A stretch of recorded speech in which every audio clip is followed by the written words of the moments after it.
Hello, welcome everyone to what I like to call 5 games. I have, I believe, 31 games on a wheel, and I'm going to spin that wheel, and whatever game we land on, we will play that game for 1 hour.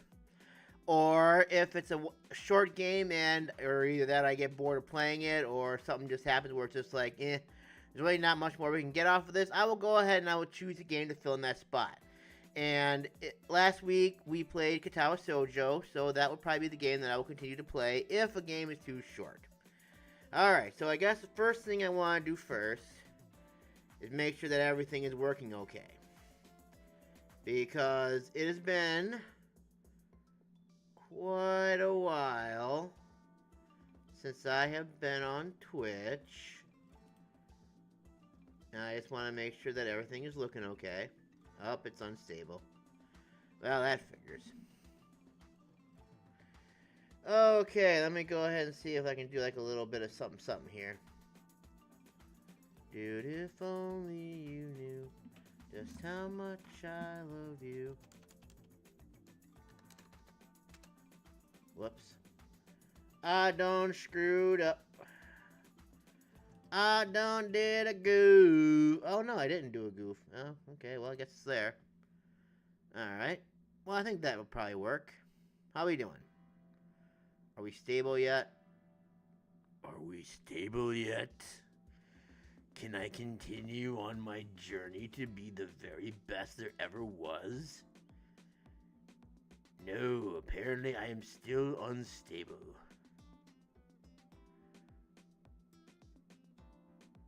Even though it's not. Looks like it's running fine over here. Whoops.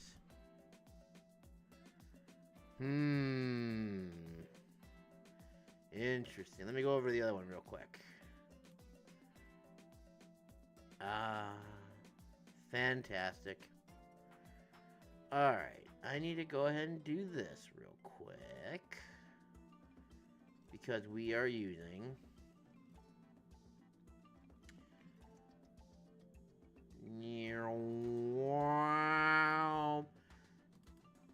Alright, so we'll do that. We'll save that. Okay, now we got that there. God, we're playing. We're goofing. Oh. Why does it still say I'm unstable for? I don't understand. It says I'm unstable, but it says I'm stable. What's going on here? Am I unstable? It says I'm stable. Maybe it finally hit its sweet point, I guess. Alright, whatever. Alright. 5 games. I spin a wheel. We go ahead and we figure out what game we're going to play by the wheel that spins, and once it stops, we'll play the game. Anyways, let's go ahead and let's spin this wheel. And let's see what we're going to be playing today for the first hour. Wheel of Morality. Turn, turn, turn. Tell us the lesson that I should learn, or what game I should play. Oh, Civis Factory. Very good. Civis Factory it shall be. Okay.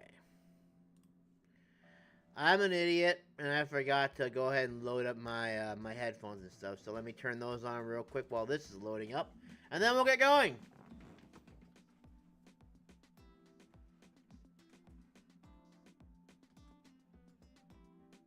Do-do-do-do.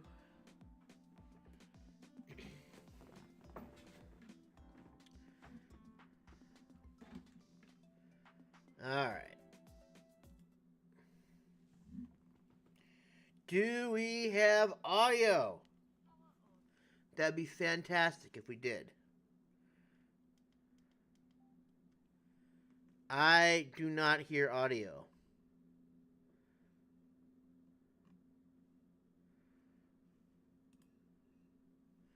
Let's see what happens if we hit play.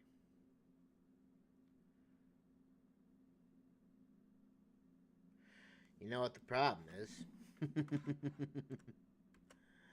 I'm a knucklehead.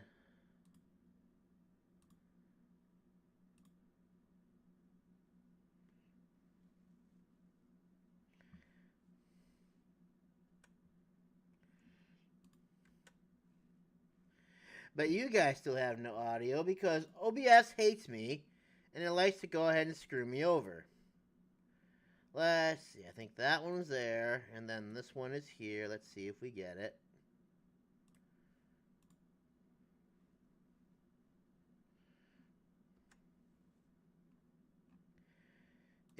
Of course, it went the wrong way.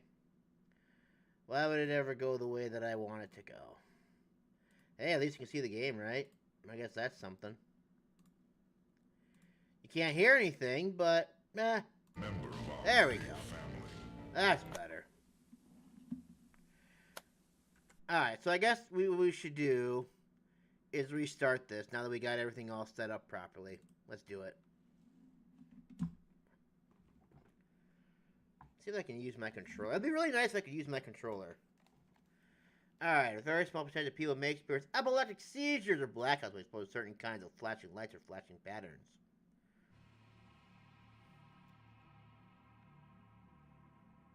Oh.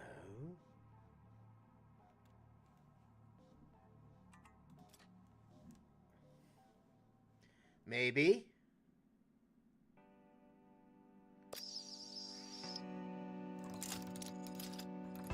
Welcome to the Civis factory. We are more than company.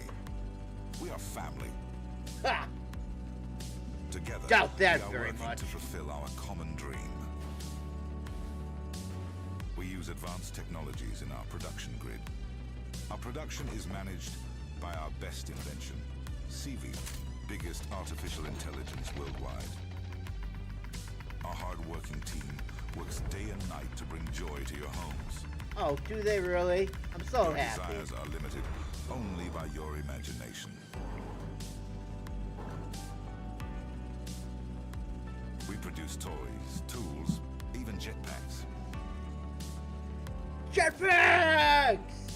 We can literally make everything. Become a member of our big family. I don't think that was good. I think we're in trouble. We gotta find my brother. Who's my brother? Oh. Oh, yes, I can use my controller. Oh, this is amazing. Yes. Okay, what am I doing? I don't know what I'm doing. What's this? I can jump. Hello? Oh. Is that a good thing? Did I do good? Guess not. Can I turn this little light off? Nope. Can't do that, I guess.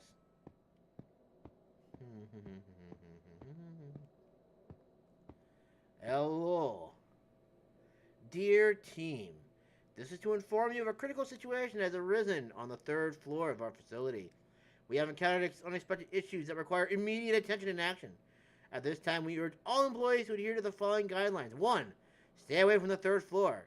For your safety, please do not enter the 3rd floor area until further notice. Access will be restricted to emergency personnel only. 2. Follow safety protocols. Please ensure you are safe following all safety protocols in your respective areas. This includes wearing personnel protective equipment (PPE) if required. Monitor updates. We will provide updates as the situation develops. It is vital that you stay informed. Please check your emails and company communications channels regularly. Report any concerns. If you have noticed any suspicious activity or have information related to the situation, please report it immediately to your supervisor or the safety team. We appreciate your cooperation and professionalism during this critical time. The safety and well-being of our employees remains our top priority. Thank you for your understanding. Thank you for your understanding.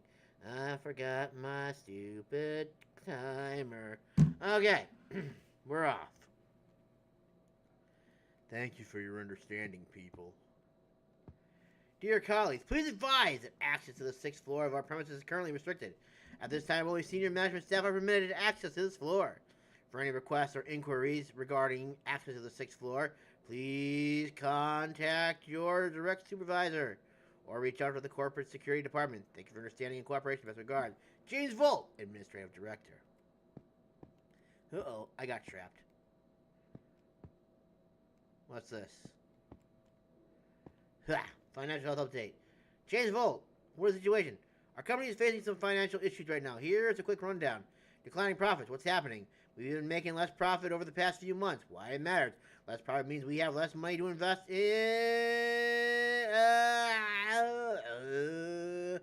Invest in new products or pay for things we need. Cash flow problem. What's happening? We often run into problems with having enough cash on hand because of slow payments and mismatching timing of income and expenses. Why it matters? Without enough cash, we might miss payments or struggle to keep operations smooth. Rising costs. What's happening? Our costs are going up, especially for materials, utilities, and labor. Why it matters? Higher costs reduce our profit margins and put a strain on our budgets. What's next? We need to address these issues to stabilize our finances and ensure we can continue to operate effectively. For more information, feel free to reach out to me, James Volt.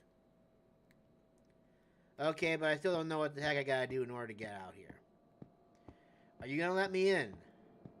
Please. Can I go in?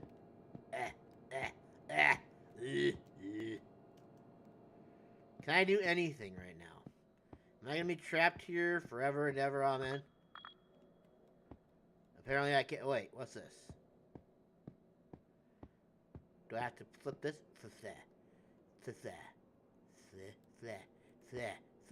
Let me flip it. Let me flip it.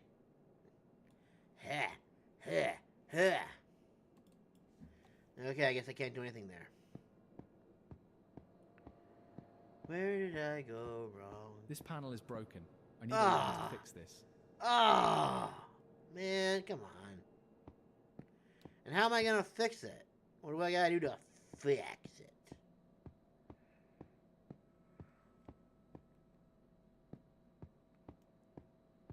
There's a handle. Can I take it? Yes! Thank you. That is amazing.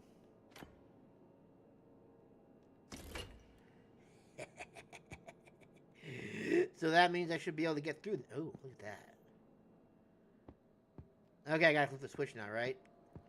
I flip the switch, and then all will be good, right? Boom. Yes. I flip the switch, and everything be good, yes? I flip the switch. That's sounding good. That sounds like something important happened. Can I open this now? Yes. Am I gonna regret everything? I think I'm gonna regret everything. Why do you do this to me? I want to go back. Let me out. Worst day ever. Okay, here we go. Oh. So this is what my brother was working on. I hope I'll find some information about him here.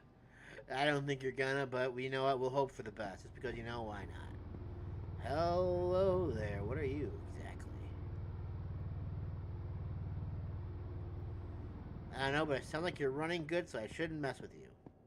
Can I open this? Nope, I cannot open that. What is all that sparking over there? It looks kind of dangerous. Big Brother cares about you. I don't think you do. Is this broken too? Uh-oh. Well, that doesn't look good. Big Brother, you said you care about me, but yet you left me all alone with no one to turn to. Okay. You know, who cares? That looks ominous. Ooh, I got a Civi watch. Hello. Hello, my name is Civi. How can I help you? Can you get me out of here, Civi? Scan the complex to see if someone is here. I am detecting some activity on the 6th floor. So I need to go there then. The complex is not working properly. To get to the 6th floor, you need to have the control module. Go to Sector 1 to power up the printing machine and print the cartridge to get access to the room with the control module. Fine. What's all this? Can I like push those buttons? Dear colleagues,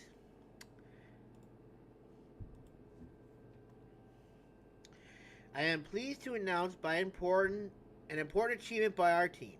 We have successfully completed the development of the new artificial intelligence-based software CV. This project is the result of hard work and coordinates efforts across all departments. Our new solution promises to make a significant contribution to improving internal processes and meeting our clients' needs. We are confident that its implementation will open up new opportunities for us and help strengthen the company's position in the market. Thank you for your work and support. Best regards, James Volt, Administrative Director, who apparently must be dead. Hello, CV. Can you do anything with this CV? Anything at all, CV? I feel like some of this is good to just use a mouse on. So that way I have more precise control. CV, you are useless. Can we open this up, CV? Look at that! Oh, it opened. Oh, fantastic. Can I open this down here, too? Will CV allow me to open this up as well? Can I go to the elevator? Ah, no elevator. Can I get through here, maybe? What do you say, CV? CV! Alright, I guess I can't do that either. It's so dark. I don't like the dark. In video games, it's scary. Find the control panels to turn the printer on. Get everything you want. Print what you want.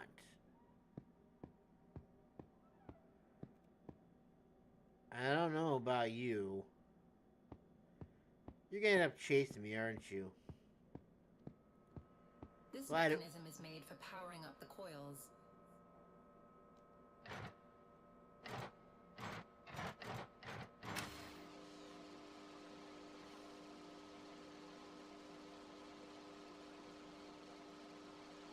Oh, great, I've trapped myself.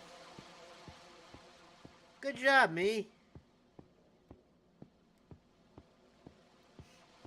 What happens if I keep doing that? Will I make myself even more? Oh.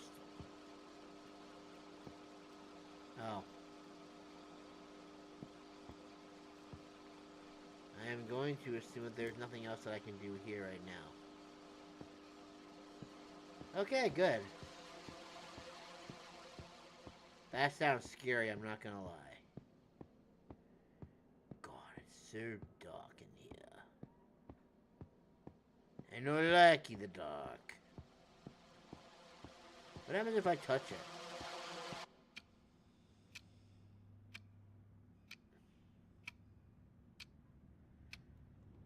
I guess that's what happens when I touch it.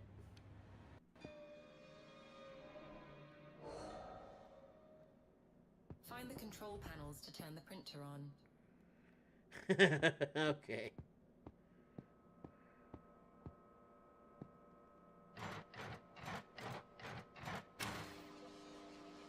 Okay, so we don't touch those. Those are bad. I think we already knew that, but, you know, curiosity always gets the better of me sometimes, and I couldn't help but see what happens if I did that. Alright, are you the one that I got turned on? You need to find one more panel. Ow! From Administrative Director to blah, blah, blah, blah, blah, blah, blah. 2026. Testing report of Grumpy. That doesn't sound good. Dear colleagues, we would like to inform you about the testing of the model 363GL1337 Grumpy, which has successfully undergone trials at our production site. During the testing, a minor malfunction was recorded in the operation of the device, which occurred during the execution of one of the programs. However, after initial analysis and rerunning the test, the issue was no longer observed. The updated software algorithm has successfully handled the assigned task, and this incident is not a cause for concern. It's recommended continuing to monitor the invention performance over the next period to ensure its stability and prevent any recurrence of the incident. Thank you for your attention and your support. William 1K, assistant on the factory. Okay. Thank you. Appreciate your help and everything.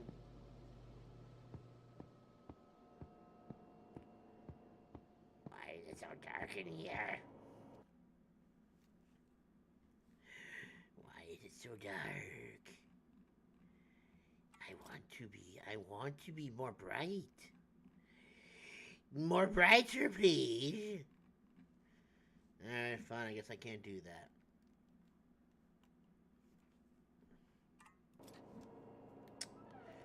Well, curses. No can make brighter. Very sadly.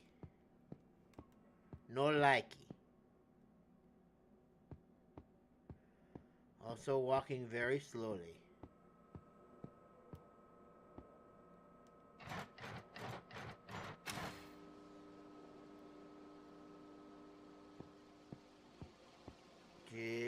Jigglypuff, Jigglypuff.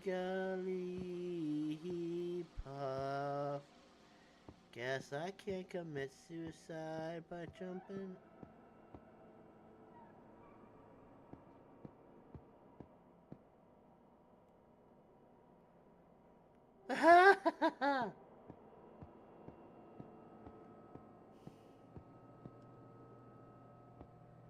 What say you, CV?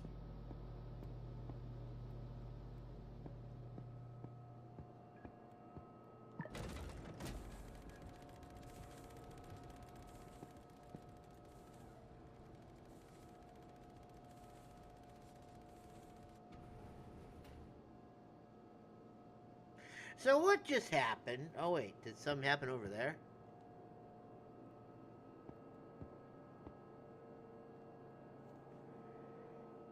Can you believe it, Mike? We're officially the only factory powered by actual happiness. Happiness? Does that mean we're gonna start buying laughter for energy? Because I'm pretty sure I just end up with a bunch of dad jokes. Exactly! And look at our machine, it runs on smiles and high fives! I'm not sure the robots are ready for my level of sarcasm. Come on, you know they need it. Look at that one over there, it's assembling parts with a frown. That's not a frown, that's a malfunction. You can't just cheer it up with your motivational quotes. Have you tried? Maybe I should start singing to it. Don't worry, be happy. Don't worry, be happy. Knowing you, it might short circuit from the cringe. Hey, that's a classic. Besides, I've got the future's factory's latest invention to cheer everyone up. What, a laughoscope? Because the last time you tried to cheer someone up, the coffee machine went on strike. Ha, no better. A mood-o-matic. It changes the factory ambiance based on your vibes. Great. So if I'm in a bad mood, it'll light everything on fire? Well, I didn't think about that. But maybe just a disco ball and some funky lights and stuff like that. Yeah, cool. Because nothing says let's work harder like flashing lights and polyester suits. Imagine the productivity. Employees will be dancing between stations. Right, until one of those disco balls falls on a robot and we've got a break-dancing assembly line. And then the robots can join in. A dance-off competition with, like, machines. I can see it now. Last bot standing gets a raise. And the winner gets to choose the next work playlist. Oh, joy! Okay, but can we agree on no more 80s power ballads? That's a guaranteed factory shutdown. No promises. You might just have to start a robot rebellion. I can see the headlines now. Factory workers trade in tools for turtlenecks. All hail the robot DJ. Woohoo, yay. Okay, well, that was interesting. Why do these games have to be so dark? I like more light, please. Alright, so, well, what's all this? Don't push buttons. They're not poppets. They're not poppet toys. Don't waste parts. They're not candy. Conveyor belts aren't slides. No riding on them. Don't open closed doors. It's boring inside. Listen to adults. It'll be cool. Uh-huh. Thank you for that.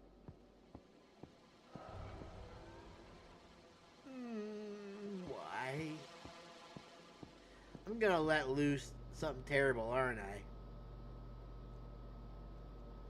Okay, apparently all that's done. So what do I do? I'm guessing I gotta go up to that printer thing and... Oh, no. I did not see you three before. They're gonna come to life and they're gonna kill me, aren't they? And I'm gonna be running, screaming like a little baby. Think happy thoughts. That's all you need are happy thoughts. Ah. I got a Civicoin. Now you can go to the second sector. Oh boy! Yay! I go to the second sector. But they're probably gonna start chasing me when I get down there, aren't they? Can I save? No? Okay, fine.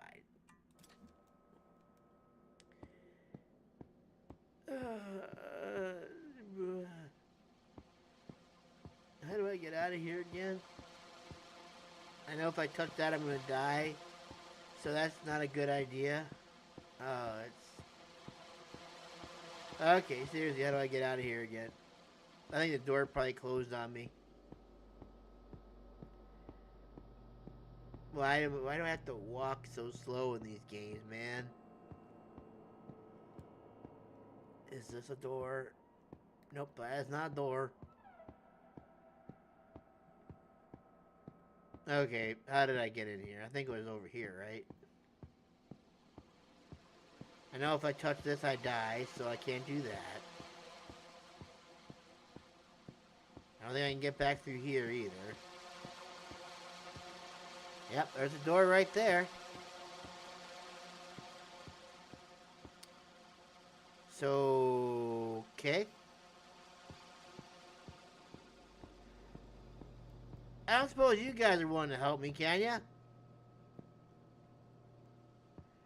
You guys are friendly, right? Friendly evil turtles.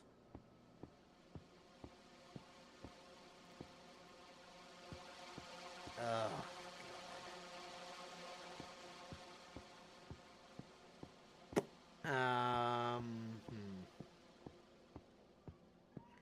Well, we're not gonna get any scary, because heaven knows I can't even figure out how to get out of here.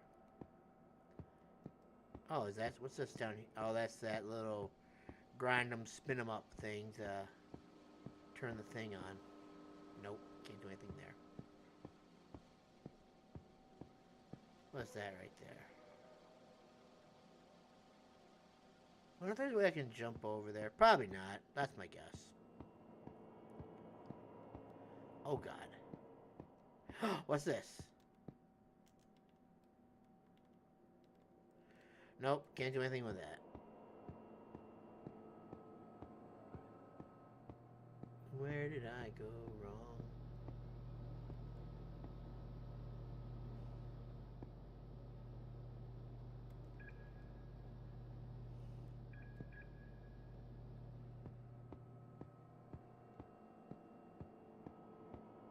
I heard something beeping.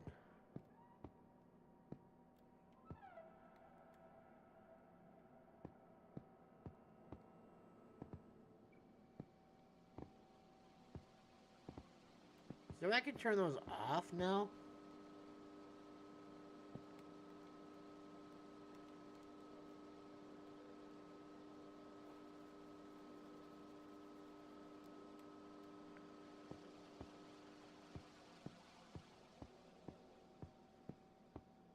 Make it fun.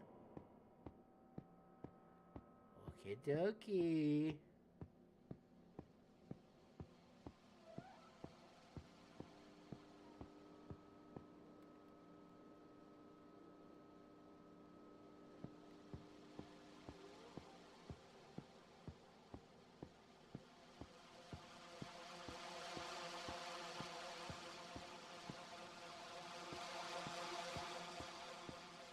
Can't touch that or I die.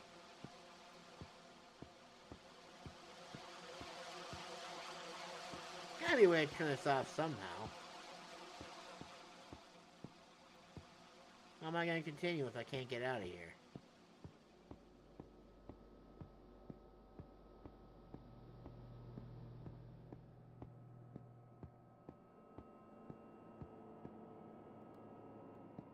There gotta be something in this stupid thing.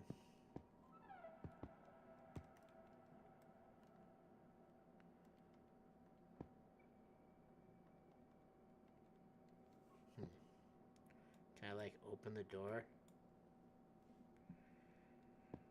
Nope. I cannot open the door. I hate the darkness. I really do hate games like this. Let's see.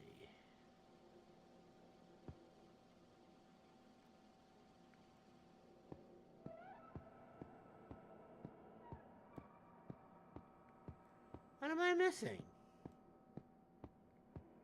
What is this thing?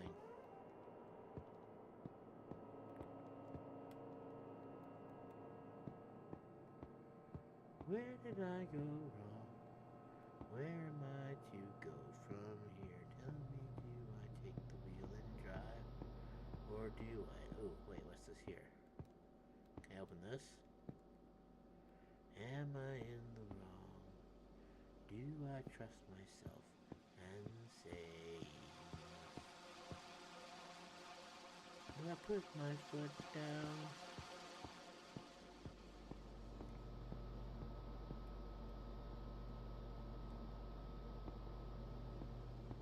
Am I in the wrong? Am I in the wrong? What does that sound?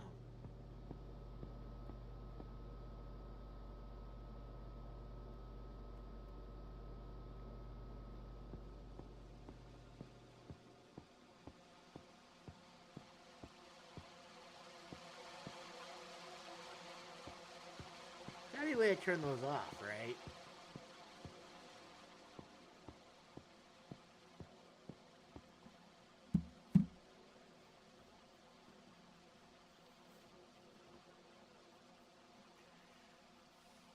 Like this is gonna help anything.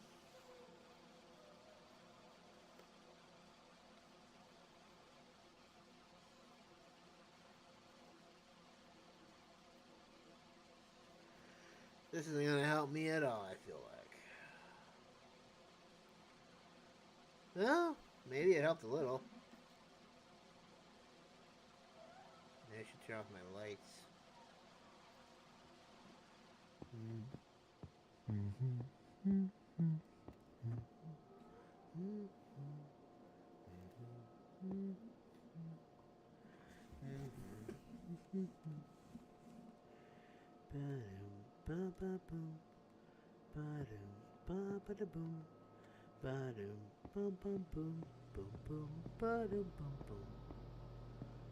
Where did I go wrong?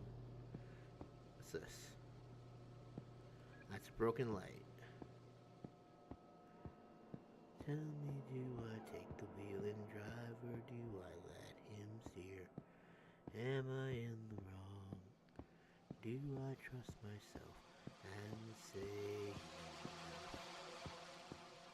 do I put my foot down? What does your heart say? Make it fun. Is there like a tool I need for this or something?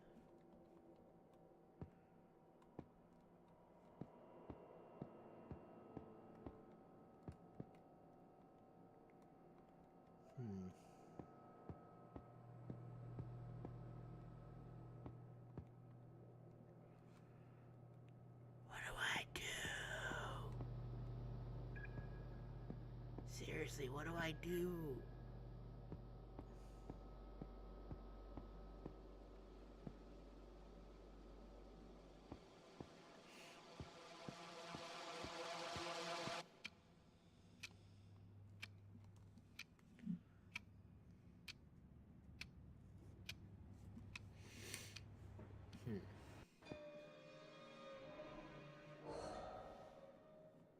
Find the control panels to turn the printer on.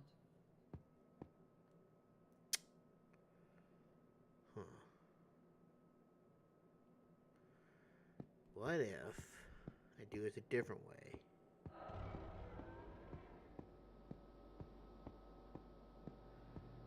What if? What if? Instead of turning that one on first, I turn this one on first instead.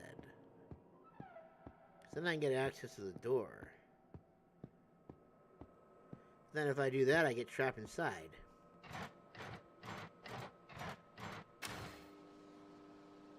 Okay, so that turns that one on.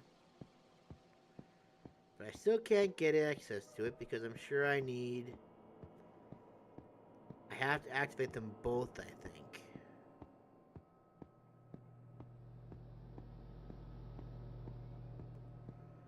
I don't think it's going to do anything right now. No, it will not.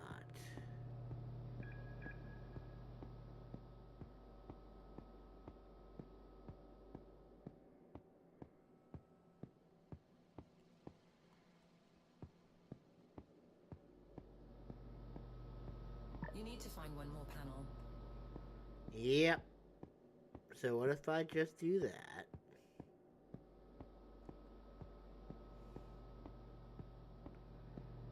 So I do that, and then I turn this on. Ah, is that actually working?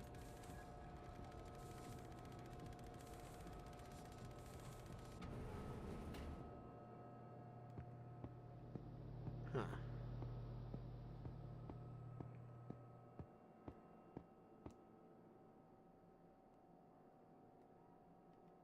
Now you can go to the second sector. Okay. So maybe I trapped myself in there or something? Is that what I accidentally did?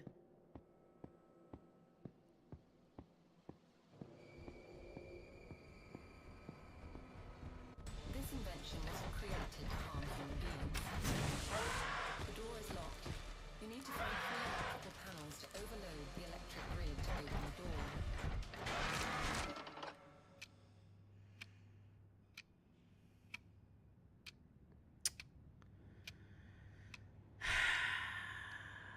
Now you can go to the second sector. This invention Oh, yeah. wasn't created to harm human beings. The door is locked.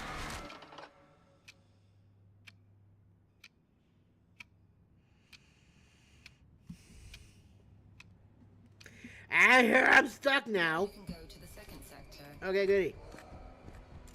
This invention wasn't created to harm human beings. The door is locked. No! Come on! Oh, that was supposed to shock you, you little shit. Maybe I shouldn't turn those on at all. I don't know, man. I'm just gonna start running. To the second sector. Okay, goody. I'm so happy. This invention wasn't created to harm human beings. Yeah, okay, whatever. And I'm dead. How do I run in this game? Does anyone know how I run? I'm gonna be stuck here Now you forever can at go this to the rate. second sector. This I think I'm invention running. wasn't created to harm human beings. Ow, fuck off.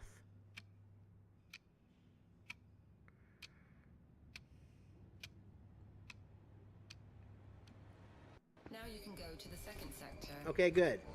Hooray. Hooray, I can go to the second sector. What's he do? Created to harm human beings. The door is Okay. Ah, come on!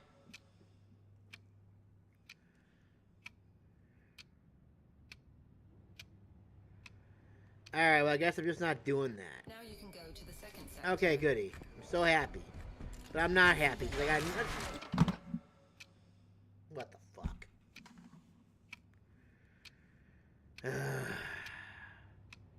Where the hell does it have me facing? Now you can go to the second sector. Overjoyed. I'm so happy. Invention wasn't But I'm created not to harm happy. human beings. Okay, goody. The door is locked. You need to find 3 electrical panels to overload the electric grid to open. Didn't I just do that already? Oh god, it's gonna catch me, isn't it? Okay, so I just have to...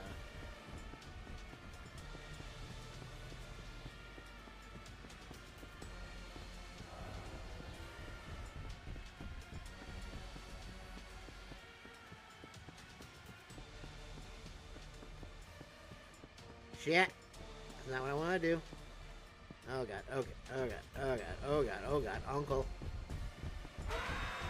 I know, I hear you. You little shyster.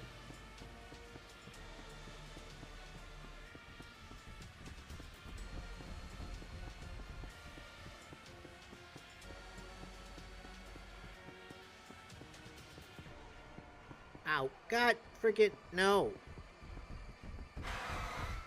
What the hell?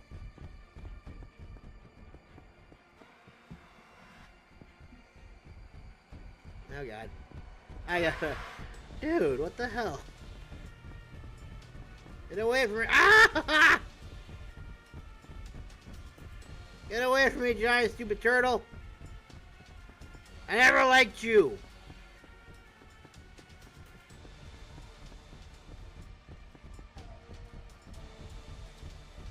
Shit. What the hell do I do over there, man? I guess the other question is, what the heck do I do with my freaking mouse? Okay, so I think I gotta go up, around, and... Oh my god, are you kidding me? You're actually really that fast? You actually catching me that quickly? How do I get away from you? What do I gotta do? Okay, maybe if I turn this on.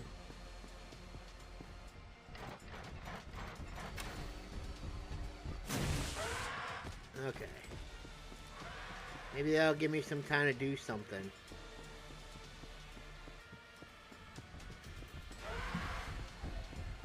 Oh, come on, how are you so fast? Oh, God. What the hell do I do? Wait, hold on a sec. Okay, so I must be fighting the same one over and over again.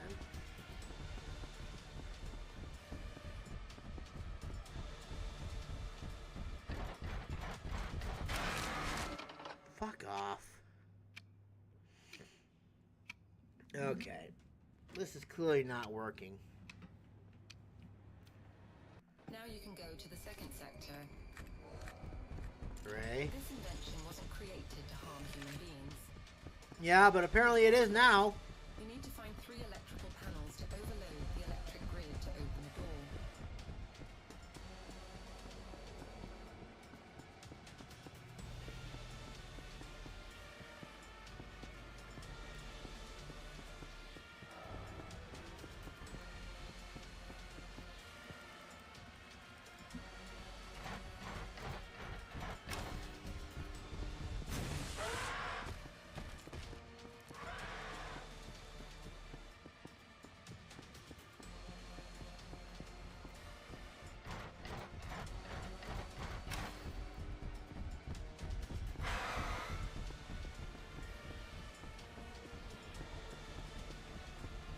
Well, that was stupid and pointless.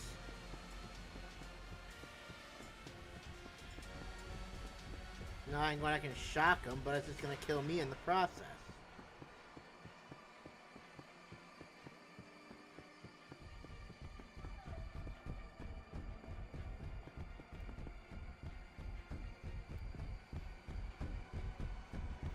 Fuck.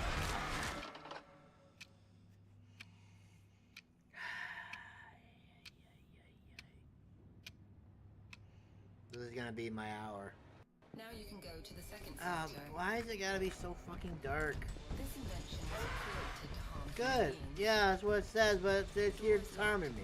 You need to find 3 electrical panels to overload the electric grid to open Yep. the door. Okay, goody. I'm so happy you told me that again, for like the 1,000th time already today.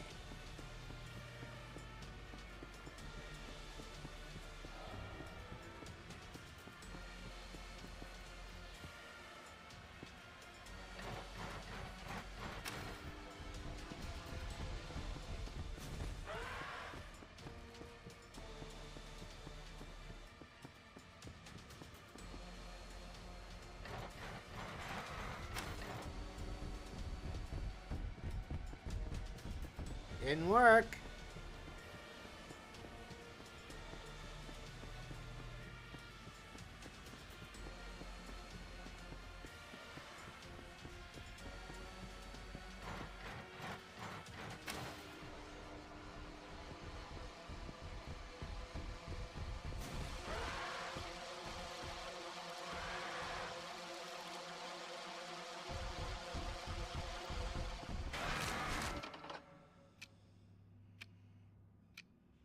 I just stop this now? This is ridiculous. What the heck? It just Now you shocks can it go to for the a little, second for a few sector. seconds. I can't even see where the heck I This am. invention wasn't created to And harm then, human beings. whatever, man. The door is locked. You need to find 3 electrical panels. Yeah, I know. I gotta find blah, blah, blah, that, blah, blah, blah, that. How am I gonna do that when a stupid turtle keeps trying to attack me? Fettle obviously does not love me anymore. Fettle doesn't even know who I am, so why would he even care?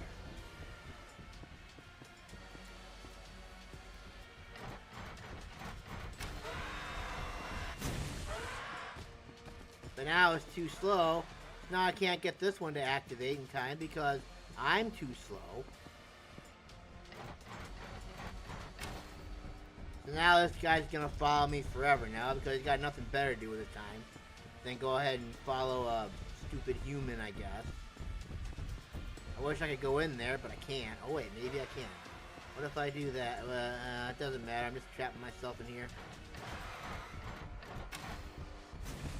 So he's not even gonna follow that. Okay, well I guess maybe that. Oh, nope, that didn't work. Okay, it kind of worked. Woohoo, whoop-de-doo, yay. That's stupid.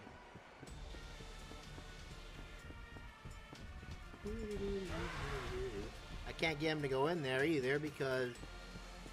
Why? And it doesn't help that I'm using a controller either, so this is just like absolutely sucking ass right now. No idea what to do with this. Oh, they got it. Okay. Oh, I get it. Alright, I see what I gotta do.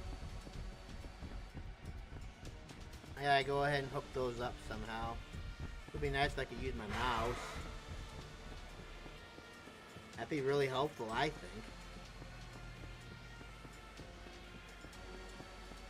But I can't, because I don't think it'll... Oh god, I'm not running anymore. Ba-da-ba-ba-ba. I'm not loving this at all. Oh, how'd you get over there? Why'd you do that?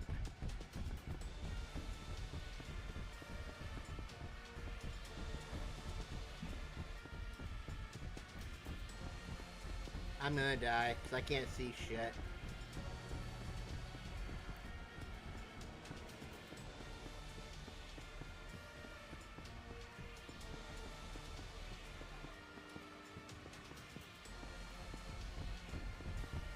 Okay, maybe I'll have at least a couple seconds or something. Maybe I'll be lucky. Nope, because he's just gonna follow me here anyways. Okay.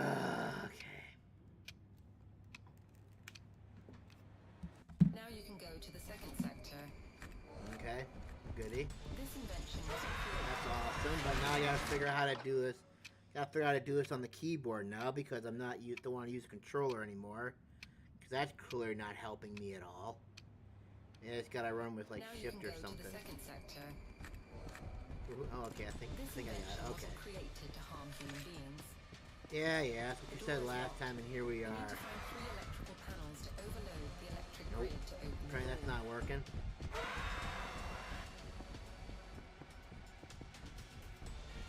Okay. Oh, look at that. It actually, like... My mouse isn't working. I can't click on anything. What if I gotta use the center one? Hey, that's my click and drag. I can't believe they would actually make me do this with a controller. Yeah, okay, you're like right there, aren't you? Yep, you're right there. Naturally, of course. Can I, like, do anything with this at all? Can I do any... No. Mouse isn't working at all.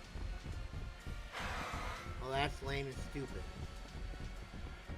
How do I even click anything here? Thought the whole point was be able to, like, you know, point and click. Alright, let's see what we got here. Okay, yeah, sure. Great, thanks. Thank you for not giving me any instruction on what to actually fucking use.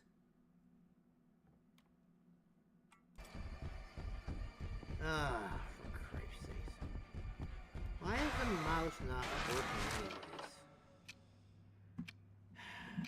Fuck off.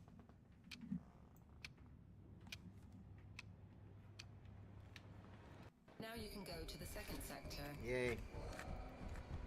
This invention wasn't created to harm human beings. Yeah, The yeah, door is yeah. locked. You need to find 3 electrical panels to overload the electric Yep. grid to open the door. Yeah, you've already know.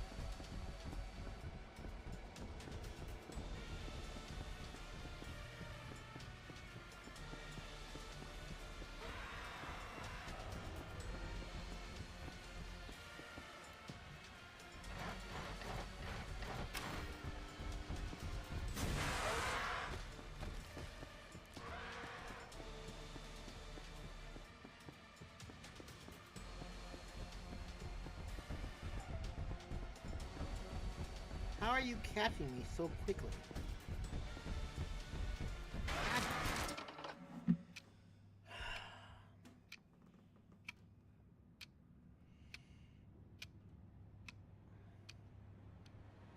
Now you can go to the second sector. This invention wasn't created to harm human beings. The door is locked. You need to find 3 electrical panels to overload the electric grid to open the door. Yeah, I know. That's what you said. A million times already.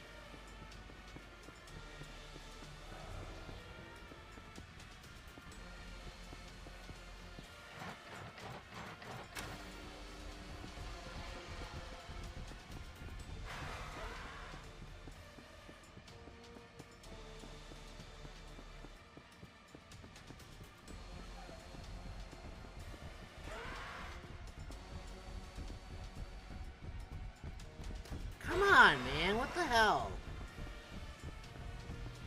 I was just gonna be able to like point and click at something. Why is my mouse not doing anything?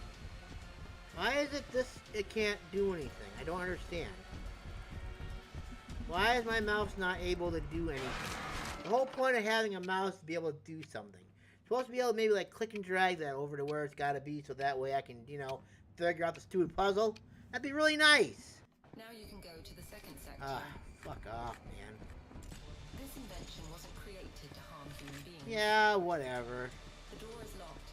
You need to find 3 electrical panels to overload the electric grid to open the door.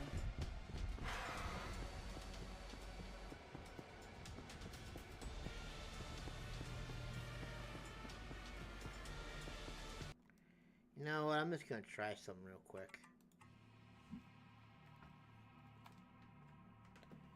Okay.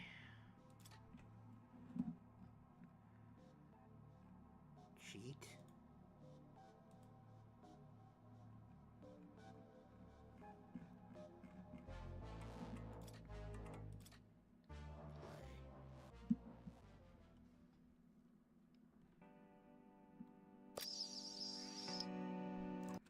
Press spacebar or skip. Alright.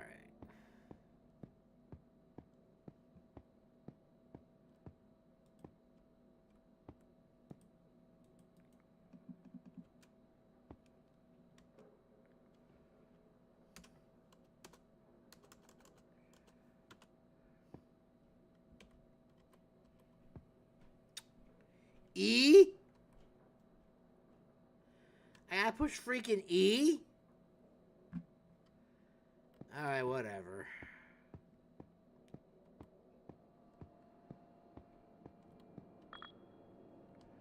There's no power there, so I can't do anything there. Where's the stupid handle again?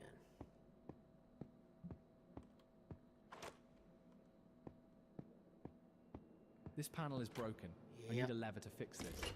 Yep, I see that.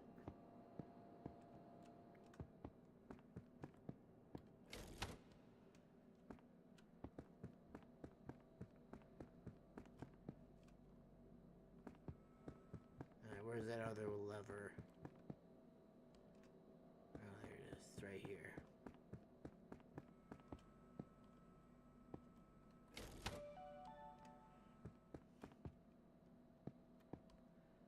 Main. can't get through that. Okay. Okay, that's unlocked.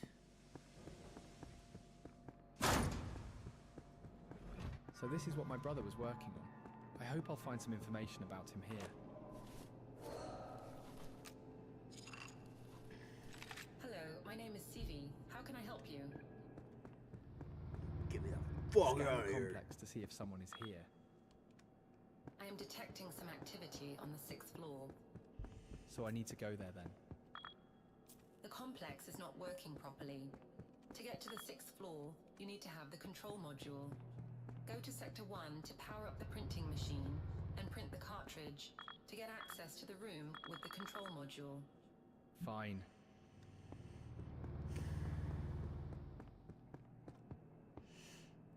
So I'm guessing you didn't want me to do that because, you know, CV and I were talking, right? Heaven forbid we should skip a cutscene, right? Find the control panels to turn the printer on. Okay, so I don't need any of those on right now because, you know, that doesn't matter. You need to find one more panel. Yes, thank you, CV. I'm happy that you told me that. So happy.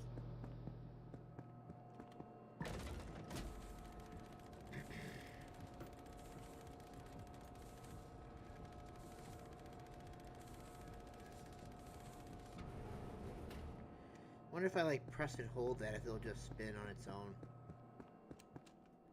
Now you can go to the 2nd sector. Woohoo, go me. Alright, when does stupid turtle butt start attacking me? This mechanism is made for powering up the coils. This invention wasn't created to harm human beings.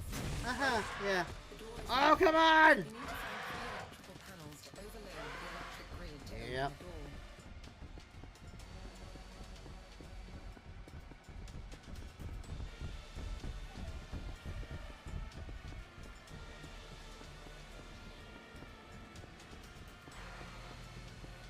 This keyboard is gonna give out before anything, I can already tell.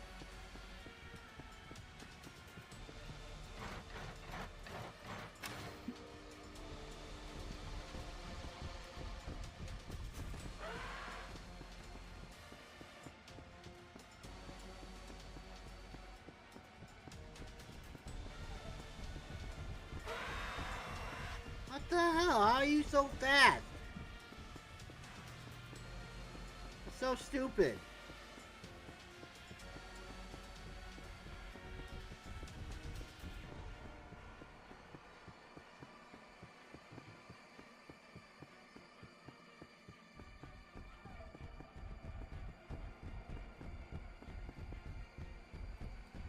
Oh, fuck off.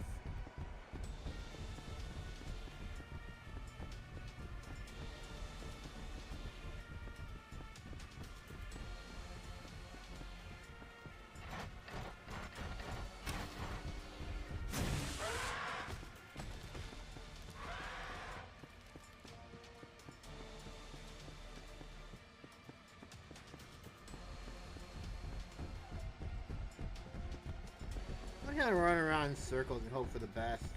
Oh!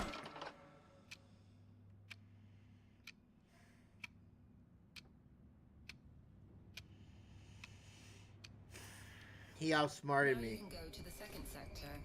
Thank you. This invention wasn't created to harm human beings. You You need to find 3 electrical panels to overload the electric grid to open the door.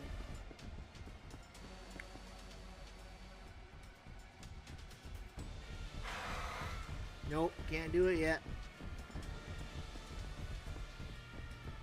But I think I got it working now somewhat.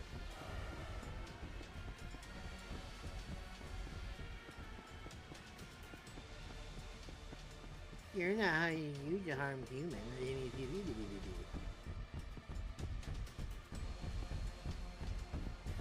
Okay.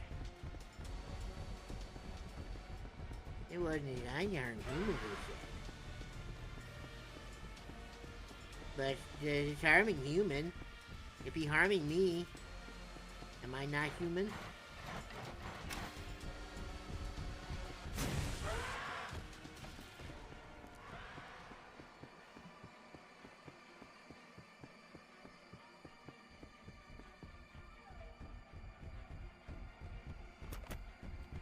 Got it. Okay, I got one.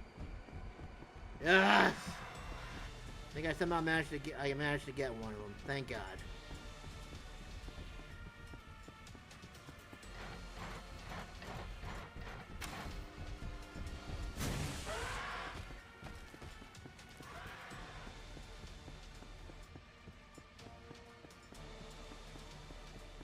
Okay, I need the blue, blue, blue. See if stupid turtle will follow me.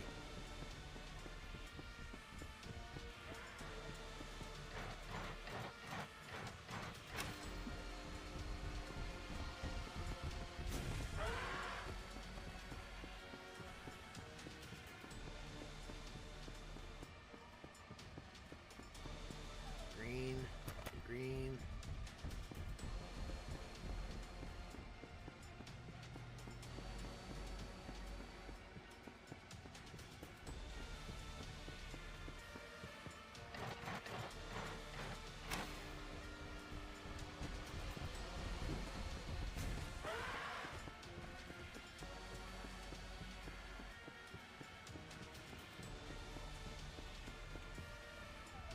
Red, red, red, red, red. Got it. Can I open the door now? Okay, now I got this one over here. Okay, so this one I should probably start using. I don't know. It's following me, great. If not, then I guess I'm going to be kind of screwed in a little bit. I think I see it following me.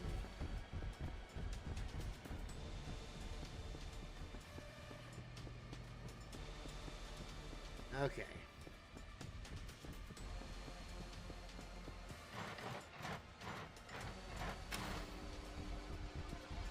I have a feeling this won't work as well, though. I think it's probably going to want to go ahead and just go up that staircase now. I think it probably already knows that I need to go ahead and redo that, so... Maybe it won't... E... Okay, got it.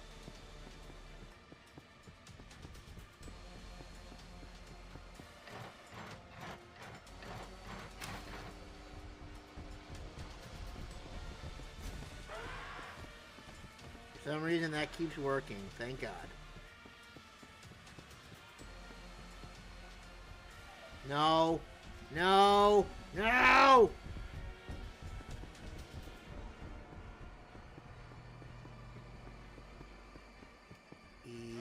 Green.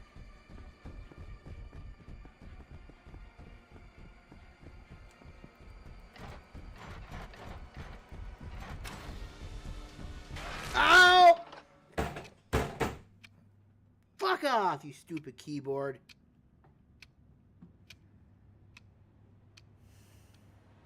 Now you can go to the second sector. This invention wasn't created to harm human beings. The door is locked. No! Three electrical No! No! Oh, why?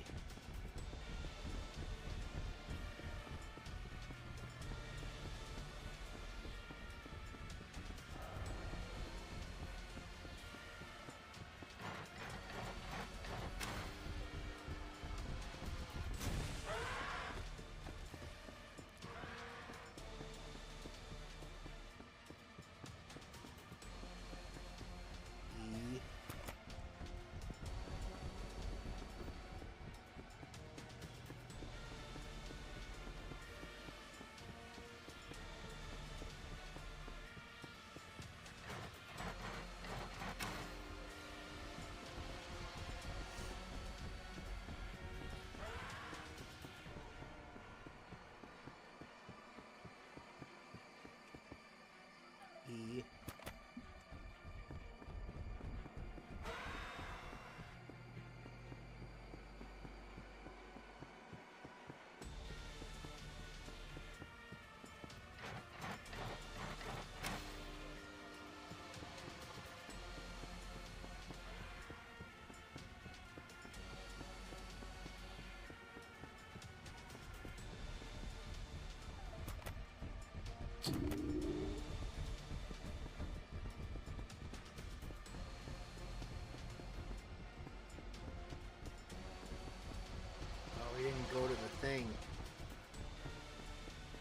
that sucks.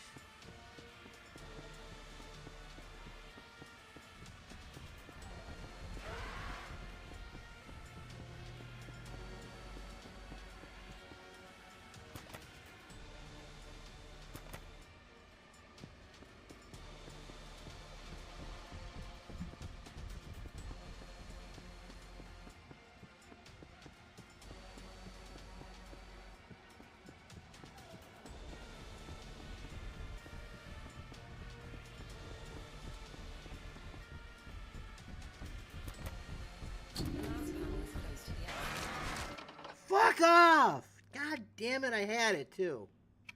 I knew I shouldn't have gone that way. Damn it! Now you can go to the second sector. This invention wasn't created to harm human beings. The door is locked. You need to find 3 electrical panels to overload the electric grid to open the door. Get, fuck it! God damn it!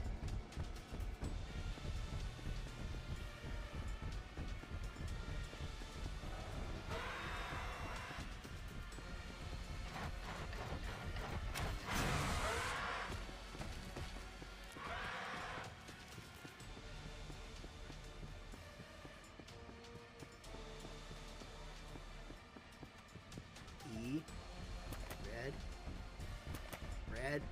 Okay, we run.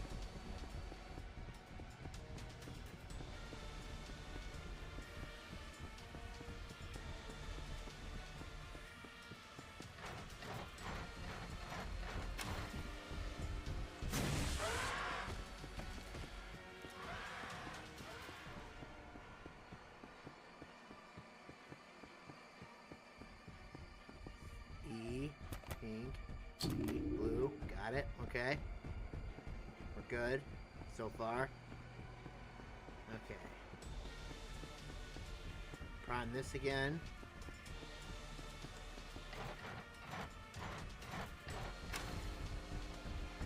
Okay.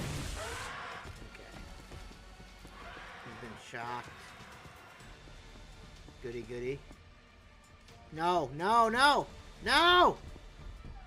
Don't fucking die on me, you piece of garbage. Ah, damn it, no, that time I had is gone.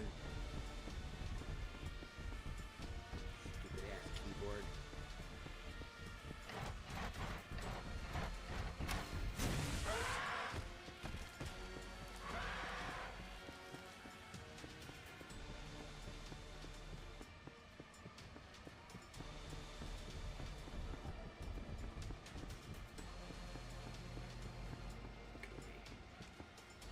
Green. Red. Fuck!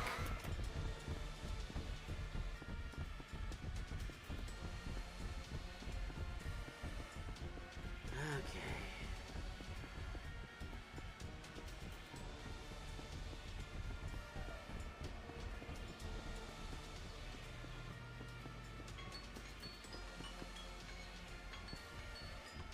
The last panel is close to the exit.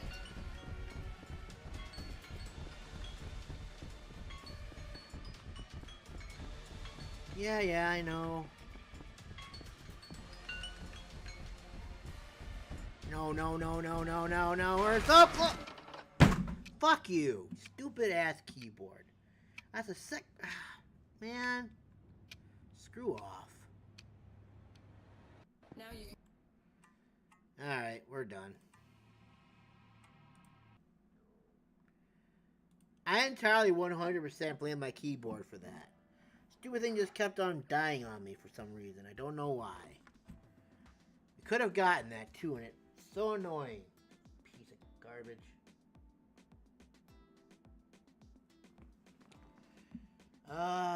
Which one of those is my keyboard again?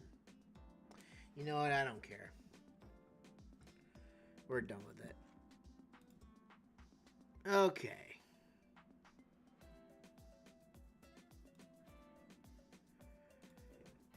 Okay.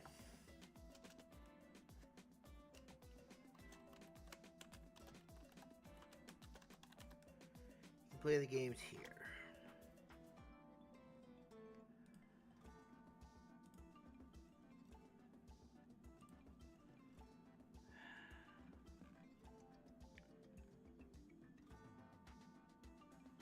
Element P Q R S Civies Factory Store page. We're gonna mute that because we don't want that stuff playing in the middle of all this right now. Okay, so the first one was Civies Factory.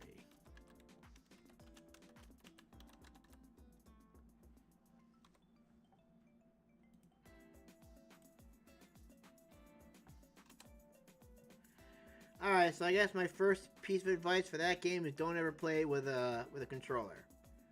Unless you're really good with a controller, then by gosh golly gee, do it. But otherwise, use your mouse and keyboard. It's so much more better with that.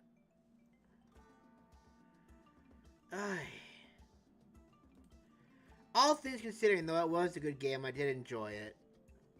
Just would have been nice if my keyboard were working properly. And if my controller would have had more, you know, actual...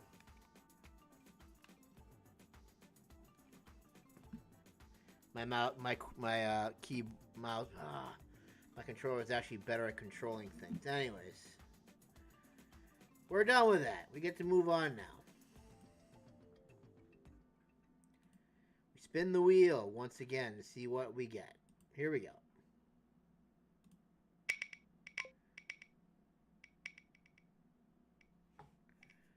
The wheel is very laggy today for some reason.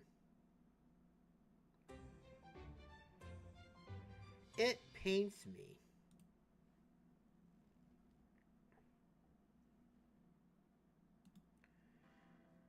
Okay, it paints me. That's one of the new games I got today, too. It paints me. Did I get Civies Factory? Okay, I did get Civies Factory. Okay, good. It paints me. Well, first I should go ahead and see if it even works. It paints me.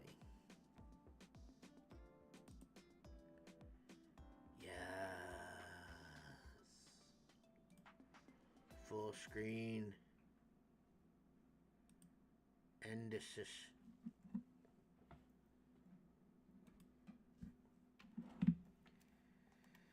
The game contains these depictions of violence, death, body horror, chronic illness, and grief and dysfunctional relationships. Viewer discretion is advised.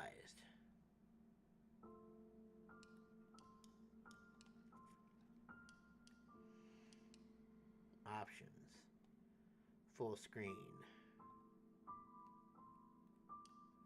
Back.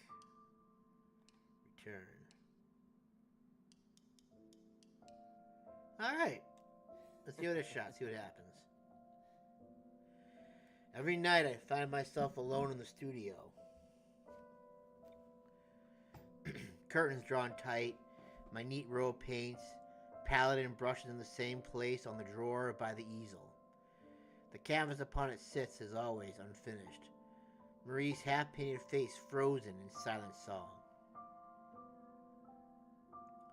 It's late out, as it always is when I awaken here. Marie is nowhere to be found. She must still be at the theater. Even when the curtains fall and the stage lights dim, the night is forever young to its star sopranos. I would always wait outside her dressing room, roses in hand, scores of other bright-eyed admirers spilling through the halls, though she alone is mine. And I was hers. It's cold, bitterly cold tonight, but still I draw the curtains and open the windows wide. There's a stench in the room, deep and damp and sickly sweet, that I can't ever seem to be rid of it. Besides that, the fumes from the linseed oil make my head spin. Like every night, I measure out my paints, arrange the small dabs of color on my palette from lightest to darkest, titanium white and cadmium yellow, to corpse brown and lamp black. I wet my brush with oil and gently start mixing the pigments. It feels just a little bit like magic, watching them swirl and mix, forming new colors from old.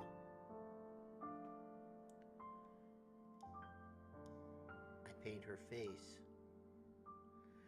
I mix a tone as warm as her cheeks as I envision Marie's sweet face in my mind's eye.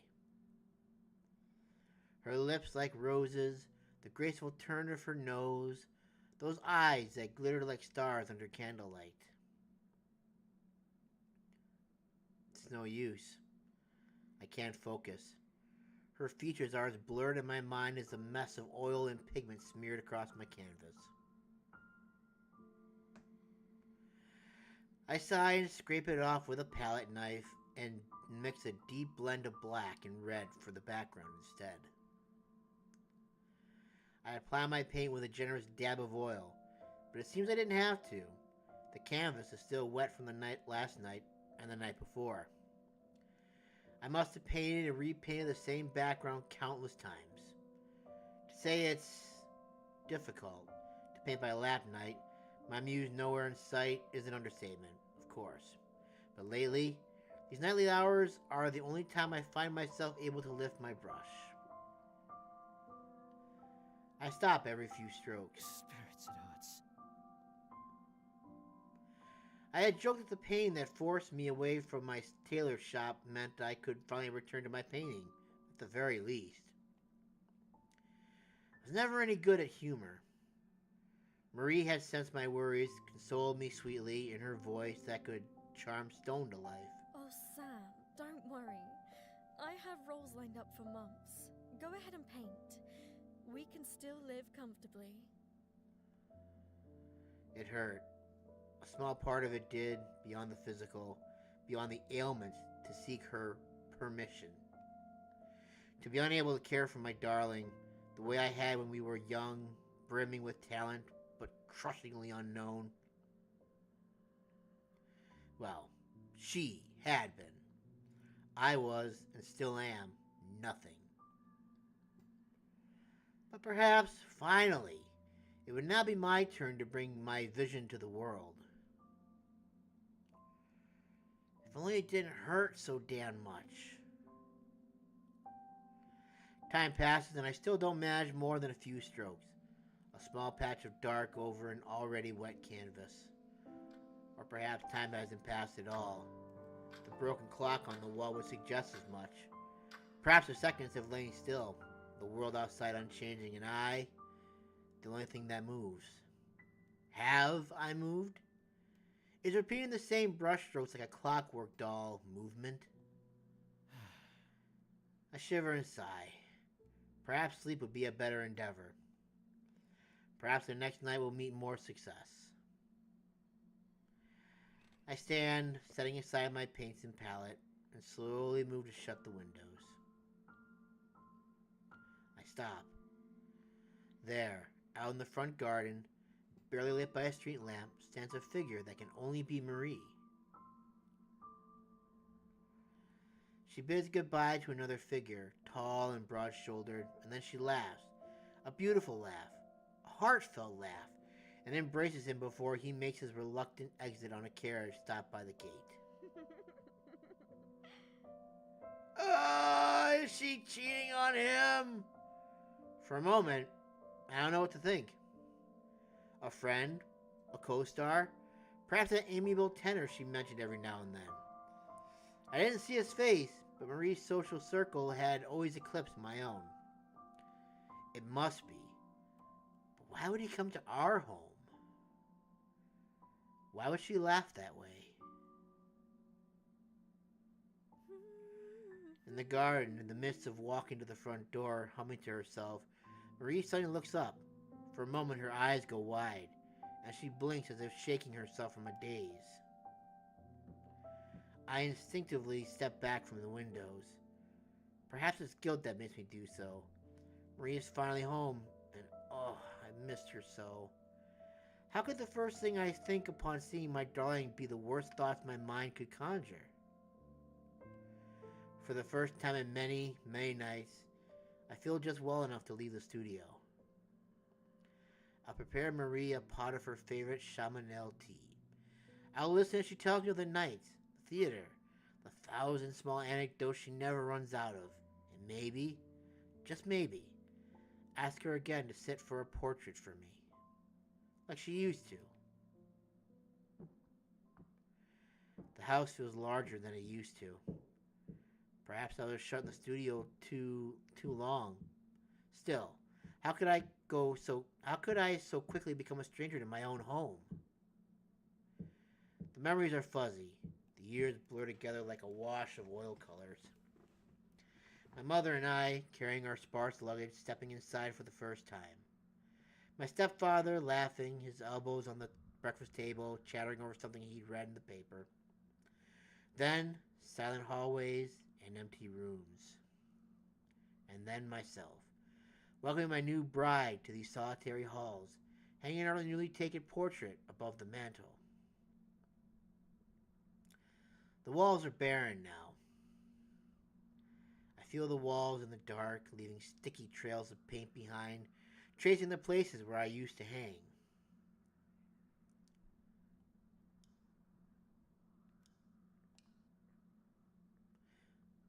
The paintings I'd framed, the seaside landscape I painted on our honeymoon, the watercolor sketch of Marie that couldn't help to capture the sheen of her hair. The still life of candles and flowers that had wilted before I took so long to finish.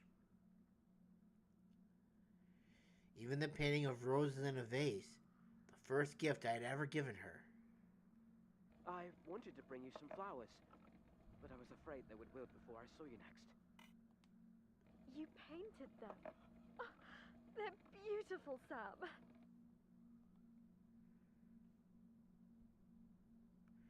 The naked walls stared blankly at me. Confused but with nowhere to go, I continued through the house. As I walk, I pass the furniture my stepfather left me. The shelves and tables that always seemed so large and grand as a boy, now missing or mantled in thick white linen. They remind me of corpses on a hospital table, lying dead still, covered in sheets. Marie? I try to call out, but phlegm blocks my throat. I cough, long and drawn and wet, and then once more attempt to voice her name. Marie? It slicks off my tongue like a serpent uncoiling. I had always loved her name, so tender and sweet, free of harsh syllables. Marie. It was a name like an impressionist fleur, painted in soft strokes with a fine oil brush. It was the greatest joy in the world to join my name to hers. Silence fills the halls, a long, drawn-out silence, a held breath. Finally, my darling answers. Sam. Marie! Is this a dream? What do you mean? I cough again. Another long, wet trail dripping from my lip. Oh no. Is it a good dream, darling? My guess probably no. It looks like you're coughing up blood right now. I don't know. It feels like a nightmare. An awful, wretched nightmare. Oh. I limped towards the sound of her voice. So musical. So lovely. Even at the brink of tears. Don't cry, darling, I want to say. But thick, syrupy liquid fills my throat. No matter what troubles you, I'm here. She stands at the edge of the staircase, shaking a candlestick in hand. The steps are sticky and wet. I inch carefully, practically at a crawl, not to slip. My darling lifts the candle as I approach. In the dark of the house, its flickering flame almost blinds me.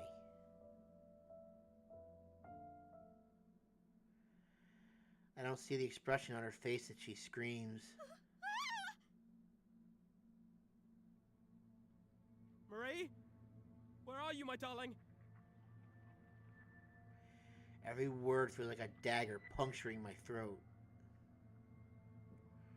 I limp down each hall, leaving a trail of steps that feel damp and heavy, slick and wet. I try the door to our bedroom. No, Marie's room. I started sleeping in the spare one when my coughing fits would wake her in the night. It was cold, so cold, alone, but my darling needed her rest.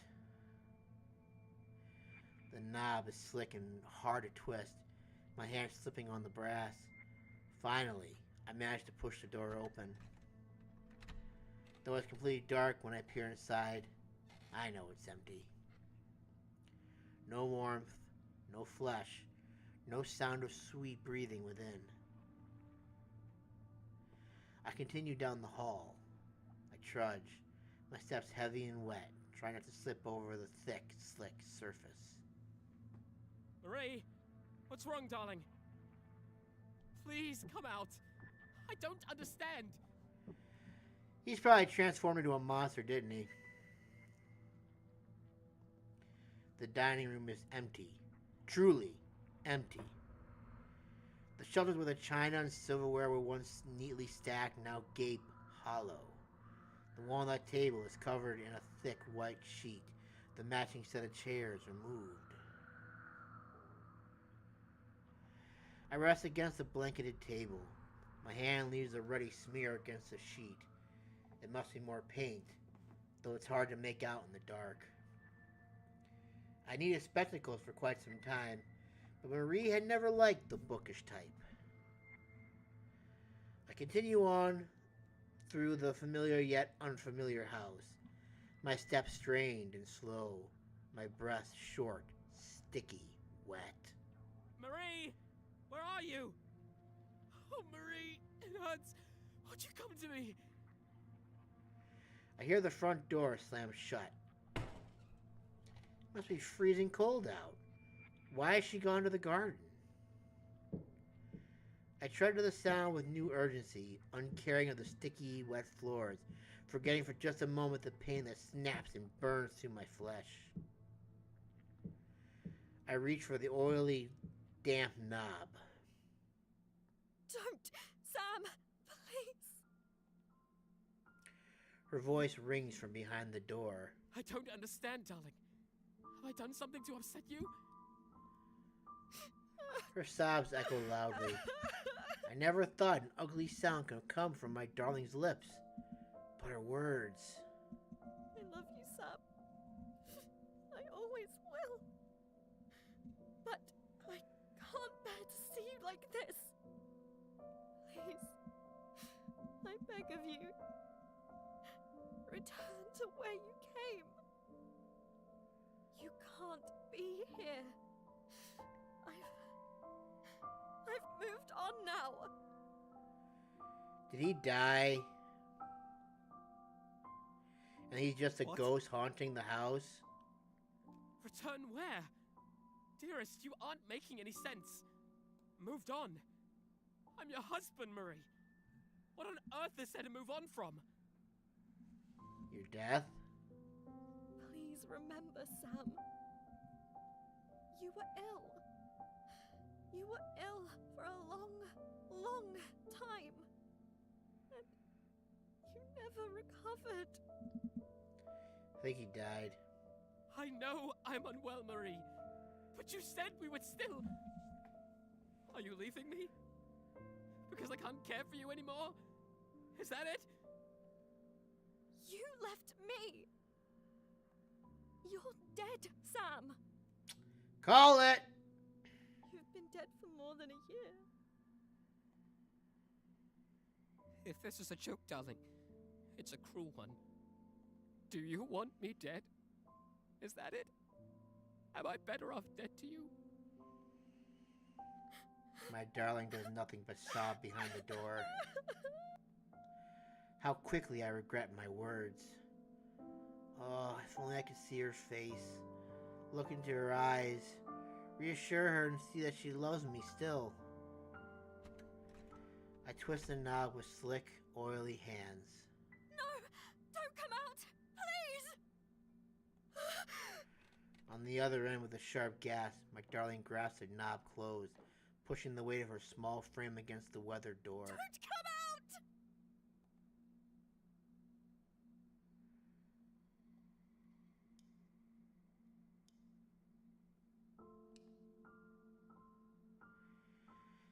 I let go of the door, my hand slicking off its oily surface. Forgive me, Marie.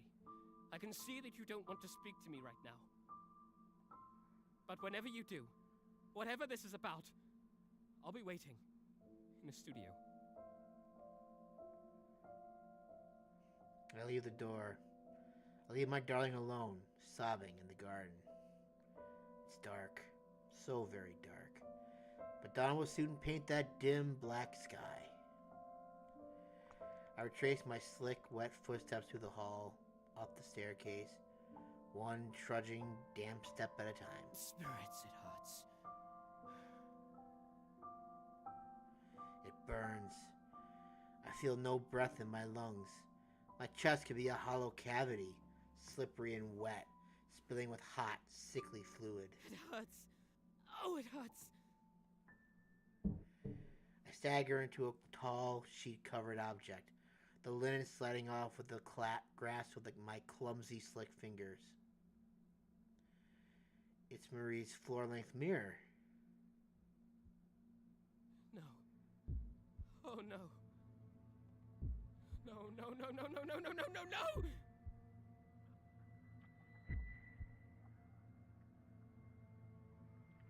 Oh. Well, that certainly does explain a lot.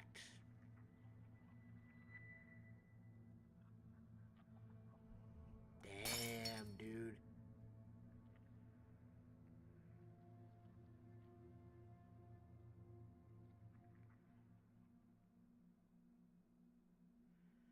I'm in the studio. A dark, dim studio. As empty as it is every night. The curtains are shut. The lamps are unlit. My palette is a mess of murky colors. Rust reds, corpse browns. A musky, sickly, sweetly rotting stench fills the room. I don't know why the smell of linseed oil ever bothered me. After all, I no longer breathe. The handle of the door turns behind me. Slowly it creeps open, and a figure steps inside. It's me.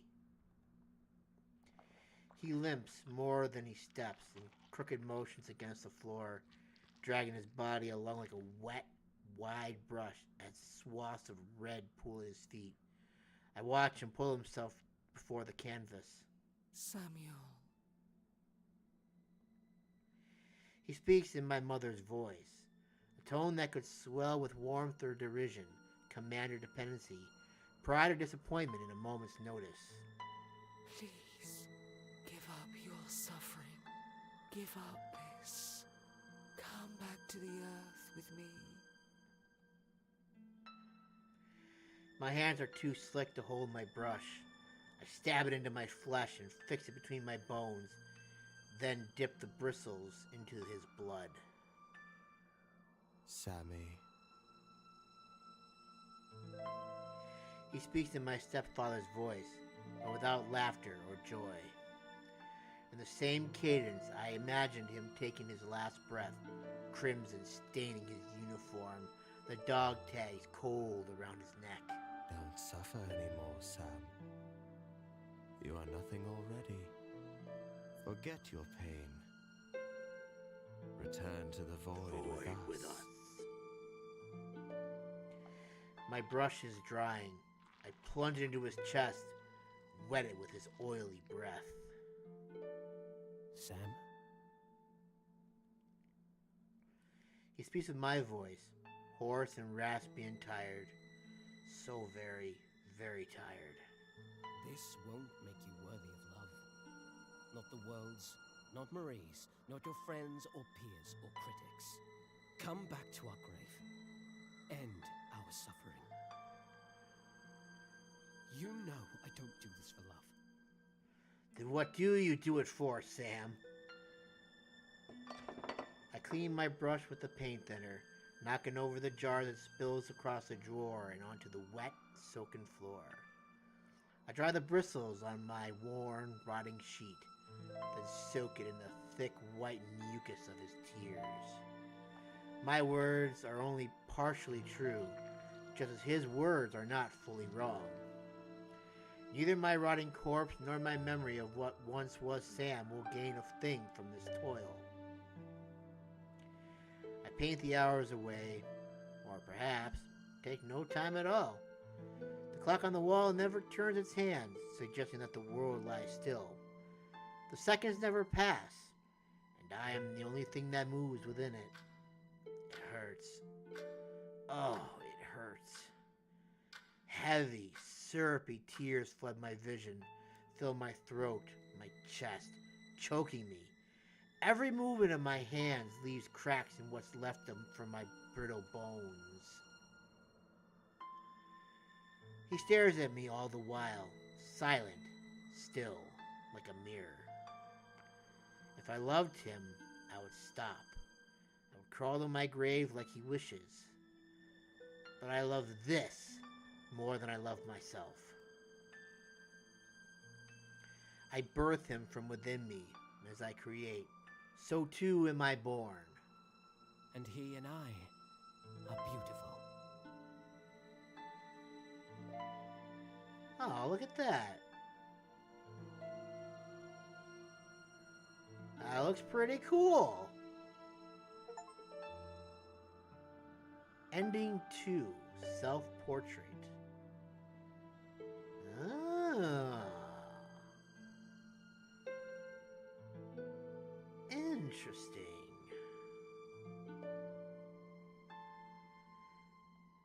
Special thank you, Morgan. Oh! Well, that's fun. I want to see what the other ending is real quick. We could probably skip through all this stuff. Okay, so the last time I did this, I did her face. Let's paint her hair this time and see what happens. I blend a dark, deep red on my palette as I envision her hair in my mind's eyes. Marie rarely ever bound her locks in fashionable plaits or ringlets, not even on our wedding day. I remember how her glossy black waves almost shimmered beneath her veil. The color on my palette is as dull as mud. I sigh and blend it into the background instead. I apply my paint with a generous dab of oil, but it seems I didn't have to. The canvas is still wet from last night and the night before. It must have painted and repainted the same background countless times. Okay, so I think we did all this already. Bleh. Maria says my work and so me, blah, blah, blah, blah. Oh, Sam, don't worry.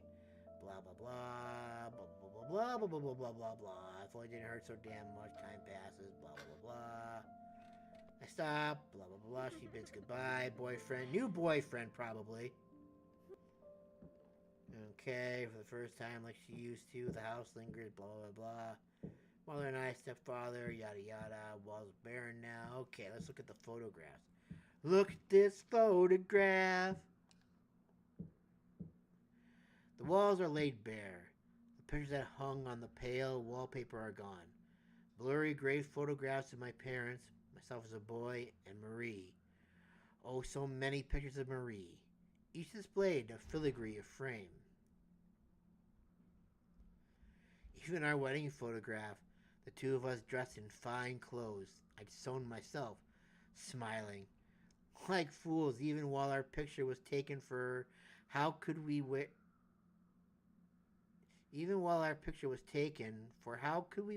solemn faces on such a joyous day. It, too, is gone. The pale wallpaper stands bare, stripped to its bones. Confused, but with nowhere else to go, I continue through the house. As I walk, I pass the furniture my stepfather left me. The shelves and tables that always seemed so large and grand as a boy, now missing or mantled in thick white linen. Let's see if I can just do all this. Sorry, Marie, we're going to force the door open this time. No. Not until you tell me what's going on. Are you leaving me, darling? After everything? I need you. I need you! My darling utters a sharp cry as the hinges groan against the frame, losing her grip as she stumbles back onto the cobblestone path. I instantly forget her sharp words as I limp towards her side.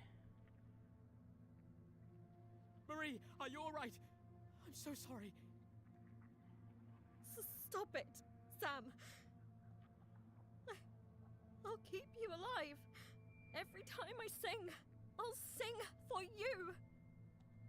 I'll keep you in my song, in my art. Oh, but it hurts. Her shrill voice grates against the ooze spilling forth from my ears. It hurts. It hurts! My head rings. My chest is a hollow cavity, slippery and wet, flowing with hot, sickly fluid. I cough and spew more syrupy, warm liquid from my lips. Your art, it was always about you. Well, that's a little rude, don't you think? Your fame, your voice, your needs, your wants, your desires. I'm feeling he's feeling a little bit bitter right now for a dead guy. You were a work of art, of course. But did you ever think about me? I mean, obviously.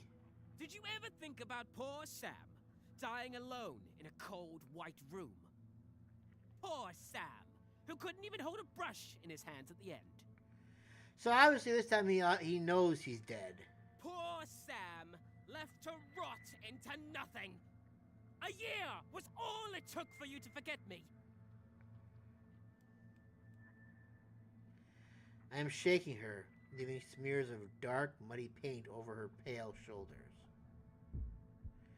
The next moment, she breaks from me, running blindly into the street. The carriage doesn't stop for her. Of course it doesn't. My dearest is a wisp of dark curls, a black gown billowing in the night like a shade. She should be light as a breath, soft as mist. But now, the song that comes is the scream of her breaking bones, her ripping flesh, the breath that leaves her lungs. Ha! But every sound my darling makes is beautiful. She's dead now, dude. How can you even say that?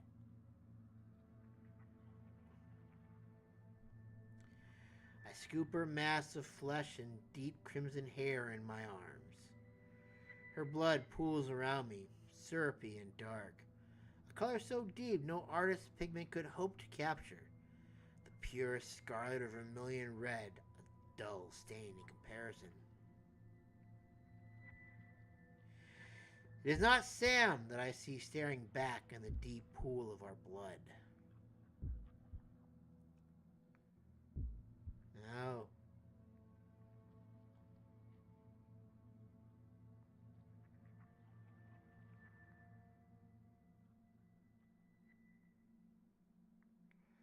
My darling is a lovely creature, even broken. I gently carry her up the steps, one slick, damp, crooked step at a time, setting her mass of jutted bone of viscera and flesh on the velvet seat in my studio. The fabric soaks it deep, so very deep. It's dark as it is every night. I leave the lamps unlit, the windows shut tight. How strange that the stench of linseed oil ever bothered me. After all, I no longer breathe. My darling sits still, ever so still, not a breath escaping her broken flesh. What a lovely model. Oh, what a wondrous thing. All the more beautiful now that it surely hurts to sing. Oh, it is agony to hold a brush. It always does. But I can bear it. After all, who can truly create without pain? Oh. Okay. I finished my masterpiece. It's kind of grody, not gonna lie. Okay, yep.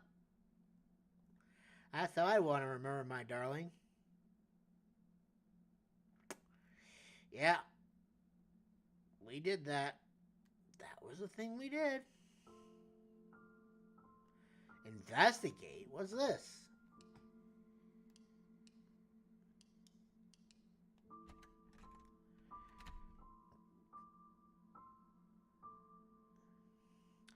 I stepped through the darkness of the house, inch by inch, threatened to spill. It'd been months since I last stepped foot here, but every floorboard, every turn of its halls are as familiar to me as when sunlight once shone through the windows. Sam always opened the windows when he worked in his studio. Is this from Marie's perspective now? No matter the weather, no matter how rainy or freezing cold. The same windows that now were open, gaping from the garden outside. Someone had been through this house.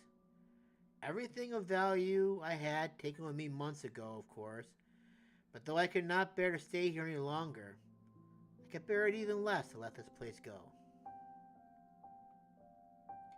I, Sam, had grown up here. This place meant so much to him, and I have so many memories housed here deep within its walls.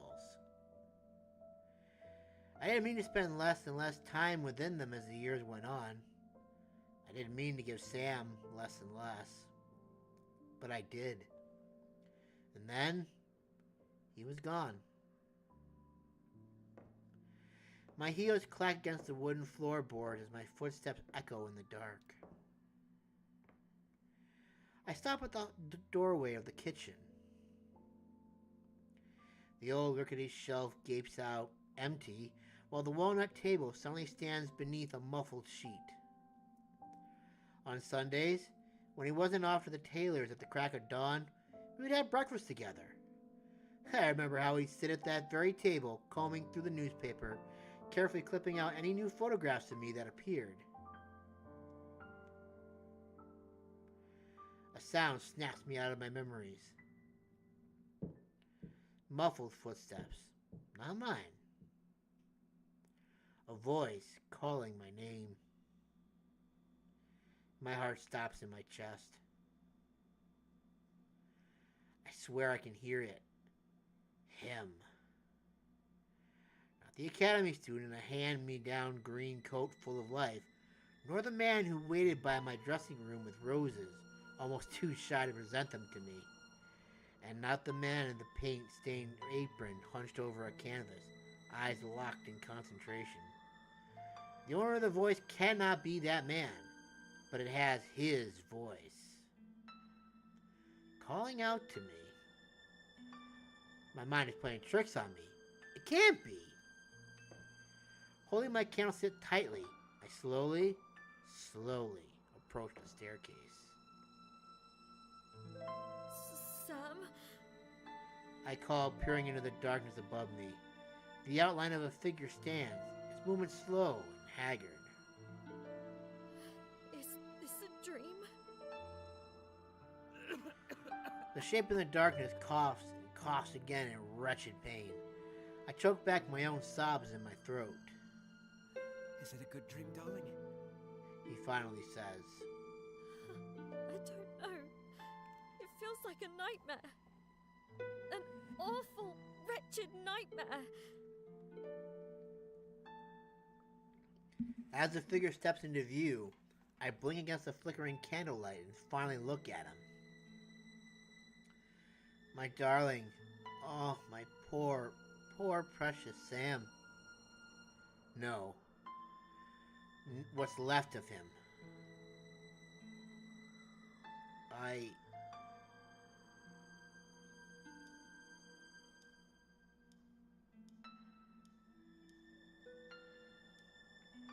What the hell? Why not? Let's see what happens. What's the worst that can happen? I love you, Sam. I say through my tears, climbing the staircase, one shaking step at a time. I always will. you have to go? My arms meet rotten fabric and broken flesh. My lips meet bone and blood. Take me with you. I try to speak, but gag. Don't cry, darling. No matter what troubles you, I am here. Oh my.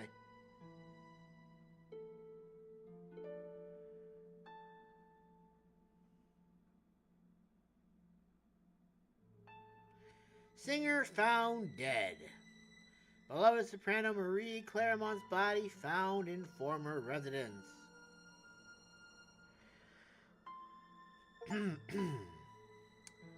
Melpomene. Okay. Wait. I want to see what happens if we did that other one. I had nothing to load because I didn't save anything.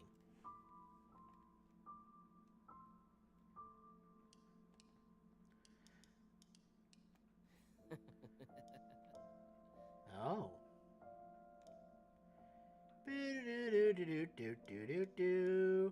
Let's paint her hair because that's what we did last time.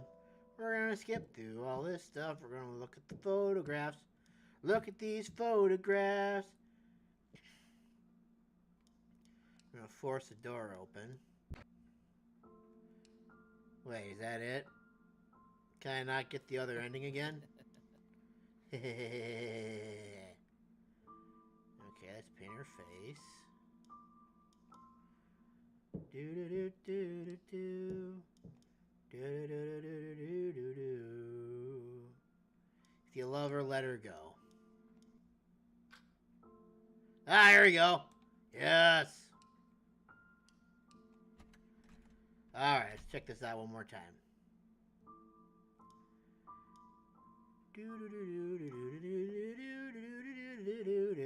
We're gonna scream and run away. Ah!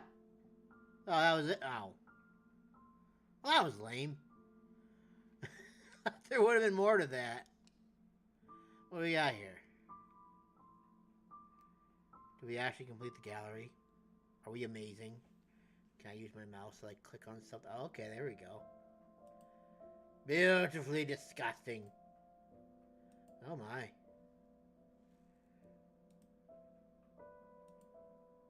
That's her mangled up body.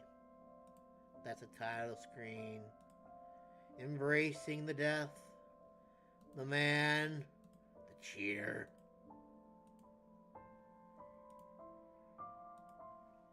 And then Sam. Samwise the Brave. Blech. Okay. Well, okay. I think we got everything we can out of this one.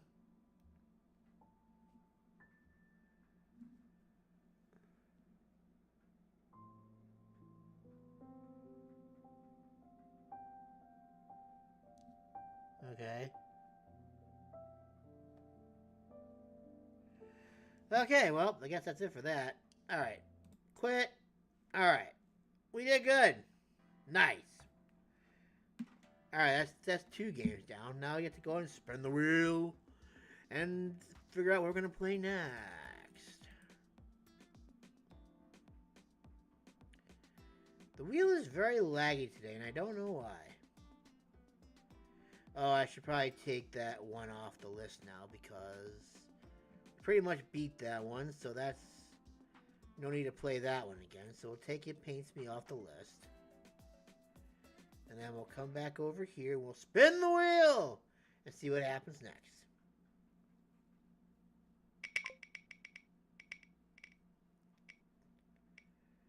What game shall we play? Oh, I should probably take Civi's Factory.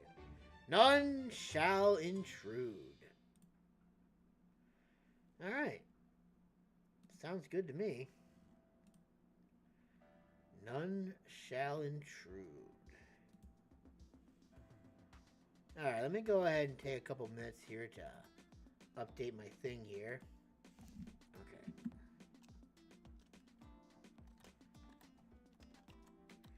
It hates me. Okay, so that's that one. Let's see what we got here now. We got Civi's Factory. It pains me. H-I-J-K element of H-I-J-K.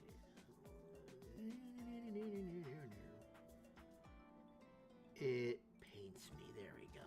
Okay. That was a cute little game. I'm not gonna. That was amusing. I like that. Kind of gross at the same time, but hey, can't complain too much, I guess. All right. So the one we are playing, excuse me, next is None Shall Intrude. None Shall Intrude. Making good progress today. Actually managed to get rid of a couple games today. Alright, library. Okay, we're gonna take this one off the list. It pains me. Why do I keep forgetting what game we're... None Shall Intrude, that's what it's called. Okay. None HJK element, none shall intrude.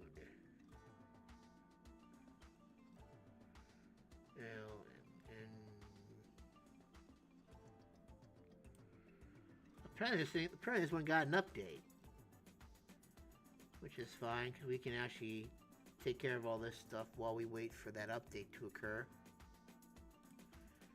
None shall intrude. Save. Alright. Let's see when that update's done, then we'll actually get into it and we'll give it a try. Looks like it's already done. Alright, none shall intrude.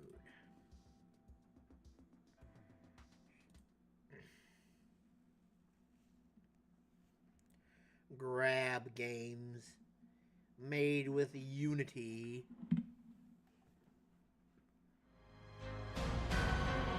Oh, that's wow.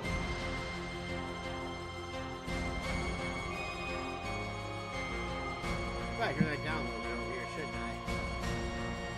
Turn that down just maybe a smidgen. Maybe a smidgen more. Yeah, I think that'll probably work. Okay, new game. Mighty One. I know you've been in deep slumber for decades, but we've been raided. I will slay you, beast, and claim all your loot. Allow me to remind you of the basics. As a dragon, you control fire, earth, and wind cards. Grab the target, a fireball. Grab and target a fireball to the tile. Okay.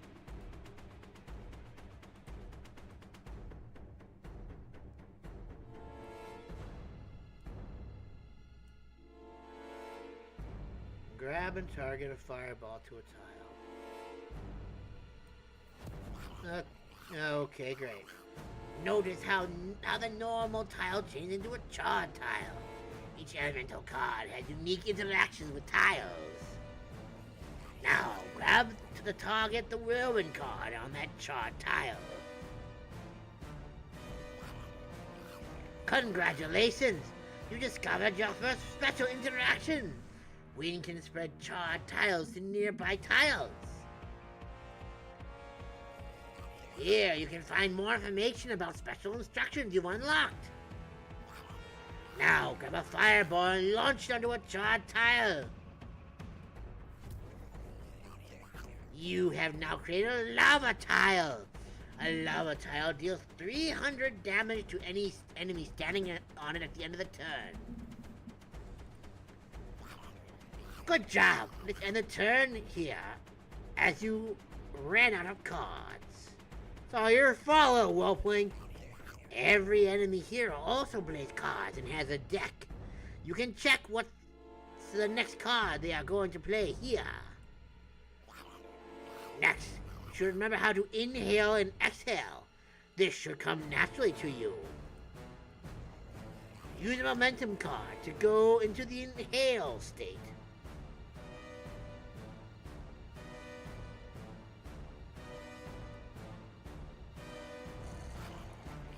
Exhale cards trigger bonus abilities in the inhale state. Is when the inhale state is active. Now use a fire breath card to exhale.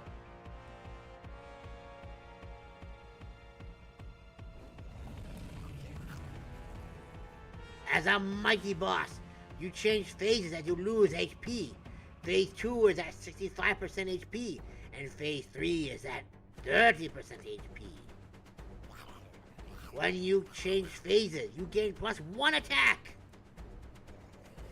You will learn new boss mechanics. These mechanics will work across different phases. This is all I have to teach you. You will have to remember everything else on your own. Good luck in your fight against him. Okay, so what does this do now? Can I, like, put earth on him? Like, oh, yeah. Alright, so this spreads. Okay. And then I can create another fire. Another. Oh, okay, I can't. I must end my turn. I can inhale. Yes. Then exhale forth a mighty breath. Ha! Ah, 'tis a wonderful thing indeed. And I will cast a fireball and turn that into lava, so as to go ahead and make your day very bad. Yes. No. Oh. Deal 10,000 damage to boss. I will inhale again and breathe forth my fiery fury. Okay. Whirlwind. I don't think I did too much. If anything, I think this was probably a bad idea. I will end my turn. Oh no, he killed me. Aw, man. Welcome to the world map. Let's take our revenge by conquering their lands. Here, you can see how many moves you have left before the Kingdom Hero appears again. That will be the final fight. However, beware. For every 5 moves you make, they will still send a raid party after you.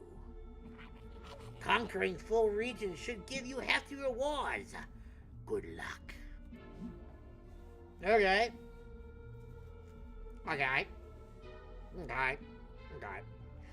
So, let's see here. Army size, none. I'm guessing this guy go ahead and just like... I'm gonna attack this boy just because I can. Can you feel my wrath?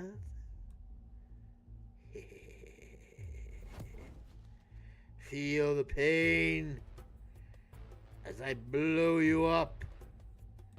What happens if I apply earth? What does that do? Oh, it just negates it. Oh. Oh, that was dumb. I'm gonna make you windy. Haha. Gain 100 attack? What the hell's up with that? Fireball. Fireball. Fireball.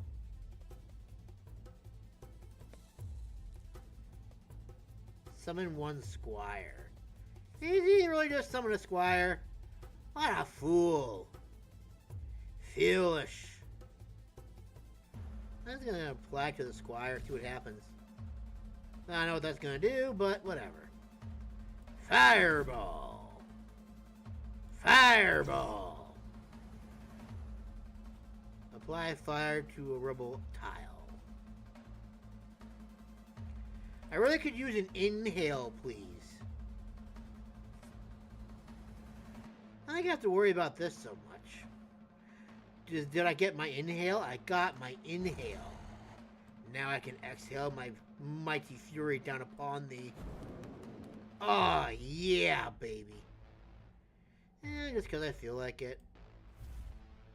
We'll spread the wealth. Ha ha! And add one more fireball to the pile.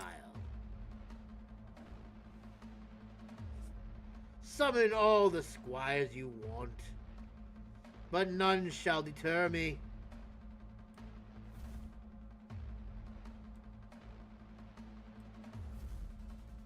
Well, that was dumb. Oh, yeah, man. Look at that. We just made a crap ton of lava. For all the good that did me, for sure. I'm just gonna apply earth here. Oh, ooh. What? I got a spiky ball now? Oh, that's amazing. Yeah, I'm just gonna end my turn.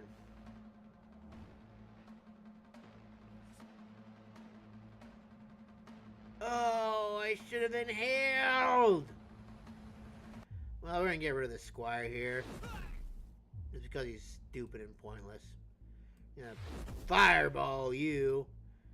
And of course I can't do fire breath because I don't have exhale, of course. Fireball! End my turn. Why must you keep summoning squires? Ouch! He finally caught me. I will inhale and destroy you. Alright, I guess I can beat the squire now, I guess, huh? Whoosh!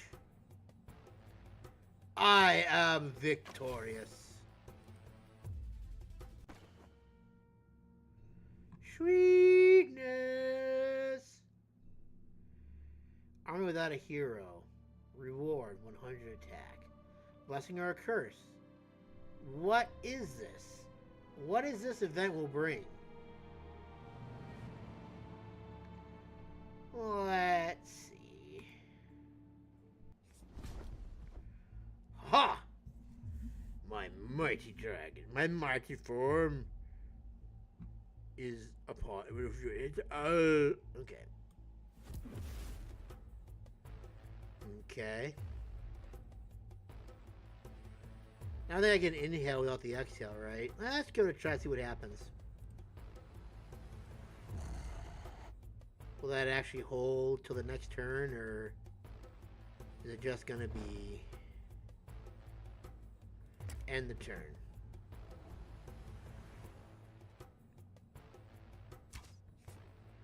Ha! Can I use it? Ooh, maybe I can. Oh! But I can't do it again, though, can I? No, of course I can. I can spread this, though. Whoosh!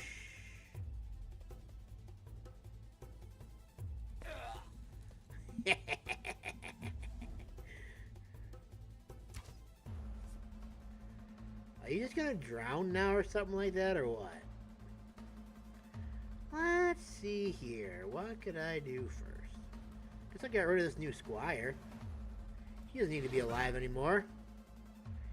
And I guess I'll try and take out one of these guys as well. And then we'll spread the wealth upon the land. Yes. Ha ha!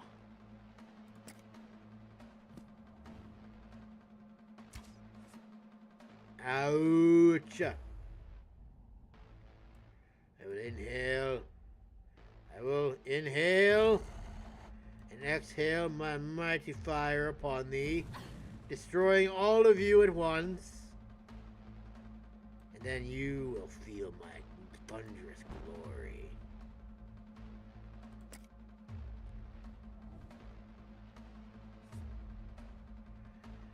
I will inhale again and breathe out upon you.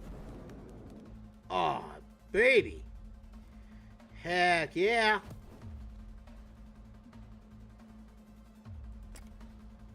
My boy. Ouch. We'll do one of these, and we'll do one of these. For all the crap ton of good it did me. Then we'll do that again. And then we'll do that again. Turn into a lava pit, 'cause he can't move anywhere else now. He's stuck.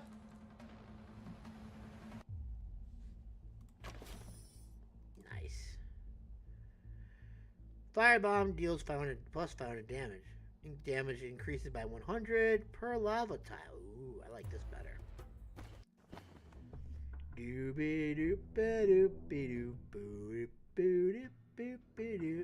Can purchase items and remove cards. Sister Layla. What do we have? Ooh, upheaval. Oh, that would be fantastic. What is this? Exhaust. Deal damage equal to armor. Apply wind. Oh, I moved. Didn't wait. Did that count as a move? It counted as a move. Damn it.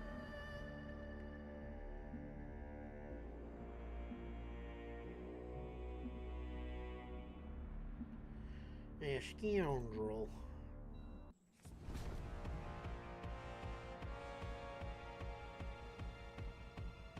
Yeah. Feel the breath. You're gonna get injured. Fireball. Lava death.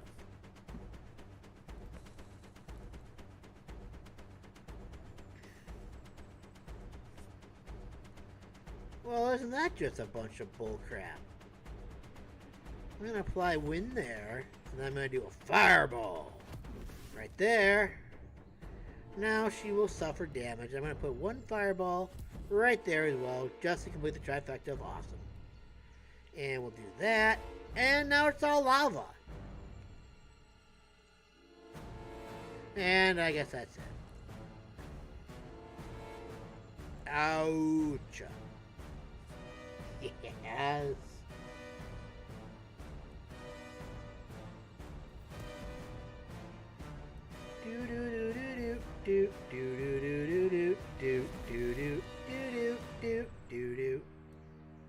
I don't know what this will do, but what the heck I'm going to put there anyways. She's coming after me anyways. Ouch. In this turn, if this card is in turn, deal 1,000 damage.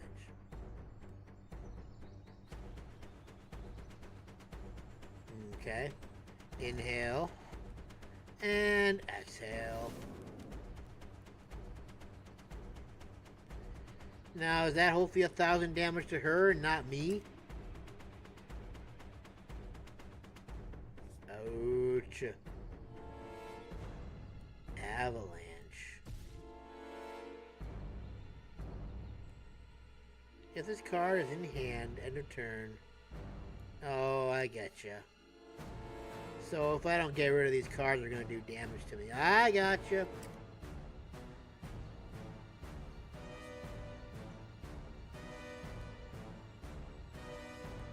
Inhale. And exhale. I did quite a lot of damage to her. Holy crap. Ouch. Alright. Goodbye. Nice talking to you. I got money. Yes, I got money. I got money. Oh, yeah. I can't do anything with it, though, can I? Army without a hero.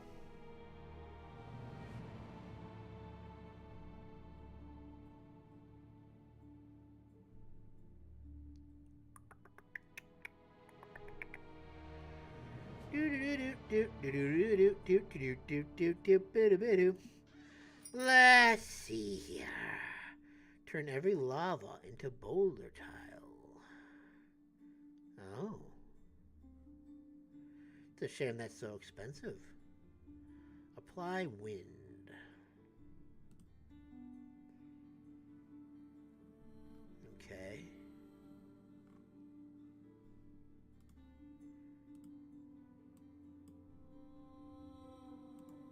Damn it!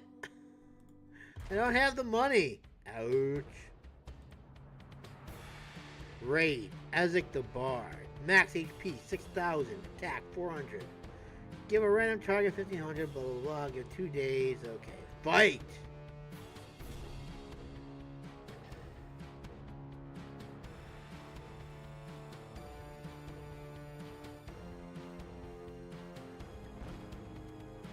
Boom.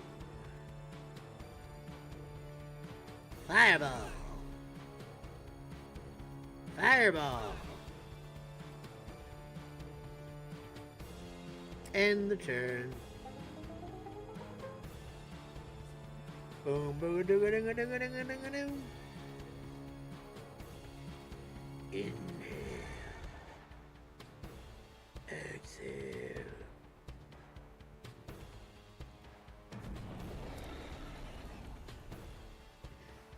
And fireball. So long, loser!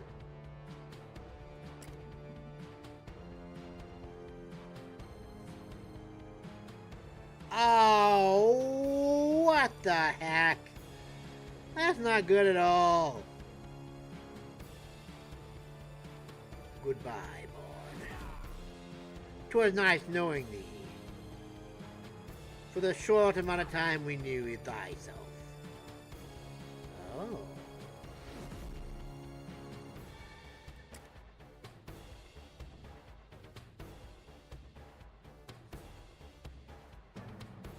Ooh. Lose 5 rage.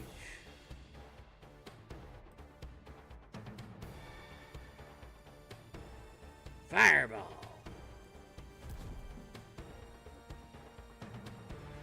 What's the point of this thing now, I wonder? Ugh. What the hell was that for? I don't need you shooting arrows at me. Get the hell out of here.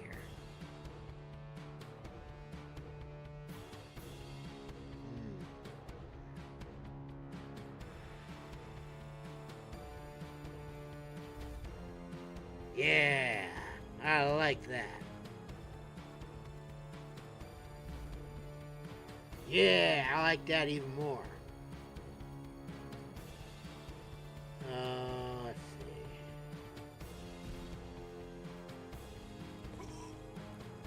Oh, no, no, no, no, no, no, no, no, no. Oh no no no no no no no no no no no. Later, loser.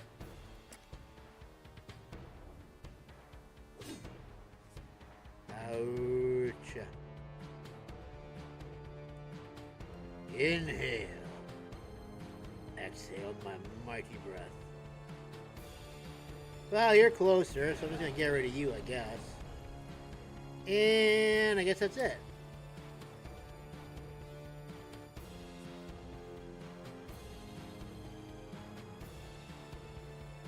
Okay, I think we pretty much got that pretty much all cleared away nicely.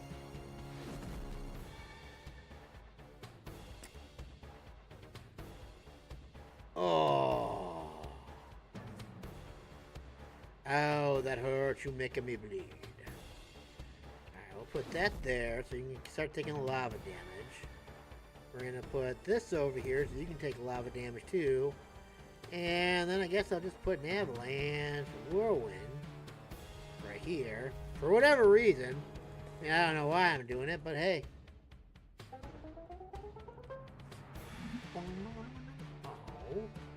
Oh. Oh. Oh. I think I'm gonna lose.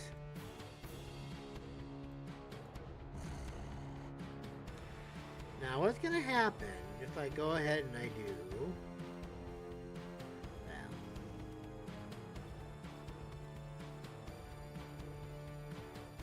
Let's see...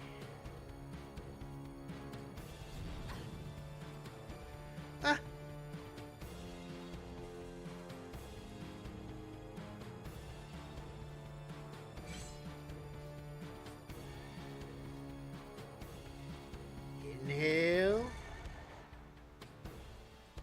Exhale. That's a lot of lava, man.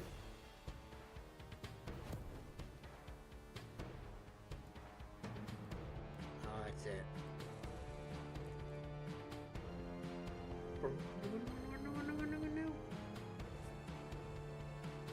Oh, come on.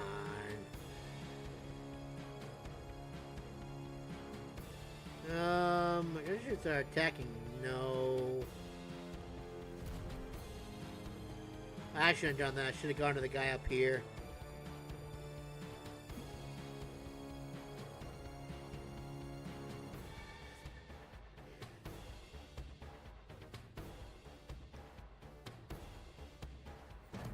Put that there. We'll spread that out. And I guess...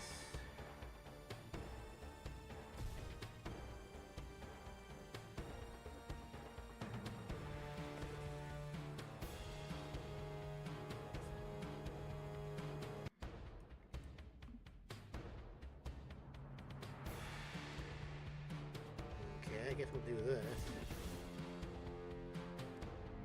And then I'll put one here. And then we'll put... Oh, that's it, I'm done. Ouch. Can I, like, inhale, please? I really would like to inhale if you don't mind.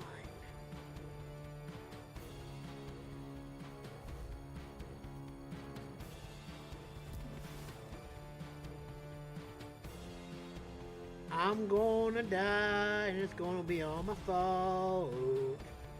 I got no one to blame but myself. Ouch.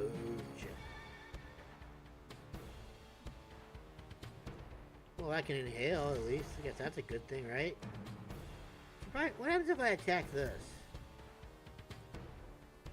I know I'm just wasting my time here when I could be doing something better than that, but...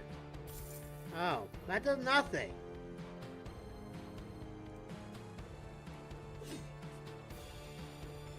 Phase 3.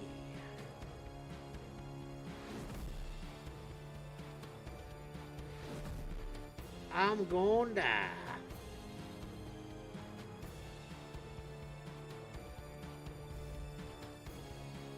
I'm gonna die. Nothing good there that I can use, man. Ouch.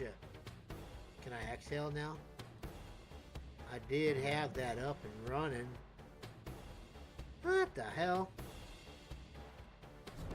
What the hot diggity dang darn it? Inhale. Maybe I should be focusing on him. Never mind, I'm dead. It doesn't matter anymore. I got a talent point! Hooray! New cards unlocked. Ooh.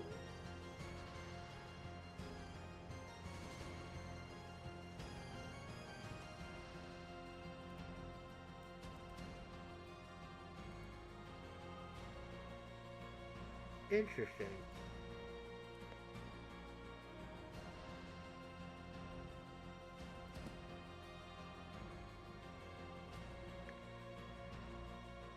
Unlock rage mechanic. What's this? If you cast 3 different cards in one turn, Rockstorm gains 500 damage. Active during all phases.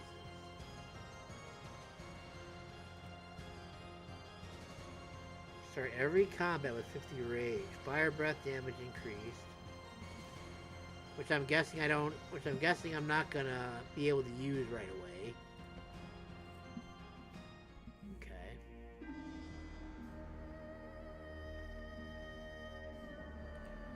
I guess I'm gonna go after you this time, I guess. Inhale. And exhale. And fireball. Just so you really get to hating me.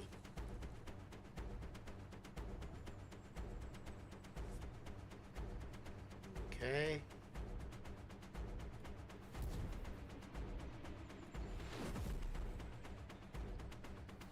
And 3.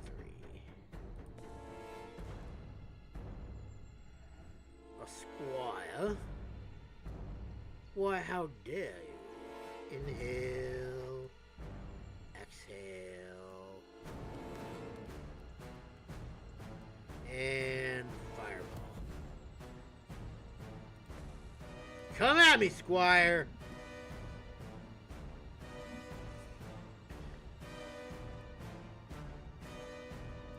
Fireball there.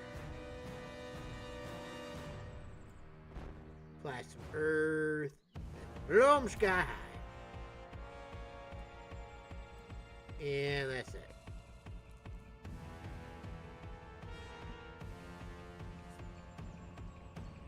Can I inhale, please? Why, yes. Yes, I can inhale. And yes, I can blow you sky high as well. Sky high, don't come down, dude. Don't come down.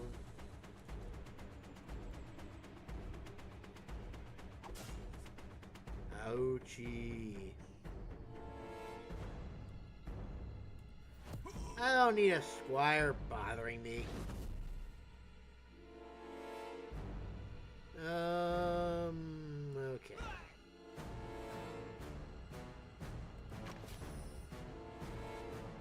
Now, what is this? I get to choose a card. Deal 200 damage. If on a level tile, deal 800 damage. Why, yes. I like that very much. Yuck, yuck, yuck, yuck, yuck.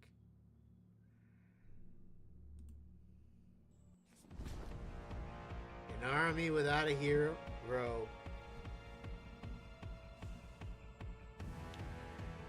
Okay, so.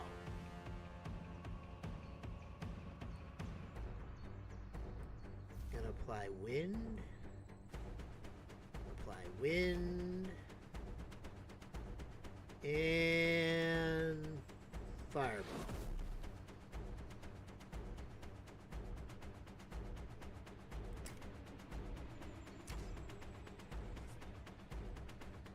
Where the hell are you all coming from? Let's see here.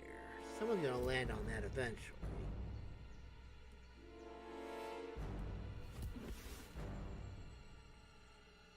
Oh, that did quite some damage. Get rid of you.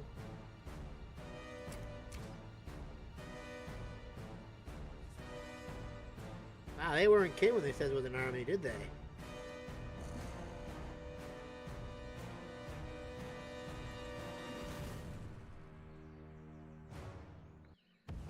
They were not kidding in the slightest. Ah, how rude.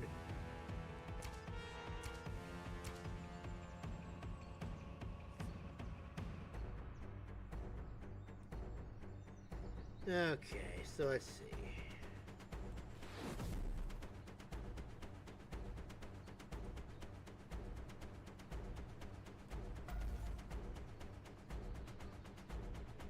Apply wind to a lava tile. That even do anything at all? Was it even, like, worth it at that point?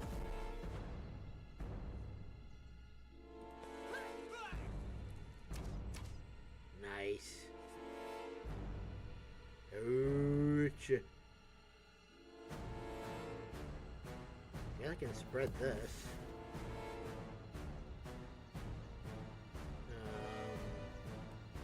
Avalanche for that. Then we'll do earth to that. Okay, goody goody gumdrops. God, you guys are really mean, you know that?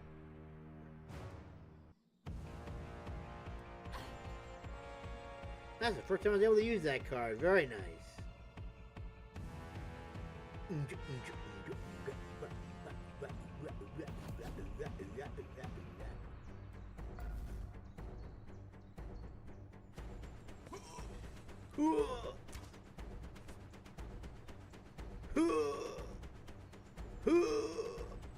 Okay, inhale. And you know, it's a good spot to exhale right here. Nice. Let's see. Nice. I like how the archers just stand there and just are like, you know what? I'm just gonna stand here and just let myself take all damage in the world. And just to finish you off, you two are dead, so I'm not gonna bother with you. Later. Bye-bye. And I might be able to get rid of you eventually too. Shaboom. Bafoo. And fire. Bye-bye, Luther. What did I just get? That's kind of cool. The Green Menace.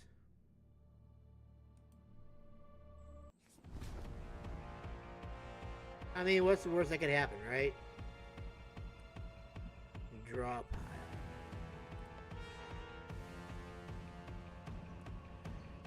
They're scheming. Oh, I can inhale already.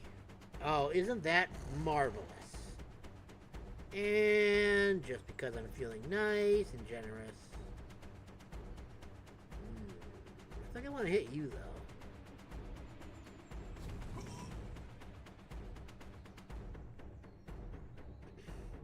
Okay. I don't know what you're going to do, but I'm going to turn that into lava. Hooah!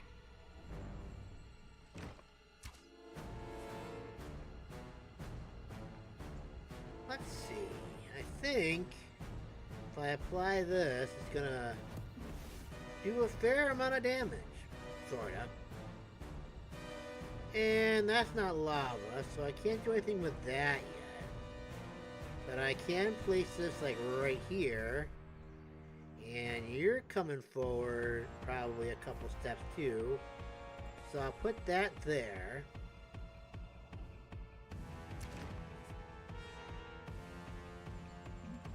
You didn't do what I thought you were going to do. Well, I guess I can just burn this.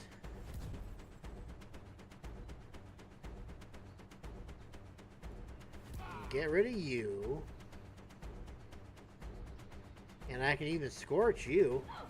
Very nice.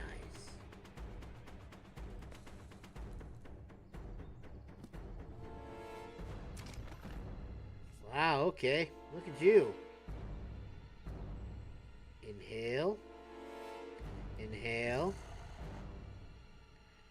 And exhale. Exhale.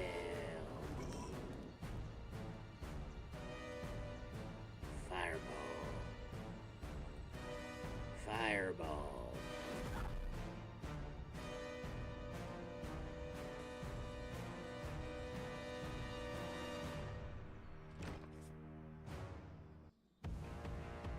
Okay, so I guess my question is, how am I going to beat that boy up now?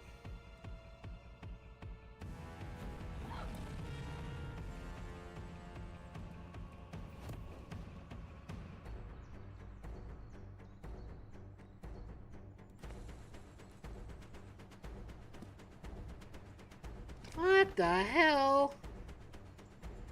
You know what? Fine, I'm just gonna scorch your ass now. This is gonna be the thing, isn't it?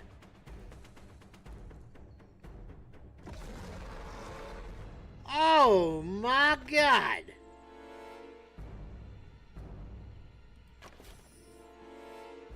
Well, goddamn! Deal 5,000 damage.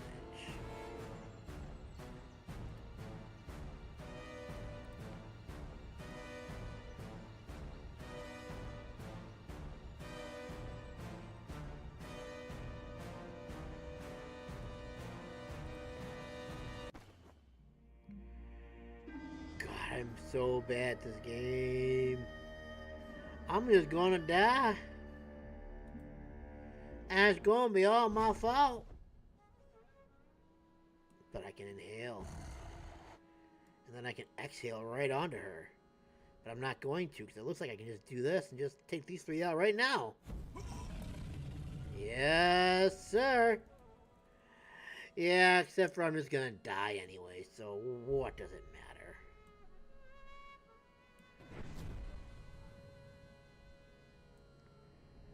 Then we'll get rid of you too. That wasn't a bad first turn. I mean, I'm still gonna die, but hey. I think she's on lava, so that should do that.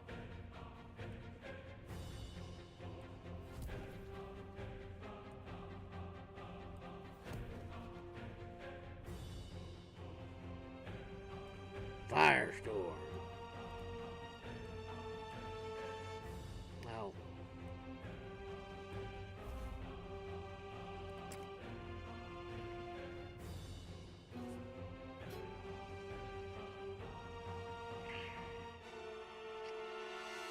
I think it's safe to assume that I died on this one too.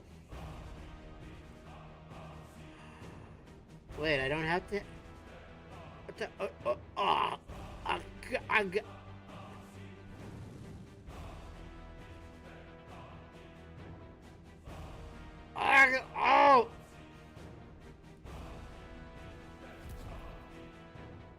Gain 1500 max HP.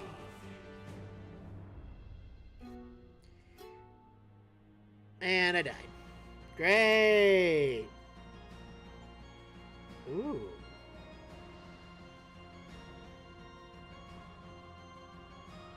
I'm a boss. Alright, new cards unlocked. Okay, goody. New relics unlocked.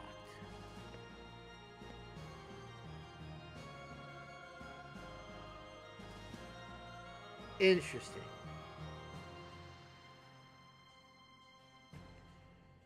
So, let's see. Add 1 Enflame card to starter deck. Fire breath damage increased by 300. Yes, yes. Okay, start. Let's see what bad happens this time. Ooh, cards. Yes, I love cards. I also love money too. Kind of want more money. More money, great. So I can just do this? Well, damn it, I thought I needed to inhale in order to do that. That's a waste of a good card. I'm guessing all that does is just makes it cause more damage, right?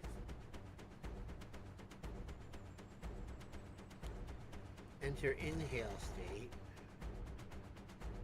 And now it does more damage. Okay, I guess that makes more sense. But you can use it regardless. That's good to know. Enter the inhale state. Knock that. Knock your little squire dead. And we'll do that. We'll do that. And turn. Wow. 400 armor. Good for you. Wait a minute. I thought I inhaled. Oh, well, whatever. It doesn't matter. There goes your armor, boy. Oh, yeah. I'm a terrible boss. But not that time I wasn't. Meteor shower. Launch 3 meteors, dealing each 600 damage. Fly fire. Oh, okay.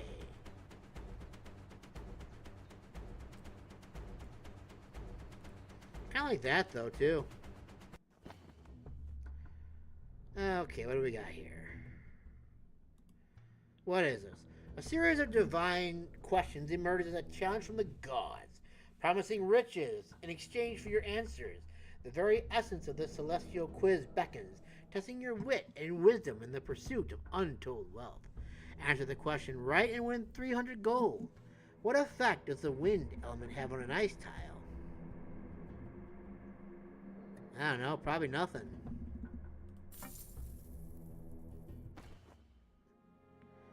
Yes! I got 300 gold! Yes!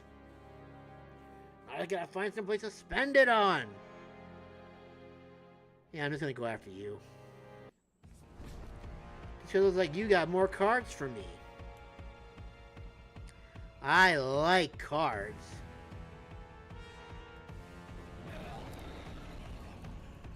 Ugh. Ooh, I got Meteor. Aw, man, I should have used Meteor. Well, that's a crying shame. Okay, that's it for you. Bye-bye.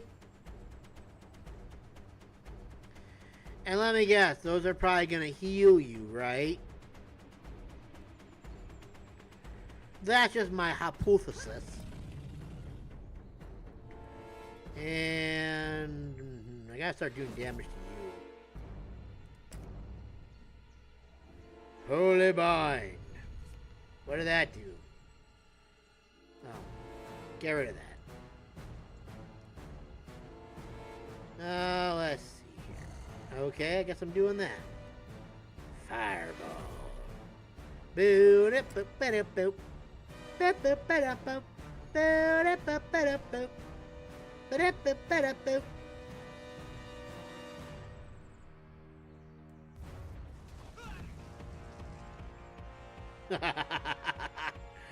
Okay, that was pretty cool. Still gotta cause more damage to you though, just because, you know, you're kind of a problem. Did you do that already? Okay. Holy bind. I will exhale upon thee. I think I did too much damage to her, honestly. What the hell? So that's just a random thing. It doesn't, like, have any kind of, specific area, does it?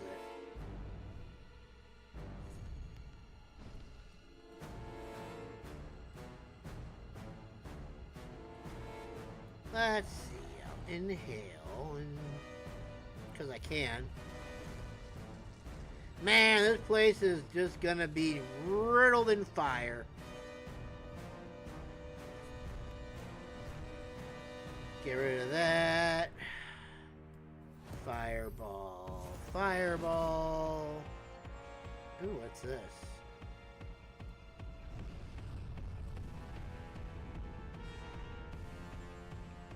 I don't use my rage for the first time.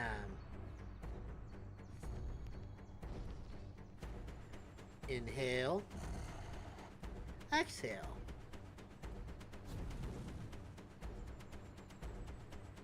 And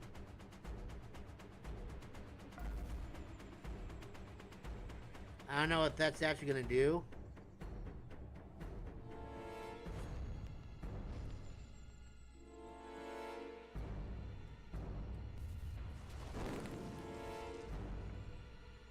Okay.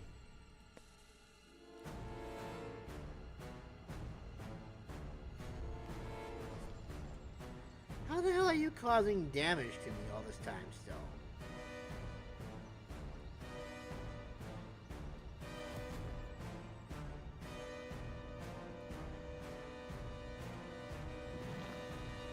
Oh, that was cool. Oh, your holy's a crux.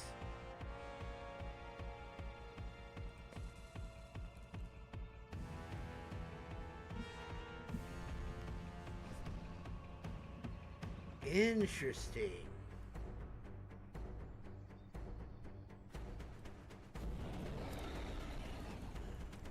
I gotta get rid of you. You're just a pain in my butt.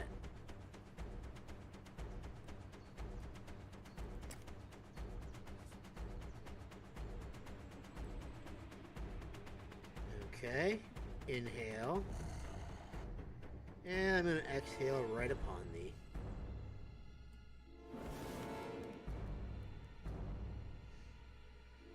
Darn, I wish I had one more fireball. That would have been amazing. I don't know why that's still a thing, but okay.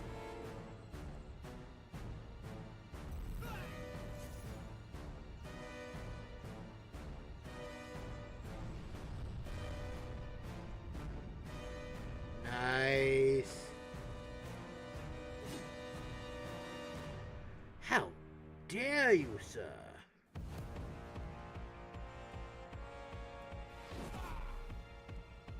Hua!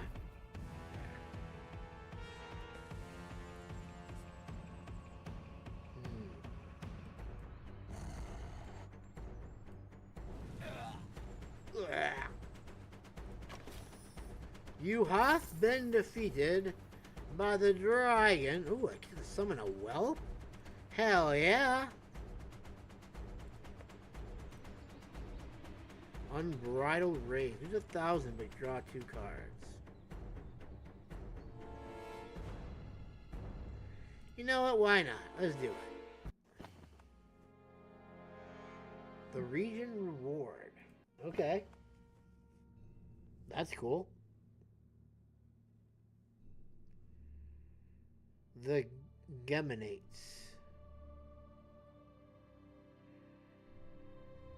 Where do I get, like, the most effective abilities?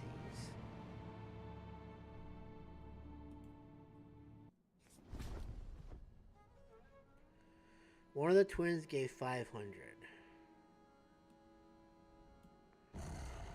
Twins connection. They have to be defeated at the same time. Well, shit, that sucks. Okay.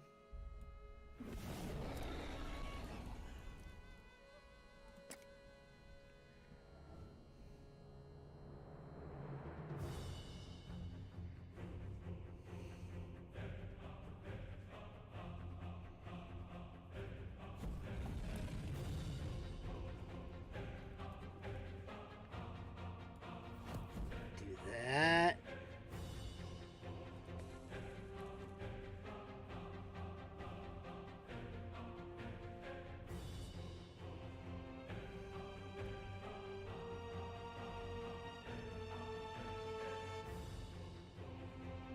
Yeah.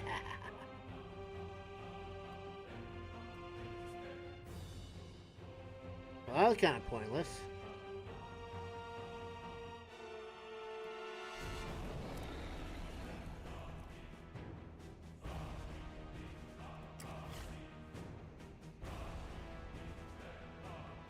Why is it always that twin that's gaining all the good stuff?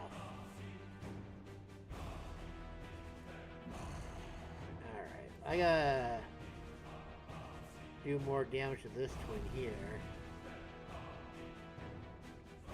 And I can fireball you.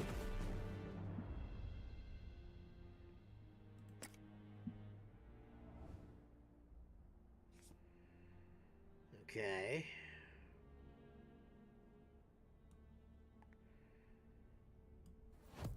Do that. And then that. And we'll apply wind here.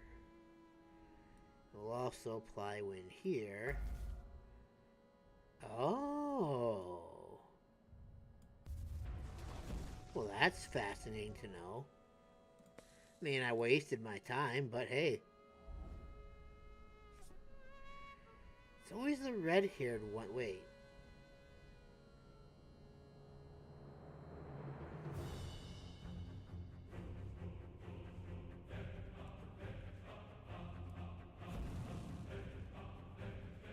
What happened to the other twin?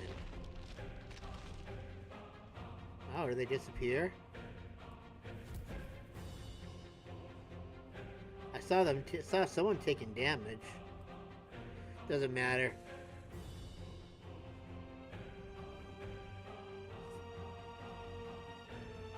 Oh man, that really sucks.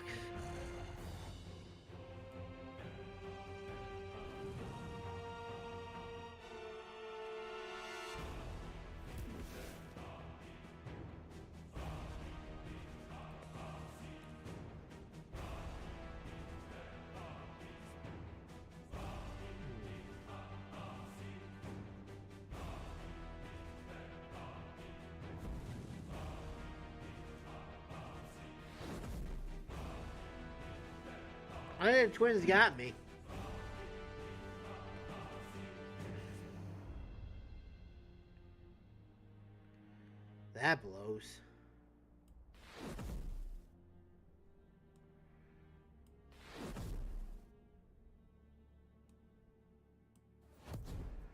Should have put something here on this twin.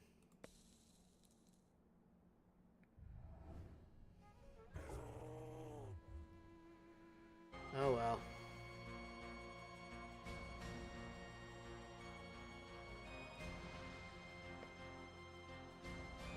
Alright. That is None Shall Intrude. That was actually pretty good, I'm not gonna lie. I actually kind of enjoyed that. Okay, None Shall Intrude. That was pretty... I like that. That was pretty cool. Not usually a big fan of roguelikes, but I can't complain. I mean, I can, but it's a good kind of complaint, I think. Alright, so we got None Shall Intrude.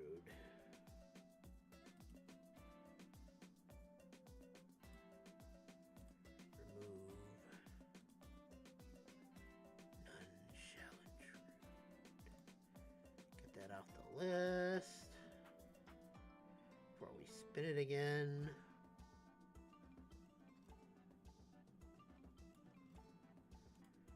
Okay.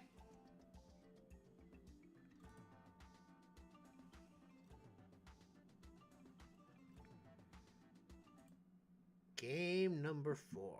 Let's go.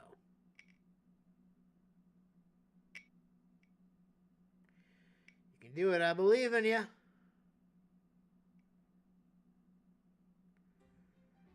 Reverse 1999. This is kind of cool. We're getting all of the new games that I've downloaded today. Nice.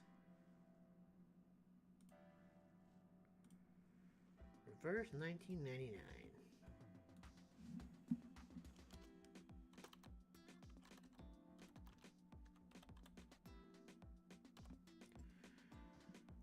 Okay.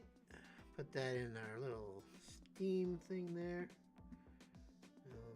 PQR reverse 1999 store page. I was kind of hoping we'd be able to place one today. This one actually looks kind of cool. Nope, not what I wanted. If you please, we will paste that, and then we'll save that, and then here we go. We're going to continue on. Reverse 1999. Okay.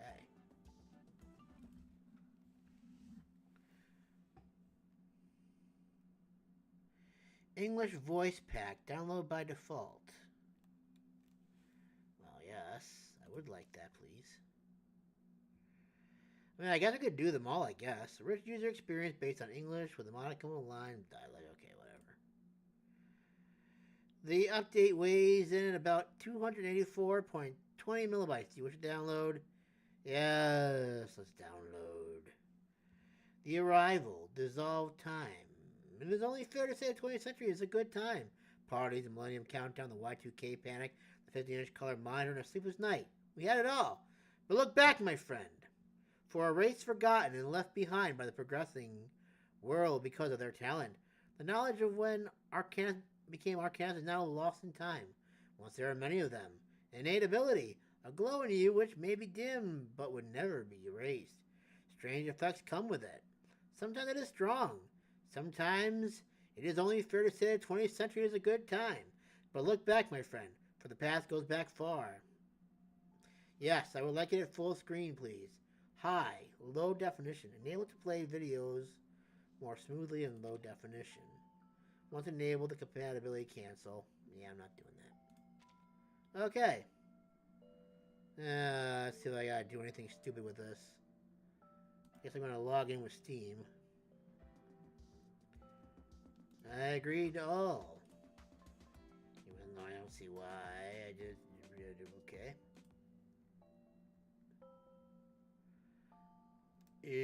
Okay. Prepare the game.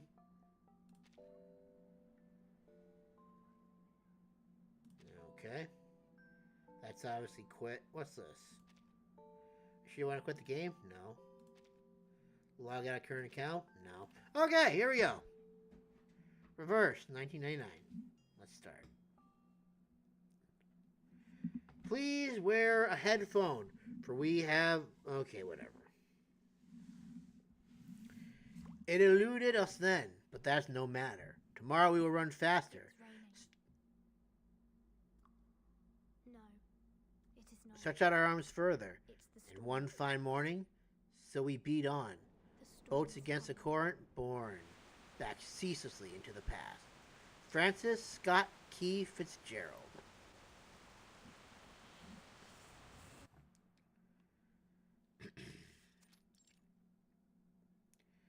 Newton Street. Aha! Are you feeling seasick? No, not really. Open your eyes, followers. It's 12 at noon, and the Rockin' Apple is welcoming the most unwelcome visitors. I'll hold of you a public hearing. You stalkers, stalking me, the pirate for days? Get ready to be shocked away by the rock and rolling coasters night and day. Now, listen to Radio Apple. Come with me. Let's count down to ecstasy. 3, 2, 1. Say your names, you British government stooges. Say your names, you Manus Vindictae robbers. You banned music. You robbed traders. Our lips are sealed and we wandered. But nothing gonna change our love for freedom ever. Woo! What's going on? What happened? I don't know. You tell me. I just started. This feels like this is a good auto thing. Captain, there is a huge black ship behind us. Ah, there really is an apple. Bloody hell! Turn off the microphone! A bridge! Veined cannons! What the hell is that? Looks like a Leviathan. You gotta be kidding. I only played a song. Captain, that is the emblem of Manus Vindictae.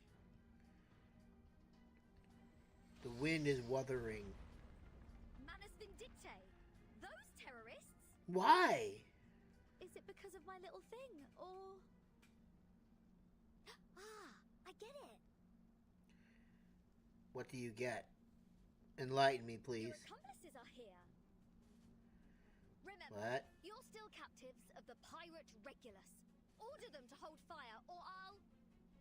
Or you what? Another bomb hits the ship. The smell of gunpowder and sparks soon fill the air. We're sinking. Please prepare to abandon the ship, my captain. The captain goes down with her ship. She scrambles to dispel the mute incantation on the captives. Hey! I'll let you go. Just please don't sink my ship. It's already sinking! My records are my most precious treasures. Please, no violence. Hey, can you hear me? Say something. Blue!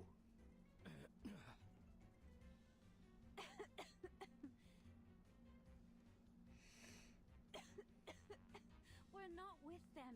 We tried to tell you. We're investigators from the Foundation. You've got the wrong people. Oh. Protect the records! And how are we gonna do that? This ship's been sunk. Oh, man. Damn it, the apple is sinking. Landed. Good. They landed safely. Aspita, those rioters are still after them. At this rate. We're all gonna die. My apologies, timekeeper. It's okay. Are you feeling Who are you better? talking to? I don't know. Are you talking to me? Of course. Timekeeper, I must offer you my deepest apologies. What did you do? I shouldn't have sent the backup request so hastily. The ritual wasn't ready. Well, then why'd you do it? But thank goodness you're awake now. There's no time to spare. Please allow me to report and request backup. Go ahead. Oh? 2 days ago, we met heavy resistance on our mission to register Regulus. She's even captured 2 of our investigators. Damn it! Unfortunately, she's now being pursued by Manus Vindictae. Double damn it! I formally request your aid. We must rescue the investigators, complete the registration of Regulus, and return to the research center before the arrival of the storm. But why me? You know I'm not like you, Sonato. You've trained your whole life to battle with Arcanum. I took a different path. I took the path of peace. I know. You don't have to fight, Miss Vertin. I just need you by my side to guide me. I've never known a person more perceptive in the arts of Arcanum than you. And according to the field mission evacuation instructions, we can request your aid within 24 hours of the storm. Right, Timekeeper? I don't know. You are a careful reader. I'll help you out. Don't worry.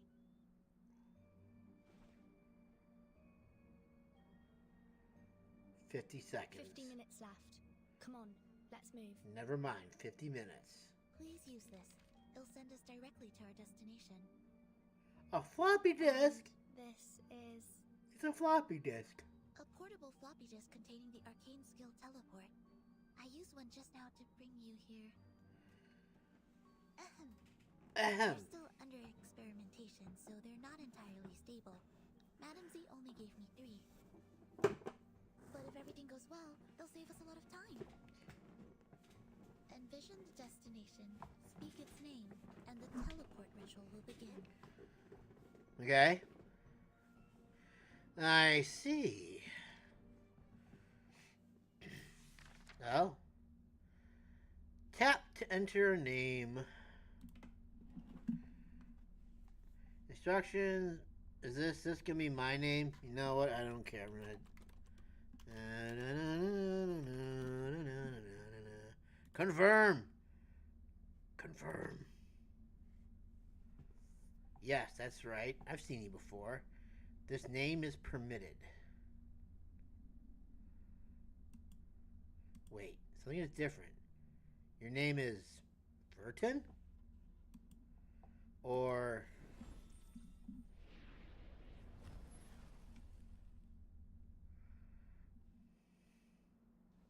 There are too many of them. I can't hold on much longer. What's your status? I'm in pain.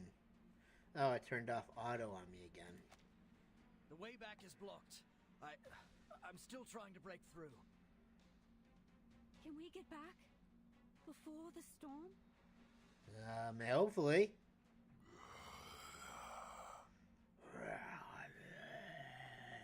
Sugar, sugar. Bum, bum, bum, bum, bum, bum. My beloved apple and... Your records! Oh, the tape drive I bought just yesterday, all sunk to the bottom of the ocean. Hey, the bottom line is that you saved your records. So smug. If I hadn't been protecting the records, I would have beaten the lot of you to a pulp.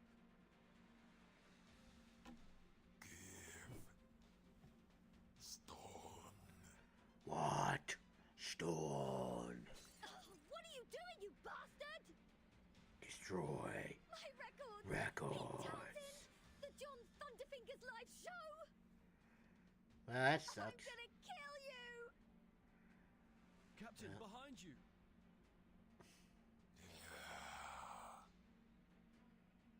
Roars. Found them. Enemy ahead. Now. Ascolta, capire, pregare, perdonare. Ed è subito sera.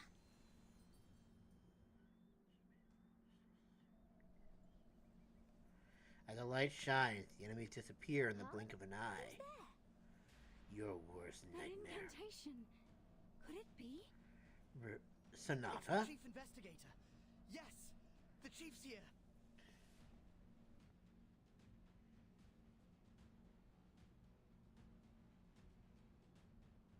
The lighted teleport fades away. 2 figures show up on the shore. Chief, you arrived just in time. How did you know? I have the timekeeper. I didn't. It's all thanks to the timekeeper. Predicting the enemy's movement mid-teleportation. You're even more perceptive than I thought. You're... the timekeeper? I guess. So the storm is coming soon. In 45 minutes. Indeed. We have 45 minutes. I'll do my best to help before the storm arrives. Now everyone, get ready to break through. Regulus, you're doing this too. How do you know my name? Fine. But only because you saved me. Then we're even. She carefully hides the records behind a stone, joining the team unwillingly. Sinetto, your assistance, please. The breach is behind us. The alley towards King's Road.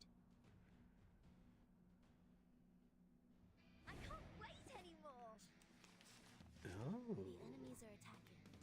We are counting on you, Timekeeper. Are you sure it's a good idea? Timekeeper, allow me to go through the basic principles and deployment method of Arcanum Battle again. Again? Should be like, this is the first time you're showing me. Oh, I should probably make this louder, because that's kind of quiet. There we go. Yeah. Alright, that'll work. It shows the incantations that have been generated here. Okay. But what do they do? Tell Tap me! to select an incantation and summon its ritual. Tap and hold an incantation to check details of this arcane skill. Mass attack. Deals 150 damage, mental damage to the enemy. Tap again to select an. It shows our action points here. Choosing an incantation consumes 1 AP. When you are done choosing, the ritual shall begin. Okay. Timekeeper, this is our chance. Is it really? What do we do? Sempre caro mi fu quest'ermo cole. Oh, Nice! apple. Wow. Alright. Oh. Don't touch my bag! We are prepared for the change. Okay. Look, it shows the star levels of the incantations here. Right. Oh. When two identical incantations with the same star level meet each other, they will be merged into one. Tap with the on a level. proper incantation to link the neighboring ones and improve its power. I believe in you. We can now summon the ritual, Timekeeper. Interesting. Start me up! I know the moon, and this is an alien city.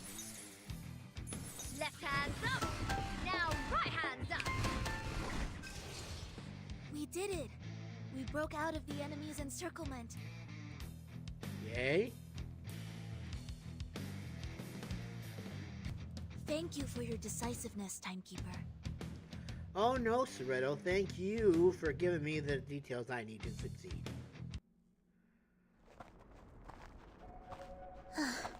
We've got some distance from them for now. Chief, are there any teleport floppy disks left? We need to go now. There's one. This is the last one. Let's take Regulus back. Where are we going? Into the past. Somewhere or safe. Future. We won't hurt you. For now. We are investigators from the cooperate. St. Pavlov Foundation. As far as we are aware, you have not registered for the Arcanum license. Unauthorized use of Arcanum is a violation of the public security law. You are required to cooperate with our investigation and registration process. Oh, do I have to? Just come back with us to the research center and... F you. Sail to the sky where thunder is bursting. We need to move quickly. Huh? Are you recruiting me? Fine. I'll go with you.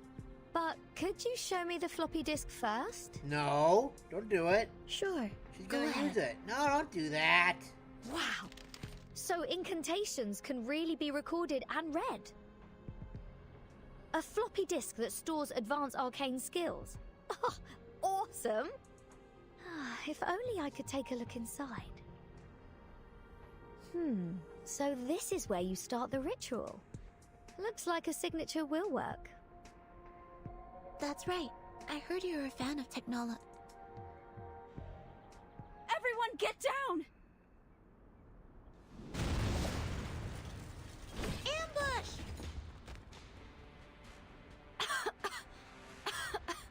Is anyone hurt? hurt? Give me. Crystal. Careful, Give me there's my another gang of precious. rioters. They're blocking the way ahead. Manus Vindictae has been silent for some time. Why are there so many of them now? I don't know. We need to take them down first. Sonetto, your assistance, please. And thank you. May the peace be with us. Oh, would you look at that? These enemies are stronger than before and even more dangerous. Timekeeper, we need to go one step further. Observe, meditate, and create stronger incantations. Okay. Move the incantation. Oh, okay. I'll leave the rest to you, Timekeeper. I was wondering if I could move them. Well done. I knew it. You're gifted as a commander. Our AP is invaluable. Moving incantations will cost AP as well. You must play the cards right based on the situation. You've been pretty good at that. Thank you. We're now fully prepared to face the enemy. You sure about that? Everybody, let me see your hands. Release! Oh, wow, okay. Okay.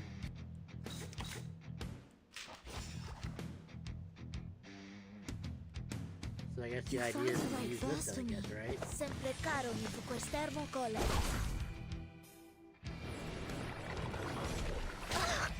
Don't touch my bag! So all you're worried about is your bag getting touched? Let's go, Apple! Just little game. Woohoo! Release!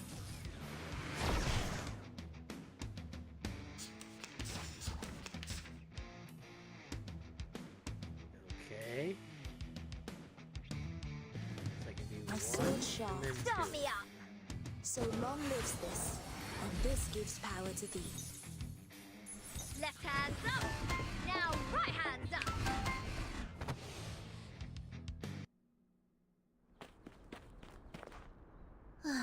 That was close. We finally got rid of them. Thank God. Let's get a move on. Time is of the essence. Literally. Please hand me the floppy disk, Regulus. I'll start the ritual. Regulus? Where is she? She ran away with the floppy disk. It appears she triggered the ritual and disappeared in the chaos.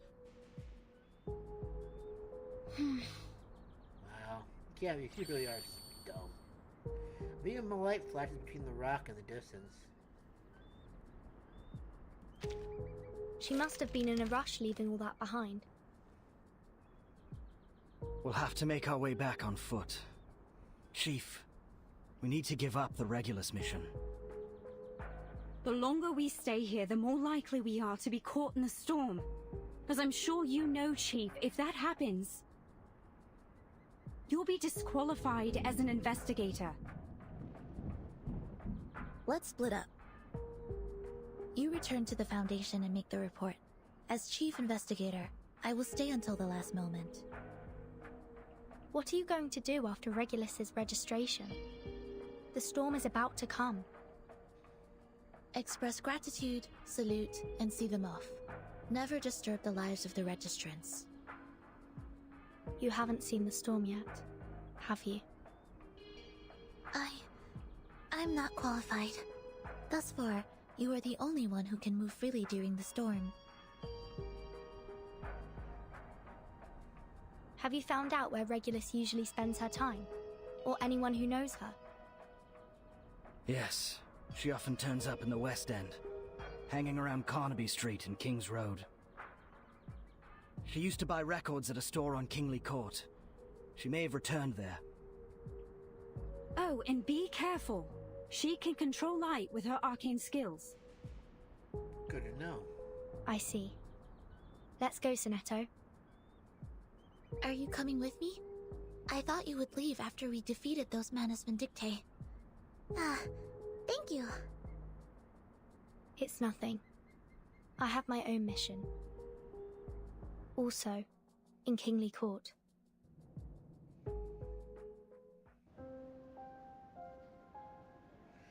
When did it start to rain?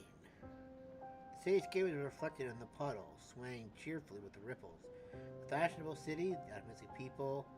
It looks as if the prosperity would last through all eras and never die. Extra, extra! Read all about it! The world's going to end soon! The story of the hero Pickles will be brought to the big screen! Rule Britannia! The hero Pickles. This is... Hey, coming through. Tommy, is Regulus not here again today? If she doesn't show up, I'm taking that motorbike of hers. Hey, don't be such a louse. Didn't you listen to the radio this morning? Her ship's been sunk. Are you talking about Regulus of the Apple? Who's asking?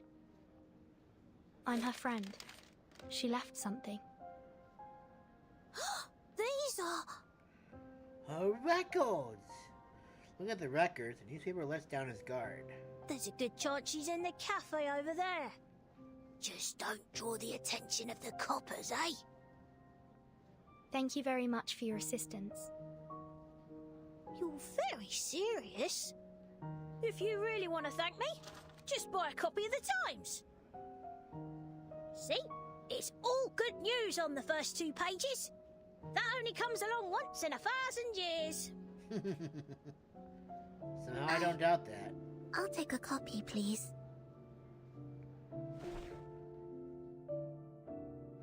Sanaa puts away the newspaper carefully and runs toward the cafe while forcing herself to calm down. Do you like the world outside, Sonetto?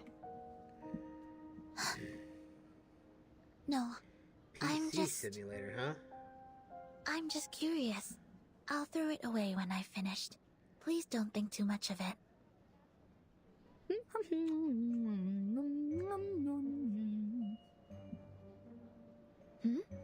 That voice.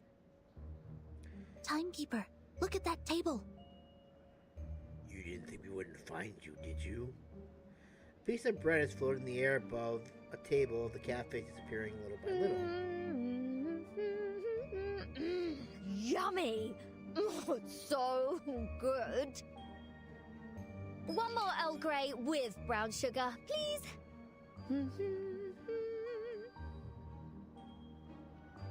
Oh, now I understand.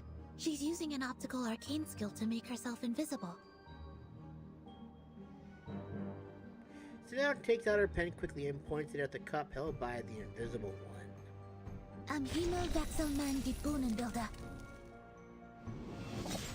Whoa! What? Ah! My tea! Regulus, will you cooperate or not? I need your answer.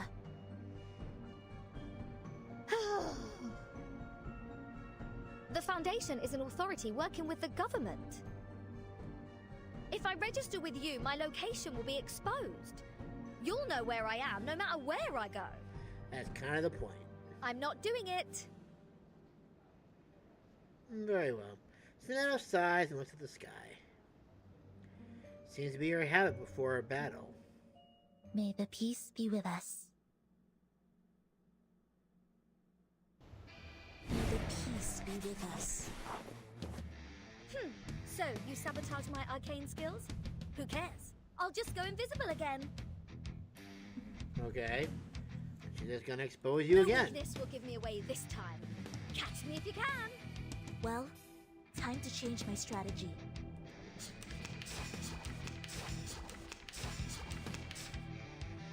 Indicates the character's Moxie. Casting, moving, and upgrading an incantation will increase the character's Moxie. When a character's Moxie is full, the next incantation generated will be an ultimate. Please guide me. I believe in you. Sempre caro mi fu quest'ermo cole. Ouch! It hurts! If that's what you got, this pirate will not be caught. Yeah, okay. Better listen up. Now's the time to rock your world. Are you ready to shake?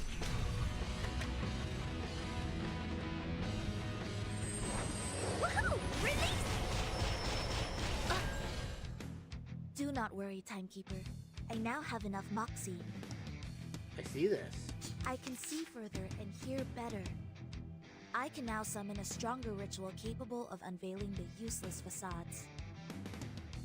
Turn your eyes on me and listen to my incantation. Witness my ultimate. Very well.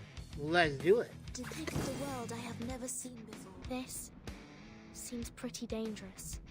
And we're here to bear witness to it. Do not worry, Timekeeper. I will keep things in check. Each moment, now night.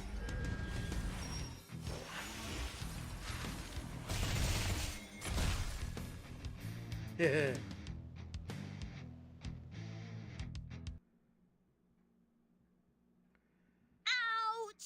It hurts! Really hurts! You should have cooperated then, I guess. Regulus jumps back and falls heavily to the ground. She seems to be hurt badly. That's what she gets for resisting, I guess. Huh? I'm not finished yet. Stand up and continue the fight. Arm's broken! Oh, bugger! Her face has gone pale. Let me check her out. Vertin squats next to Regulus and blocks Sonetto's eyesight. What are you doing? It's a misty bubble ball. You know how to use it, right?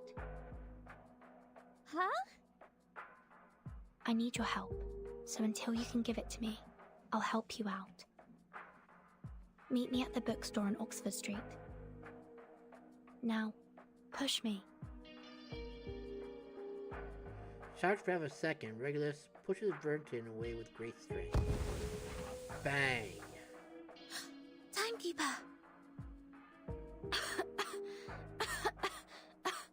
Protect your eyes.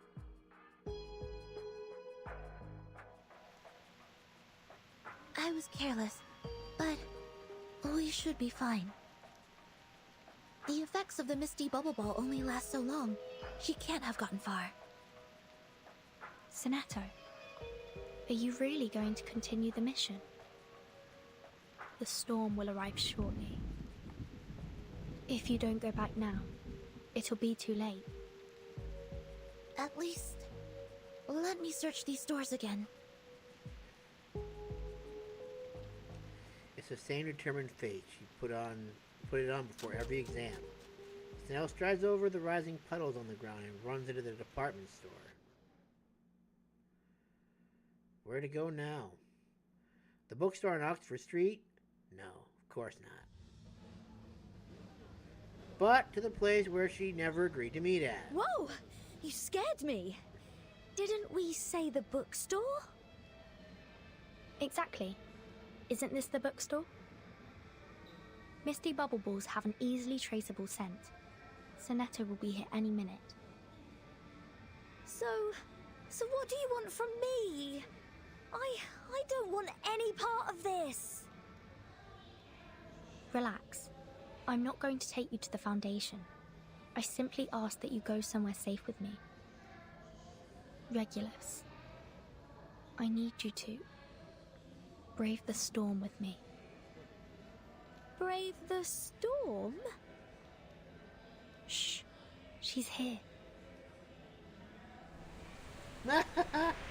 Fluctuation of arcane skills comes from outside.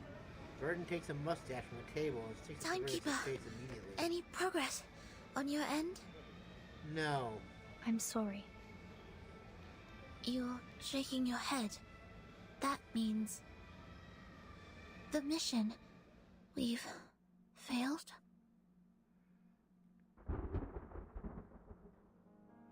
A thunder brings Regulus back to her senses. She looks at her leather boots. They are already soaked by the raindrops. Pink raindrops, yellow raindrops, and blue raindrops are spent like paints in water. The edges of the buildings begin to melt. So bizarre, like the patterns in comic books. Timekeeper. Her face is pale. When will the storm begin? In 10 minutes. The collage of Richard Hamilton falls from the sky, splashing rain all over her. As she She just nods in a hasty manner. Her eyes seem I should go. frozen. I have to go back. Thank you very much for your support, Timekeeper. Oh, you're welcome. Sorry I had to betray you. She now turns around and runs the way back. The rain. Is it rising from the ground? No more escaping. Regulus stands at the door, totally frozen with shock. She reaches out for the raindrops and watches them flying towards the sky through her fingers, feeling confused. And rightfully Why is so. everyone acting as if nothing's happening? Are my eyes playing tricks on me? I don't think so. This is really, really weird. You can see it too. Which proves you're the one I'm looking for. She draws back in haste until falling down in a puddle behind her. Looking for me? No, no way! Yes, way. Are these hallucinations? Did you use a potion on me? No. Why? I don't even have that little thing anymore. Enough! Stop running! The storm is here. At the last moment, Verdun finally manages to open the suitcase and push Regulus inside. Look at the world. Through your own eyes.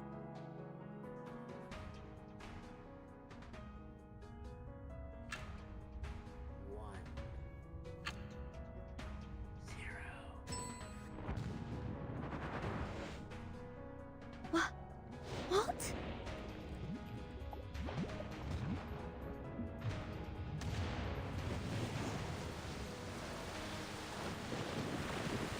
I'm not like them. I'm here to protect you.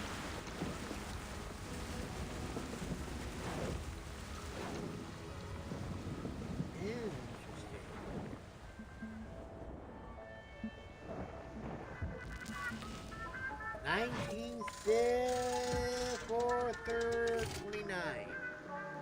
1929.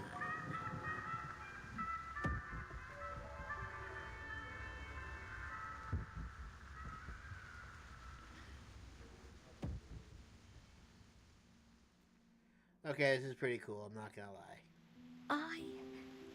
This is... The past?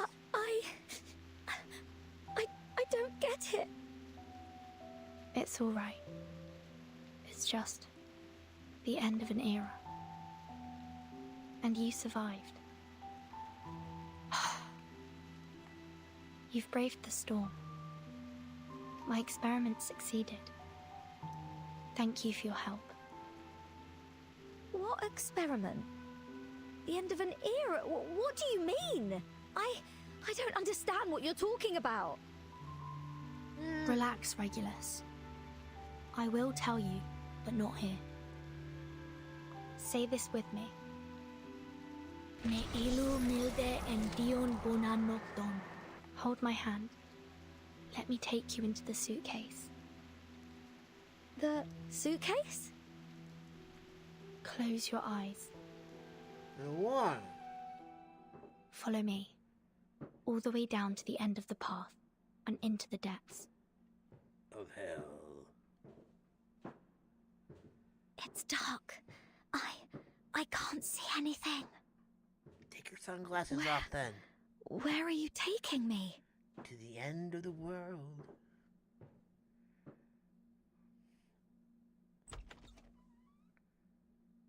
A safe place. An ark. Sailing in the storm. Of time. No one can follow us here. We can speak freely. Wow. Can we? Giant stone statues.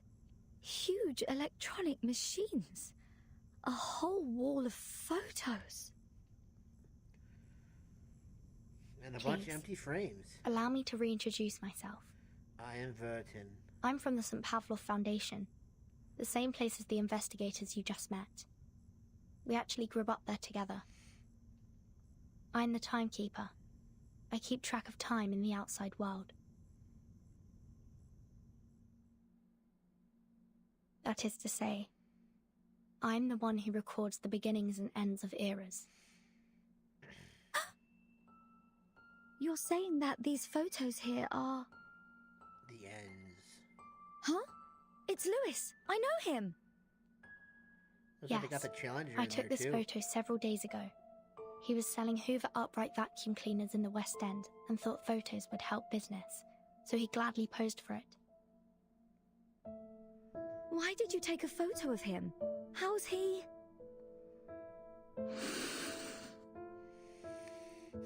This is Marion Smith, a single mother. She worried if she could afford to feed her child every night, but she never gave up her dream of being a writer. I met her at a snack bar at 2 a.m. Her one-act play about the Transantarctic expedition was a real masterpiece. This is Julie, who once invited me to her house. Her bedroom wall was covered with posters of Rivaldo, the FIFA World Player of the Year, who then became a mass idol. Transantarctica expedition? Rivaldo? I've never heard of them. Their stories from a long, long time to come. These photos date forward to 1999. My time.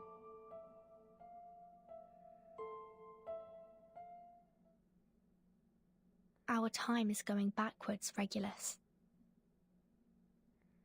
At the countdown to the millennium, before the clock struck 12, time reversed. We were sent back to the explosion of the supernova in the 80s, to the release of VHS, What, VHS? and to the 1960s, where I met you. Time is going backwards. Yep, that's what she said. So, That's what they said. the people in the photos, people like me, where are they now? Have they all been reversed? And no longer exist. Like in the storm, just now?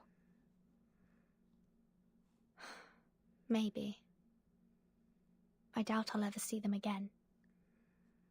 Before meeting you, I had done so many experiments. At one point, I discovered that my suitcase was able to cut the storm out. It can preserve items from the last era too, like these photos. So I tried putting newspapers, mushrooms, even Wepaloocies into the case. They all succeeded. However, when it came to the friends I'd made in the last era, I failed. It doesn't work on ordinary people.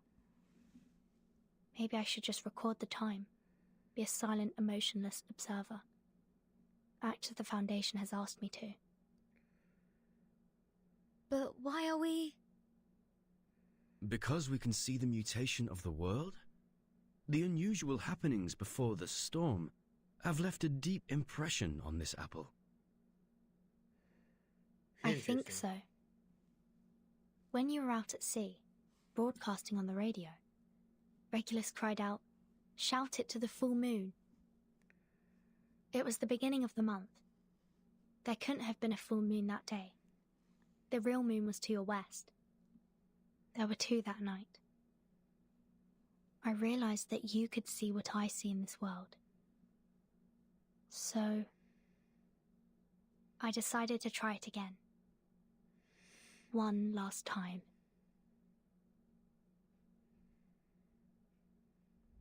Oh! What's going on? Is that an earthquake? Not good. Seems our suitcase has been found. Damn it. By critters, maybe. Or just someone passing by. Sorry. I need to leave for a while. Need to hide it somewhere safe. Hey, wait! The things you're doing, does your boss know? What boss? This is my own will. I can't stand aside and watch you be taken away by Sinetto. Have you disappear like the others in the storm. There's also something I need to find out for myself. Can I The say truth. people? Solid. Mr. Apple, could you please give Vertin a hand? I need some time to think about all this. About everything you said. Very good, Regulus.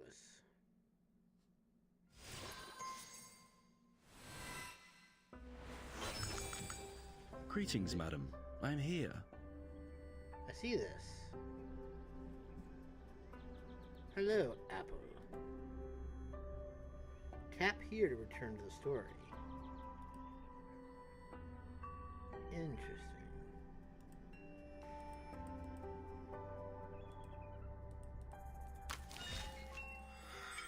In our time.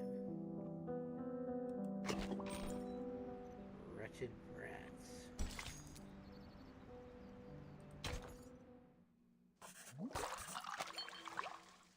In Our Time, Chapter 1, Wretched Brats, Part 1. You come out from the suitcase? Ah! That's the weirdo's case! She knows dark magic! Run! This is my suitcase. Please give it back to me. No! Don't touch me! I'ma give it to the officer. Ha ha! Kiss my ass, you damn basilisk losers! When a pirate meets robbers, robbing is not a good behavior that you kids should learn. That apple is talking? No! Throw rocks at it! Ow! Looks like the generation we met is not quite friendly. If they shake the suitcase like this, Regulus will probably fall apart. Mr. Apple, I need your help. My pleasure. Oh, This look at apple that. will shed some light on justice for them. Well, won't violate the Declaration of the Rights of the Child. Children have rights? What? Remember the terms provided in the Declaration of the Rights of the Child. No ally dies when the stage is cleared. You can't see. You can't see. And tap here to accelerate the battle. When an enemy has an incantation above their head, they will cast that incantation to attack on their turn. Through the icon below an incantation, you can check its incantation. Okay, right, I know that. Attack, debuff, counter, heal, channel, ultimate. Choose the critical enemy for better combat efficiency. Affirmative. A ravishing rainbow.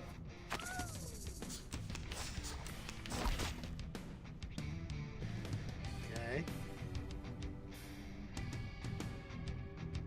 Oh, I can't agree more. White. Or say, all colours. I'm just gonna attack. Affirmative. Extraction of the rainbow. Which matters more? Knowledge or strength? No ally dies when the stage is cleared. I mean, I think knowledge and strength go Hides in hand the in tree hand, hole this personally. time. It shouldn't be that easy to be found. The situation of the Arcanists 40 years ago looked much worse than ours. At least we can still talk to the human. The subculture movement has indeed changed the social status of some arcanists. While in the 1920s, there are still many injustices. Mr. Apple, how long will it take for the suitcase to be completely invisible? 30 minutes. This apple is still waiting for the right solar altitude. You can meet with Regulus first. This apple is afraid that in order to have some fun, she might... in order to relieve the boredom, she might make you troubles. Okay. I'll just take her out of the suitcase then, let her walk around. Regulus. There's only Echo, and and no sign of Regulus. No one's here. The light is off. Did she go to another room? Someone is singing at the lake.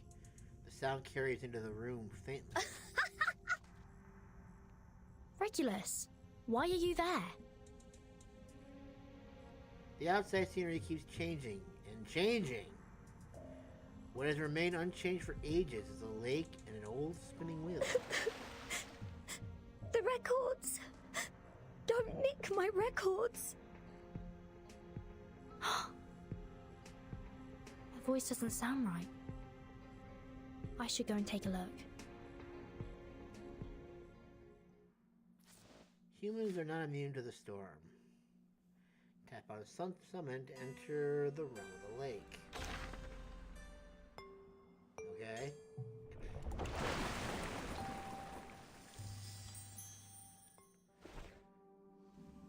This is where Vertin has never been. Regulus? Regulus? I can't see her at all. The fog is getting thicker. Vertin goes closer and finds half a spinning wheel in the middle of the lake with strange threads on it. The line is... two-dimensional? The water rises. More and more water rises. The ground is covered with rainwater from the storm. Incredibly, the water has no weight or humidity. It just flows slowly and quietly like time. I seem to have seen this. It's... The River of Time! The line in her hand, technically the line-like thing in her hand, cannot be felt in any way, has gradually formed, and someone is going to be invited over. Spin it as you have done so many times. Have I really? Wah! Wah! Oh.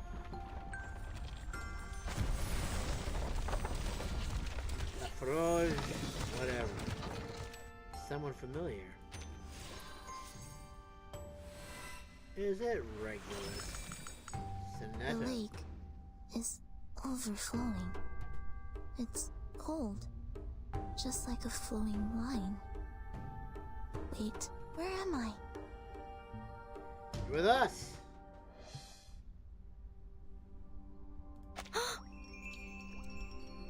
Timekeeper? Yes.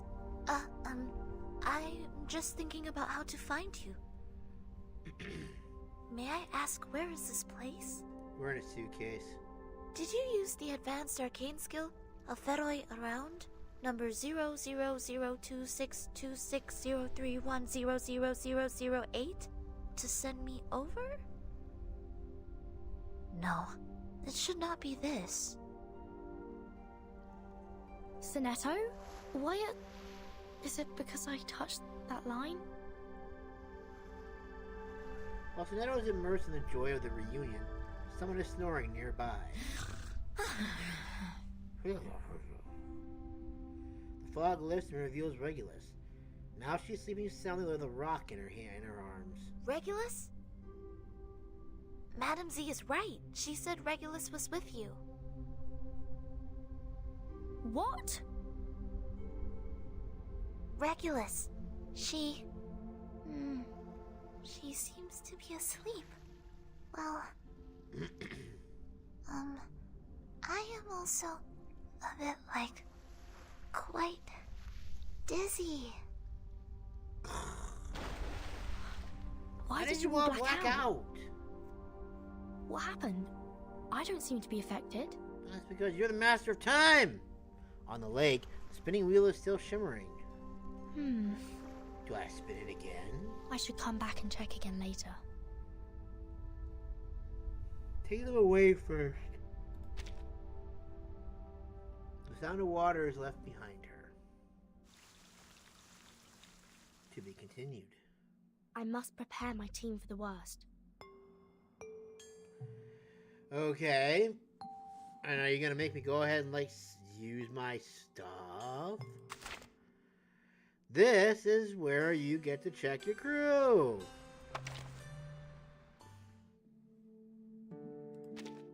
Greetings. Today, your shirt matches the color of your eyes very well. Thank you.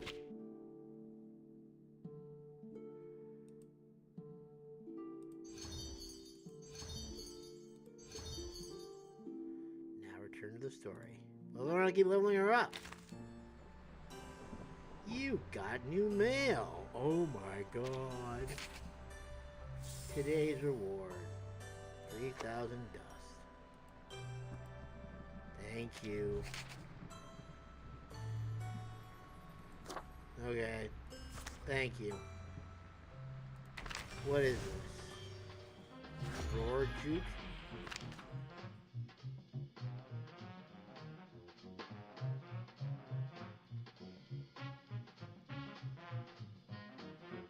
Yeah!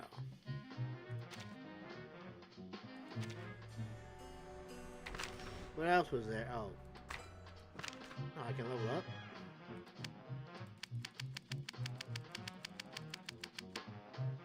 Yoink. Well, I can't do that. I can claim this, though. Okay, good. Hooray! I claim stuff. What else do we have? Oh, I got rewards. Claim all. 3,000 dust. Oh, the Illuminati. Interesting. An invitation at dusk.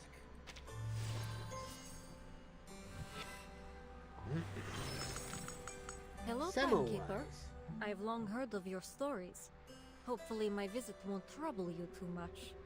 But perhaps for you, this isn't much trouble. I mean, it could be, but I thank you for your kind proposal. Semmelweis. Path to the future. Decatone. Thoughts in a cylinder. I have just finished reading Sonetto's annual report and yours as well. While both of you have made noteworthy contributions to the Foundation, what I am going to accomplish as the monitor system will eclipse your efforts in every regard. You will soon have the honor of witnessing my tremendous achievements, and you will willingly and personally hand over the Investigation of the Year award to me. Sincerely, the excellent Matilda Boanush. P.S. The reason I progressed so much is because I am a genius, not because I started lower than her.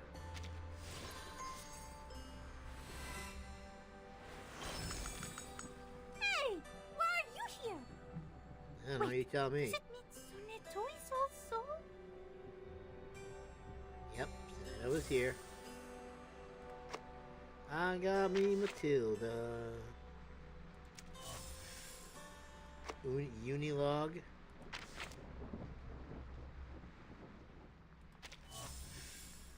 Thank you.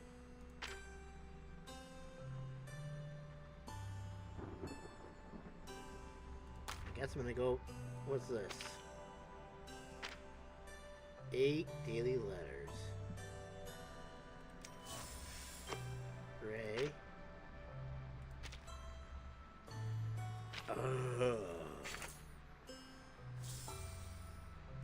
Thank you. After class exercise. Tutorial notebook will be unlocked after you clear whatever. Okay. Okay, I guess we go back to the show, I guess. Dr. Pepper. It's supposed to be like reference to Dr. Pepper, the one who makes the disgusting Dr. Pepper root beer. Buying the loyalty of a great, inspiring, and legendary rock pirate is far easier than you think. Dr. Pepper. Indeed, it's like it's surrounded by a mysterious fog. Mr. Apple tries to figure it out, but almost falls into a coma. Well, that kind of sucks. Poor Apple. The spinning wheel has been on standby for casting some arcane skill. Miss Vertin, they all wake up. Amazing. However, Sonetto found Regulus immediately. They're at a standoff in the lobby. I'm coming. Mr. Apple, you are the best.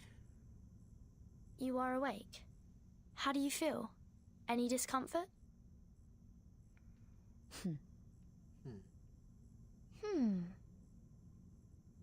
Timekeeper, you made it.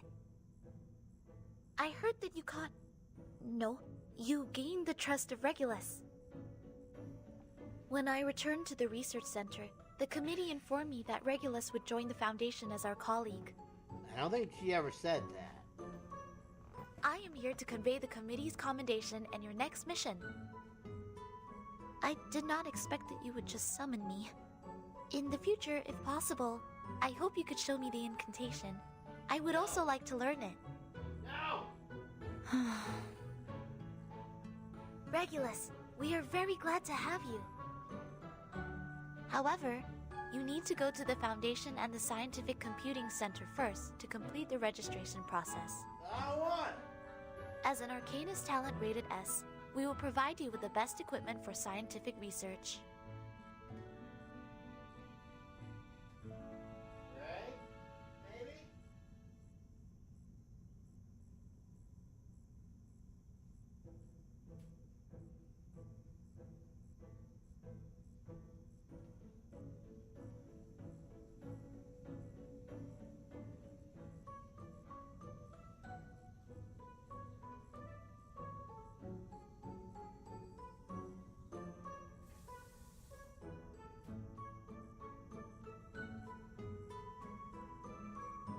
What happened? What'd I miss?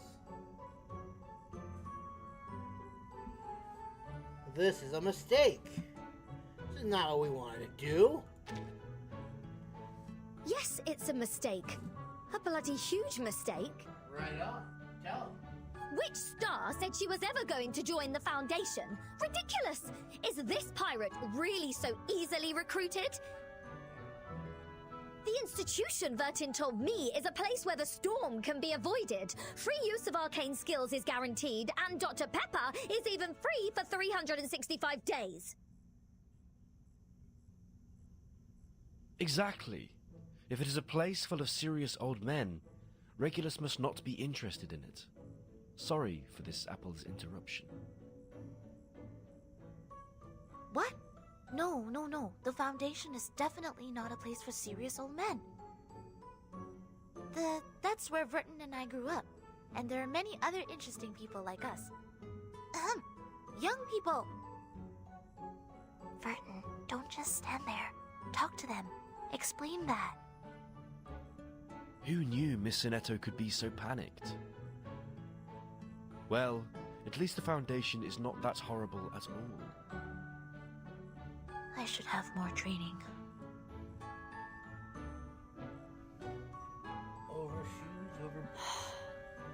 Let me explain. Regulus, Apple, what I invited you to join before is the St. Pavlov Foundation. As for Dr. Pepper, I think Sinetto will find a way. I will definitely make an application to the administration.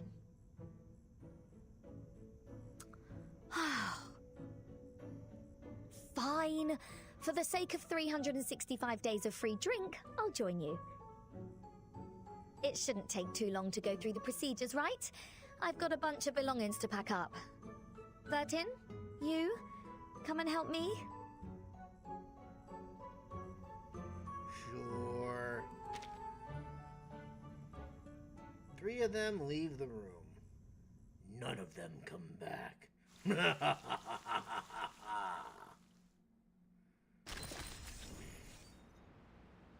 Alright, I think that is going to put an end to this one.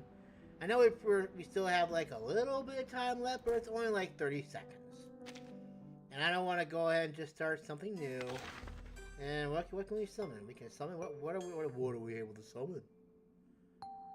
30-minute summons guarantee a 6-star character. Thoughts of Cylinder.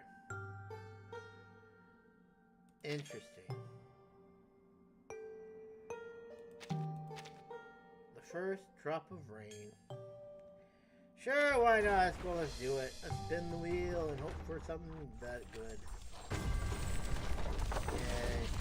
Whatever.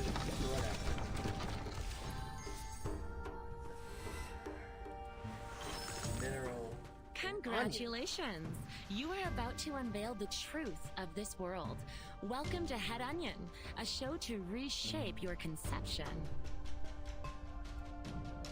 Interesting.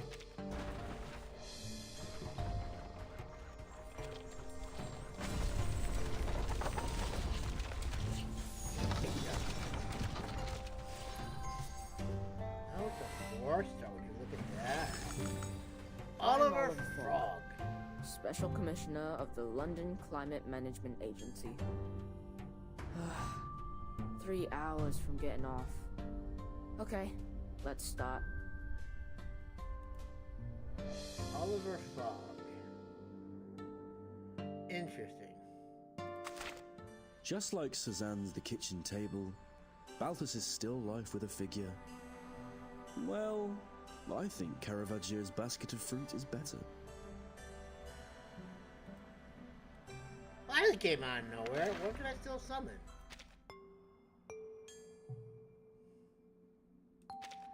Oh.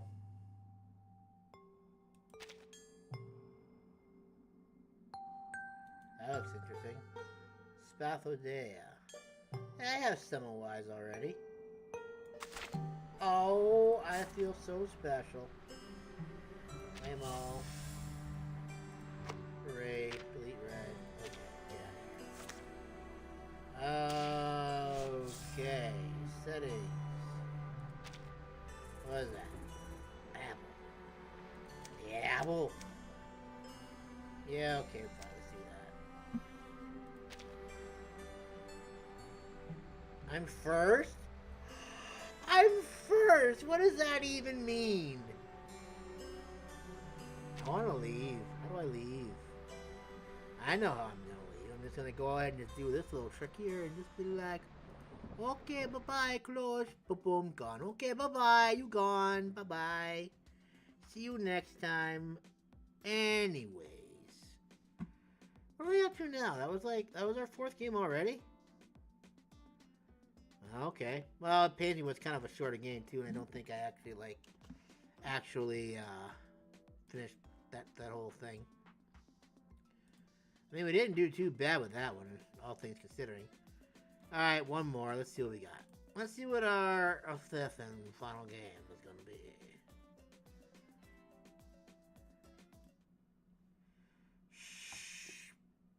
Spin the wheel.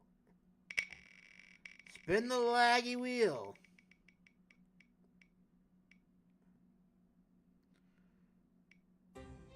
Gumball run. Okay. Gumball run it is. That should be interesting.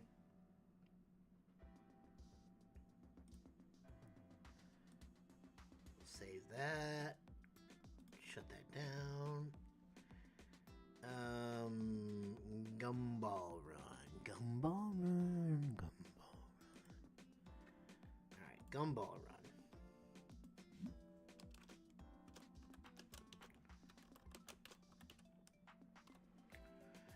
We're gonna go race some gumballs. Whatever could happen here, I don't know. A, B, C, D, E, F, G. Oh, it's got an update already? We just got the game. How can it have an update already? Okay. We'll do like a little pasty paste there. Paste. Boom. Done. No, I'm just going to leave that as it is anyways. Ghost Sword Gaming followed me? I'm guessing that's probably one of Ghost's channels, I'm assuming. Very interesting indeed. I feel like an old friend has returned. Anywho. Yeah. Gumball run. Gum bada bum gotta gum gotta gum gotta gum gotta gum gotta gum gum gum gotta gum gotta gum gotta gum gotta gum gum gum. I think this is gonna be like one of the. Oh my god! Why are you being a dick? You will allow this instance. Hello! Welcome to Gumball Run. Use your left stick to move.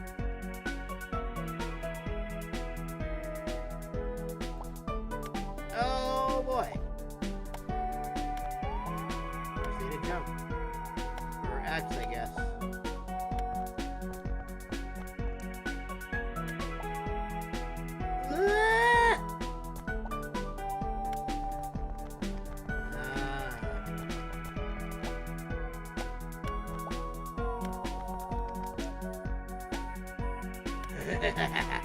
The more meteor sail. Oh my god! Ah!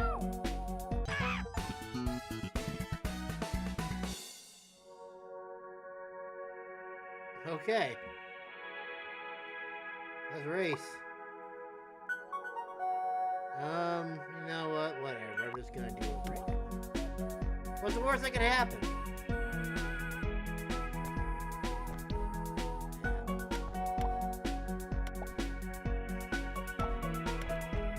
What the heck am I even doing? Oh god! I'm falling! You know, whatever. I'm just gonna do that.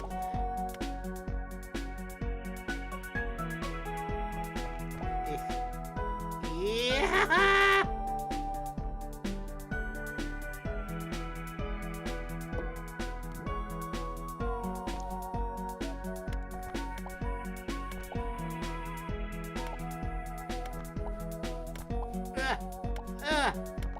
Oh my god, I got eaten. Shit.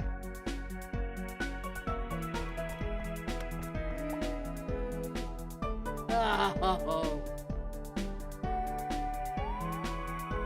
This is really all this thing is. It's like I'm just playing Fall Guy or something like that.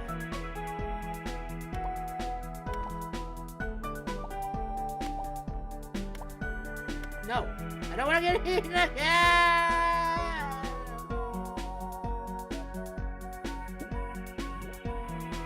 Okay. Yay! Oh my god.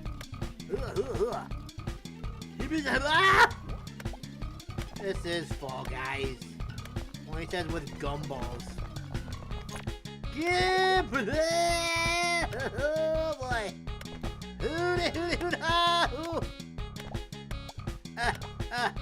Oh god! Oh god! I'm dead! No! What the hell? Ah! Screw you! Ah! Ah! Oh, cripe sakes, man. Oh my god. Oh my god. Oh my god. Oh my god. How the frick did I do that? Okay. Okay, it is. I think we're done with this. I think we did good.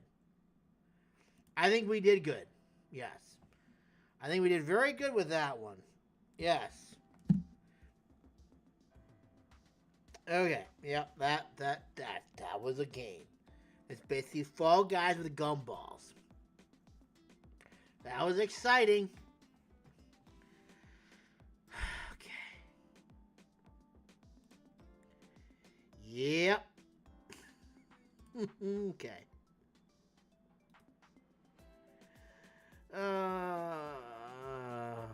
Okay. Don't think I'm gonna be playing that one again. That was interesting though. Okay. Jeepers creepers. That was it. That was weird. That was very weird. Okay, well, I think that was probably like worth at least 2 minutes of gameplay. So that leaves me with like 58 minutes of being able to do whatever the heck I want. Which means I get to play Katawa Shoujo for the rest of the stream. I knew I was going to get there eventually. It was only a matter of time until I was able to play Katawa Shoujo yet again. Katawa, Katawa, Shoujo. It's a game about a guy who went ahead and got a heart attack. And he survived, but he has a bad heart. But he can get better if he just goes ahead and takes some goddamn medicine. A, B, C, D, E, F, G, H, H, J, K. Katawa Shoujo, where are you? H, J, K. Katawa Shoujo, H, J, K. There it is. I found you. Oh, prick. How dare you disappear like me on me like that. Boom. I'm putting in Katawa Shoujo. Boop, boop, boop, boop, boop. Katawa Shoujo is now a game that we played today. Alright, here we go. Katawa Shoujo. One of my little guilty pleasures.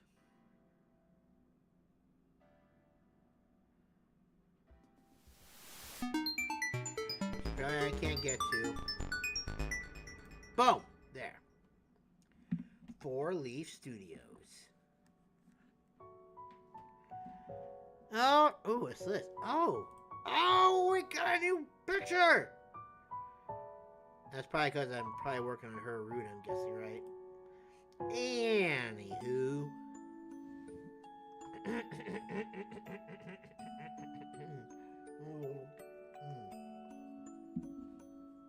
I just dribbled all over myself. I shouldn't have breathed out when I did that. Anyways, here we go. Emmy shudders again and turns towards me, looking a little sheepish. Sorry for falling asleep on you like that. I keep my voice as soothing as I can. Hey, don't worry about it. You've been ill. Yeah, I guess that cold medicine's just made me a little drowsy. I guess so. Emmy does not strike me as the sort of person who would fall asleep out of the drop of a hat. Red maybe, but Emmy's far too energetic. Emmy gives a half smile at my response, and then just like that, she's back to her old self. Well, prepare yourself for tomorrow morning, Sal. We'll have to go twice as hard to make up for today. But I went running this morning. No excuse. Oh, fine, I'll be ready for you. Emmy nods, satisfied. Good. I take this as my cue to exit. Well, I better get going, especially if I want to get enough sleep for tomorrow. I'll hop off the bed and head for the door. Hey, Hisao. I pivot neatly on my heel and face Emmy. She opens her mouth to say something, and then in another first, I see her falter slightly. She closes her mouth and opens it again. Thanks. For dropping by, I mean. You're kind of the first visitor I've ever had who wasn't Rin. Now that's surprising. I would figure that Emmy'd have people dropping by all the time. She's certainly popular enough, so I thought. Always talking to people in the hallways. So, just for some context, stuff like that, this is, okay, so I said at the beginning that the main character, Sal, had a heart attack. He had his heart attack because he was going to try and woo a girl. Well, he wasn't trying to woo a girl. A girl gave him a letter, met her at the spot, he got overly excited, had a heart attack. Then the girl who was trying to propose to, or wanted to become his girlfriend went ahead and visited him for a little while, then left. He eventually recovered, and he is in a school for people with disabilities. Now, every single person in this school has a disability. Some people are blind, some people got burned, some people don't have their legs, like she doesn't, like Emmy doesn't over here. Emmy lost her legs, so she has to use prosthetic legs. Shizune is blind. Misha, I don't know what's wrong with her. Ellie is blind. Hanako is burned. And Kenji is just an idiot blind person who thinks the feminists are rising up to go ahead and destroy us all. Which is always a possibility. You gotta watch out for the she-devils. You never know what they're coming up to. But yeah, that's kind of like the gist here, so yeah. Emmy hesitates again. And thanks for staying around after a look of pain flits across her face. You know. It helped. She brightens back up and waves cheerily at me. See you tomorrow. Yeah, see you later. I'm just about to exit the door when something makes me turn around again. Hey, Emmy. Anytime you need to talk, let me know, okay? Emmy seems taken aback by this offer. Her grin gets even wider. Sure thing, Hisao. See you in the morning. I exit Emmy's room with my head in a whirl. Should I have even left? Was she really okay?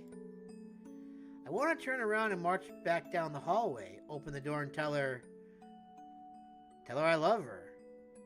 Tell her I think she's beautiful. Tell her that I'll be there when she needs me. I wouldn't make that promise if I were you, heart attack boy. I want to stay with her, hold her close as she falls back to sleep. How many nights has she woken up like that, only to find that nobody's there? I want to be that person she can be with when that happens. It's a silly thought, I know. We don't know each other that well, do we? The whole idea was, while exhilarating, also makes me feel a worry. Worry perhaps they'd overstep my bounds. And now to add to my troubles, it seems as if Emmy herself already has an interest in someone else. This track captain of hers who seems so interested in her well-being. True, I've only seen the two of them together a few times, but that doesn't change the fact that they seem better suited to one another. There's really nothing to be done about that. Listen, she slept with you, okay?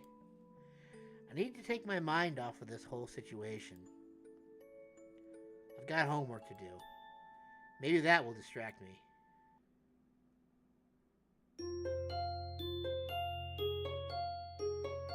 Katawa Shoujo.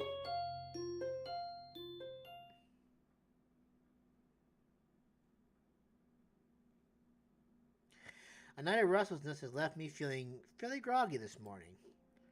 The events of the previous day keep intruding upon my mind. The memory of how Emmy felt against me. The memory of our wrestling match. And most bothersome, the memory of her nightmare. She was in so much pain. I can't help stop wondering what it was like for her to wake up with nobody there. The shower shocked me awake with hot water. Awake, still worried. What will happen today? Will things just go back to normal? End of the episode, back to the status quo? There was a connection yesterday. Something that nearly pushed us past the boundaries of normal friendship. Would that have been so bad? My mind goes back to the look in Emmy's eyes after our pillow fight. It almost seemed like she was daring me to go on. Almost. But I can't know for sure. Anyway, the track captain's probably first in her affection. But even as I say that, my mind is already snorting derisively. I'm just looking for an excuse. A reason for everything to go wrong. A reason not to try. It's not as if I've ever seen the two of them together outside of track practice. And clearly he's never visited Emmy. Emmy said as much herself. If they were close, surely he'd visit. Such a wuss. I ought to just go for her anyway, damn the consequences. You know what they say, you miss 100% of the shots you don't take. That's what Emmy would do, I think. Hell, I know that's what she'd do. Which is partially why I'm convinced there's no interest on her end. She hasn't acted either. She slept with you. Would she have slept with you if she wasn't interested in you? Maybe because of this track captain. It's possible she's got a bit of an unrequited crush thing going on. But who would be able to clarify the relationship? Ask Emmy! Sure as hell can't be Emmy. She'd probably just laugh and ask why I want to know. And I'm not ready to answer that yet. Okay. Then, River would probably just give me some cryptic answer or something. And then with my luck, she'd just ask Emmy, who would ask me why I want to know. And I've already covered that problem. I wonder, could I get away with asking the nurse? He's pretty protective of Emmy. I'm sure he'd know if something was up. And he owes me for not letting Emmy know he forgot to tell me about her being ill. So he'll keep quiet.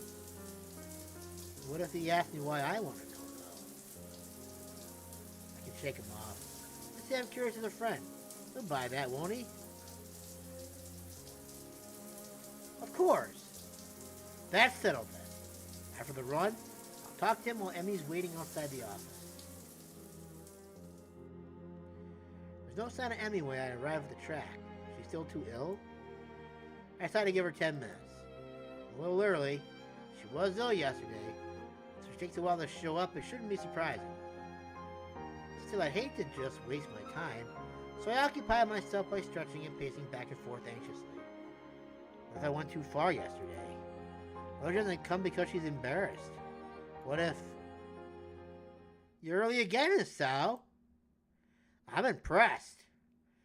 Just like that, I feel some of the tension leaving my body.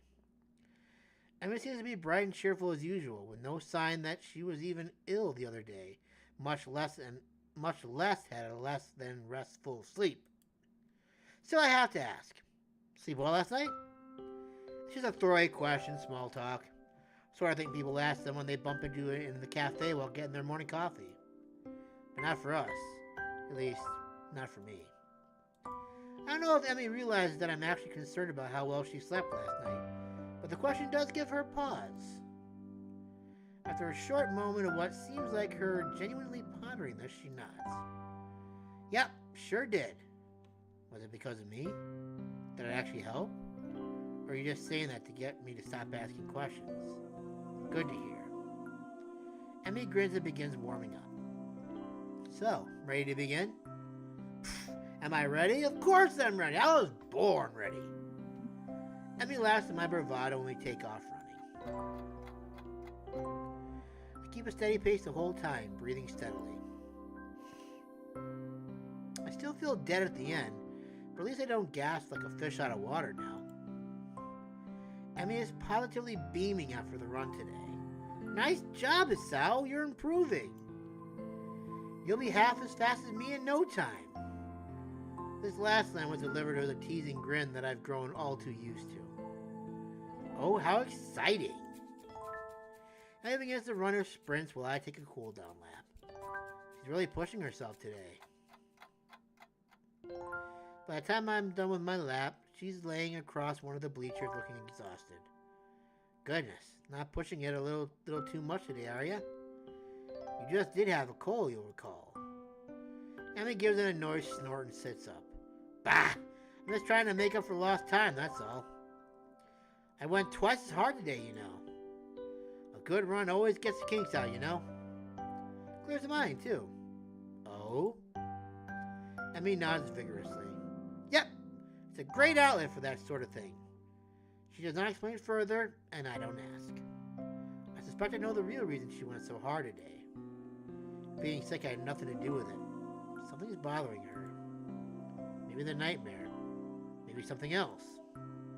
But it's not my place to pry. She'd tell me if she wanted me to know. I'm sure that comes in handy. You have no idea. The sincerity in her voice confirms Mike's suspicion. The only problem is, even though I know she'd tell me if she wanted me to know, I still want to know. Something on your mind, then? Emmy doesn't seem surprised by my question. Instead, she shrugs. Nah, it's nothing worth getting worried about. She seems as if she's trying to convince herself as much as she's convincing me. I open my mouth to ask if yesterday is responsible for her current state of mind, but think better of it. Too much risk of her taking the question the wrong way. Besides, I'm not even sure myself what to think about yesterday. Really, I can only get about as far as how it felt to have Emmy sleeping next to me before my brain shuts down. Having her before me now, covered in sweat and looking wryly at me, she's making it difficult to think. Yeah, I hear ya. We better hurry to see the nurse. We're running short on time. Aren't we always? Emmy laughs at this, a dry chuckle that seems most un-Emmy-like. Too true. For a brief moment, she looks old, worn down by some old hurt. Just like yesterday, I can almost see her shouldering the burden and straightening up slightly. Now she's back to being Emmy again. Come on then, Asao, race ya! With a sudden smile, she darts off. Hey, no fair! I take off after her, knowing I won't catch her, but not caring. You know there's no chance of catching her, I'll still run after her. Emmy's waiting for me at the door as I arrive. Well, well, look who's finally shown up. Yeah. Enjoy your victory while you can, because I'm coming for you, lady. Emmy grins as the nurse pokes his head out of the door. Well, there you are. Come on in, Isao. It has become a familiar routine by now. The doc, he checks my blood pressure and my heart rate. A bit fast today, isn't it? Yeah, I kind of raced Emmy here. The nurse laughs. That's never a good idea. And then to whisper me in a conspiratory manner. I don't know if you've heard, but Emmy's a bit of a track star. I reel back in mock surprise. Really? She never mentioned it before. The two of us share a laugh. Did she do okay today?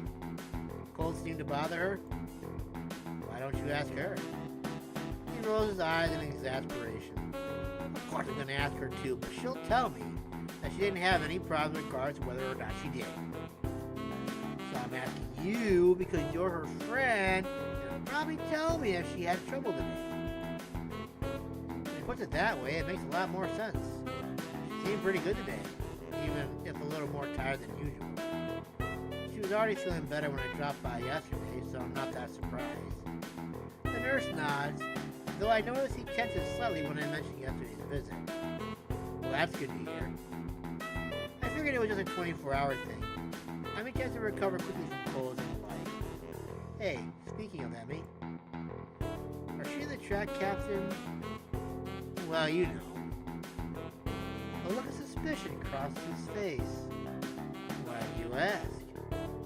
Well, it's just that they seem kind of close, and I was just curious, you know? I never asked her because that would be kind of embarrassing. So far, so good. Not really selling. Besides, I think they'd make a cute couple. The nurse laughs. Well, I don't suppose you're the first to think that. But I think I can say with some certainty that the two of them will never do anything like that. Certainty? Probably because they're brother and sister, right? Yep. Not that I could tell you, of course. Confidentiality and all that. Yeah, right. You just like holding a secret over my head. That too. Right, get out of here. I'm a busy man, you know. I roll my eyes at that last statement and head out the door, motioning to Emmy to go in. The whole time I'm trying to keep from doing a celebratory dance. The two of them will never do anything like that! That's precisely the sort of thing I want to hear! I'm half tempted to make some sort of move on Emmy right now, but I think the nurse would probably disapprove. Besides, I still don't know exactly how Emmy feels about me. I mean, it's obvious that she cares about me as a friend, but something more than that, I can't be certain. Even so, I can't help but feel hopeful. I just need to figure out a good time to tell her exactly how I feel. The puzzle should keep me occupied for the rest of the day, at least. The rooftop is completely deserted. Normally, I would count on Rin to be up here before me, but she's strangely absent. I wonder if she decided to accompany Emmy to the cafeteria for once. That seems pretty unlikely, but it's all I can think of right now. Part of me wants to go look for Rin, but a far larger part of me is too pleased with the way the sun feels on my skin to care. I pick idly at my lunch while I wait for Emmy and Rin to show up. It does not take long for me to hear the sounds of someone coming up the stairs. I wait until the door opens to stop to blah blah. I wait until the door oh my god, my mouth is dead. I wait until the door begins to open before talking. Took you long enough. Keep me waiting for you, honestly. Two of you are... Huh? Well, that's odd. The only person standing in the doorway is Emmy, who looks mildly confused. What do you mean, huh? It's me. You know Emmy. We run in the mornings. She grins and I feel my heart jump slightly in my chest at the sight. Yes, I knew that. I'm just confused. Where's Rin? Emmy's grins are replaced by a rather guilty-looking expression. Yeah, about that. I kind of, sort of... Give her my cold. Oh dear. Am I at risk too? It makes sense after all. Emmy and I were in close contact the other day. So what did she and Rin do that got her ill? Steady on, old lad. Don't go down that road. Rin's has probably got a worse immune system than me. Emmy seemed shocked by my comment, like she hadn't considered that before. I hope not. I feel terrible if you get ill because of me, Isao. Oh man, I think I feel a fever coming on. Emmy looks horrified and quickly shifts into a more angry expression. Isao! Stop getting sick this instant! I won't have it! Impulsively, she seizes me by the collar. Are you listening to me, Isao's immune system? Get your ass in gear! I give a smart salute. Duly noted, ma'am. Emmy steps back and nods, satisfied. Good. You are not allowed to miss any of our morning runs, after all. You missed one, so why can't I? But you missed a morning run. Thank you, Isao. Emmy crosses her arms and looks at me haughtily. Yeah, that's a special case. It was me and not you. That's not an explanation at all. Emmy looks flabbergasted. What? Are you arguing with me, boy? You're kidding, right? That explanation makes perfect sense. No, it doesn't. It's a blatant double standard. I don't see what that has to do with anything. Oh, fine. Emmy seems pleased by her victory. Anyway, is Ring going to be okay? She's not terribly ill, right? Emmy shakes her head. Nope, she'll be fine. I got her some cold medicine that should help her. Although I probably should make sure she didn't try to take them all at once. She's done it before, you know. And then she had to get her stomach pumped because of stupidity. Somehow I don't find this all that surprising. I doubt Rin was one to pay attention to maximum dosages and such. You should probably check on her later then, just to make sure. Emmy shrugs, and I'll stop by after practice. She'll be fine until then. I nod, figuring that line of conversation is over. The problem is I don't know what else to talk about. Ask her out. So, you got any more track meets coming up? This is a terribly roundabout way to trying to see if she's free on the weekend. If she's free, then maybe I can ask her on a date or something. Well, soon I can get myself to actually form the words. Emmy shakes her head. Nah, not for another couple weeks, I think. The season's winding down. Oh yeah, I came right in the middle of things, didn't I? Does that mean exams are coming up soon? I should probably look into that. What do you do on weekends if there's not a meet? An eyebrow goes up. Emmy gets a teasing look on her face. You're awfully inquisitive today, aren't you? I shrug and hope it looks casual. It's making conversation. No, you're not. She can see through your lie. I don't know what it's like to be a track star after all. Flattery. She waves a hand idly. I'm not actually that good, you know. You just so happen to see me on a good day is all. You liar. Yeah. But humility is a sign of a good athlete. At least that's what my dad used to say.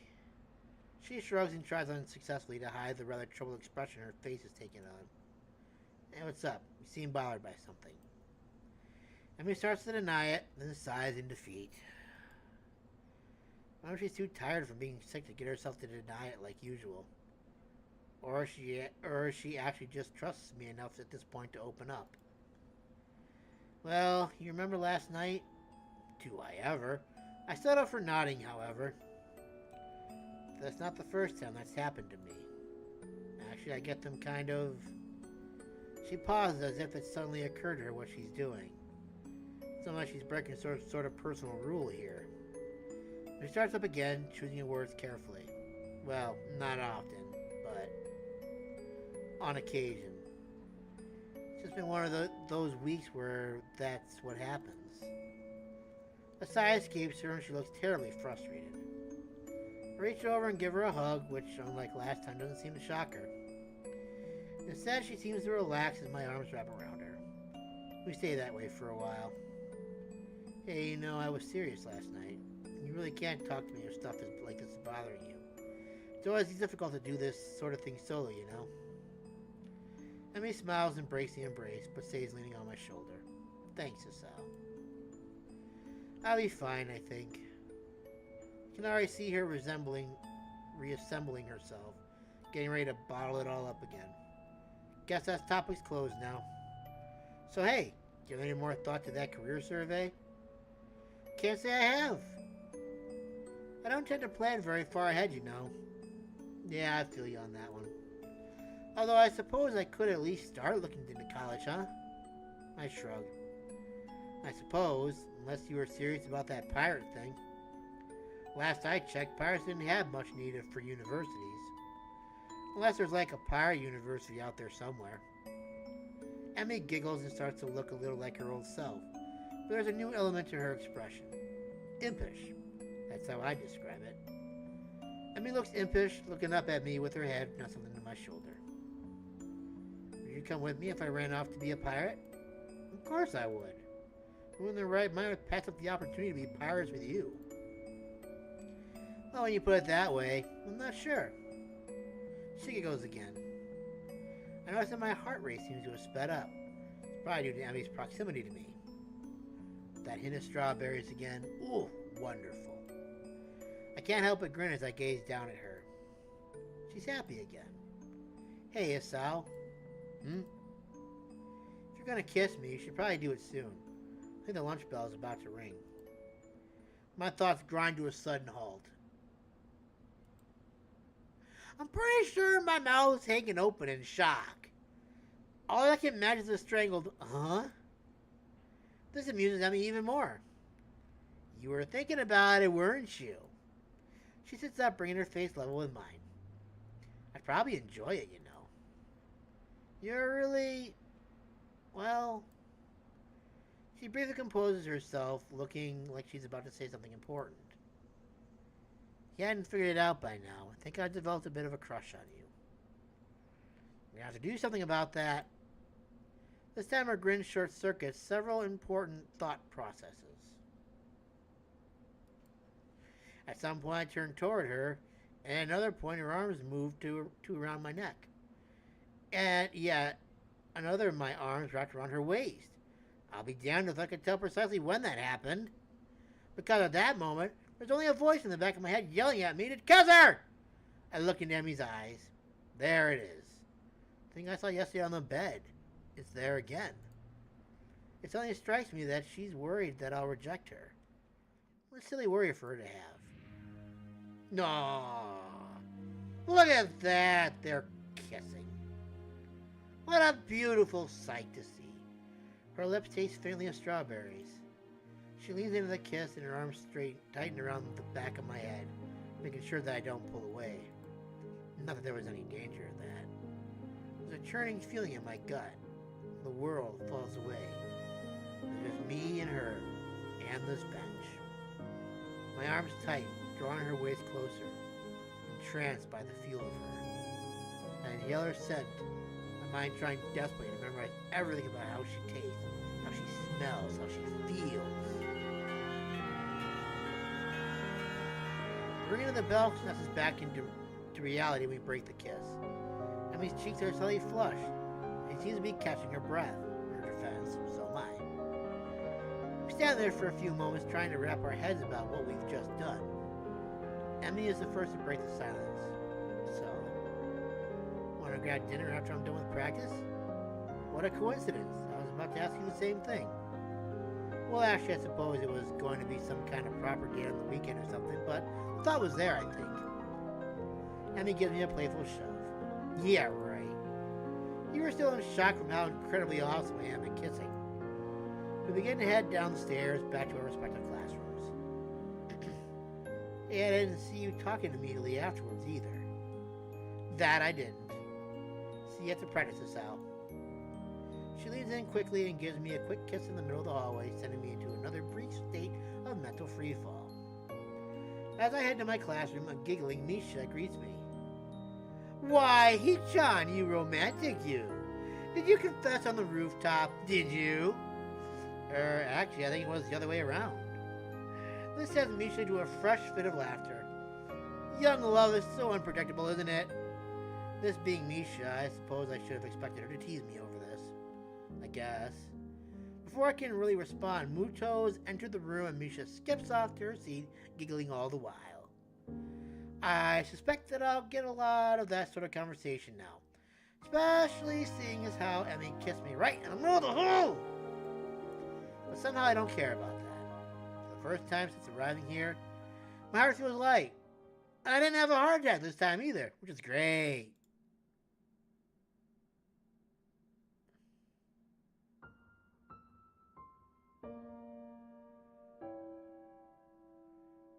Did I beat it? Act 3.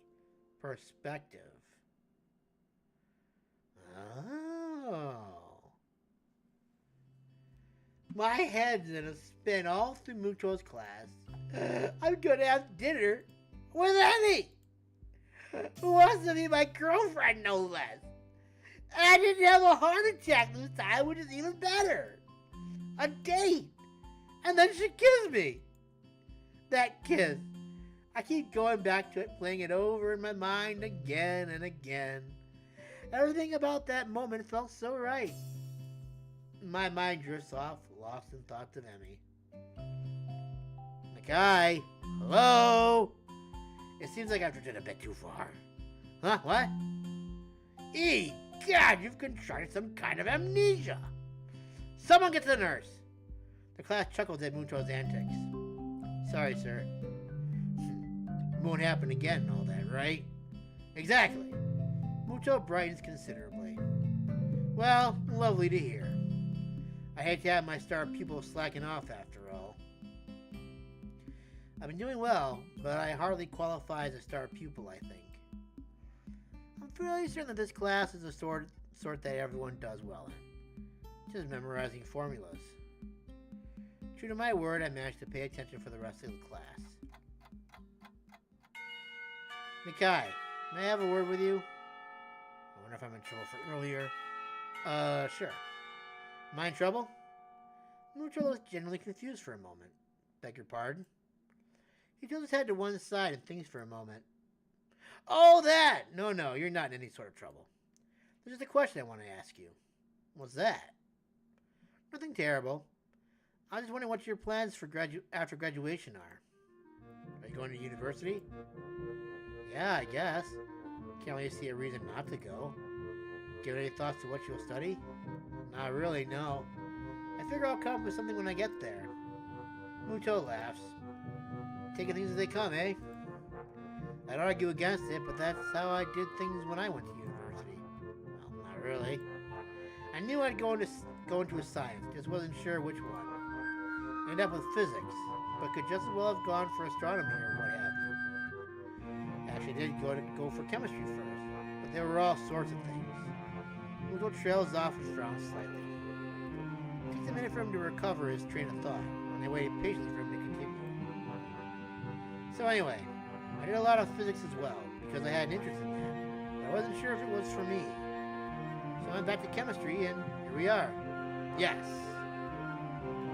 He smiles at me enthusiastically as if waiting for me to confirm that, yes, here is where we are. Somehow I get the feeling that Muto had a plan for this conversation, but I'll be damned if I can figure it out. I'm sorry, I'm not following you. Muto frowns and rubs his chin a bit, looking perplexed. He then snaps his fingers as if he'd remember what the point of all this was. Right, yes, you! Me? Yes, if you're looking at studying one of the sciences. You're fantastic at it. Unless you'd rather go into math. Blah! Muto makes a sour face. Not a big fan of straight math. I always liked the experiments more than the proofs. You're saying I should study science at university? Muto seems thrown off balance by my question. Well, sort of. You could also join the science club. Trouble is, there's not actually a science club. But there could be. You can even be a charter member. A founding father. Of course, you'd have to find other members. Well, only if you wanted to. We could just start it up with the two of us, and I could give you things to read, and we could talk about them. And I could help you get ready for university and such as well. Wait. Muto rummages through in his briefcase and tosses me a book. Read that. If it was interesting, then we can talk about it. A brief history in time? I don't know if I actually want to read this. Mucho seems pretty excited about it. What's it about? Time, space, time, black holes and such. And it's not that dense. Just to see if that sort of thing's interesting for you. You understand? Hang around after class and we can discuss it. Or I can show you how to make explosives in the lab. He raised a hand at my quizzical expression. Joking, sorry. No! I want to make explosives! I was interested in that. I really wanted to go ahead and do that. Still, I kicked it here long enough for now. Think about science as a career path, Sakai. I think you'd enjoy it. Okay, I will. Thank you for the book. I leave the classroom and look up at the clock. Quite a chunk of time to kill until Emmy's out of practice. Guess I'll give this book a look. I should probably shower as well. Showering before a date's only proper, right? I head back to the dorms. When am I supposed to meet Emmy, anyway? She said after practice, but she didn't say where I should find her. I guess I can swing by the track. That's probably best anyway. If she needs a shower, I can just wait for her in her room or something. Or in the hallway, I guess. That'd be better as well. Hey, quick shower, remembering to take my medication once I hop out. Now, for a look at this book.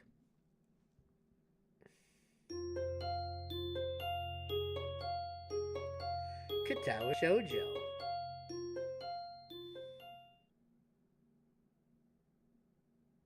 I wake with a start. Shit, what time is it? I'm glad the clock reveals that I've been asleep for nearly an hour.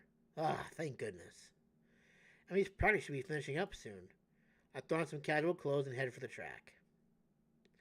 Somehow I get the feeling we won't be doing anything fancy for dinner. I mean, it doesn't strike me as a very fancy sort of person. So while there's a lot I have yet to know about Emmy. Despite our newfound closeness, I still feel like I don't know her as well as I should. Oh well, I have lots of time to fix that. Okay. To be honest, I'm looking forward to getting to know her more. I'm so caught up in my own thoughts that I hardly registered that I'm already at the track. Emmy is nowhere to be found. I don't even see any signs of the track team. This could be embarrassing. I should head toward the girls' dormitory when I hear a shout. Hey, Hisao!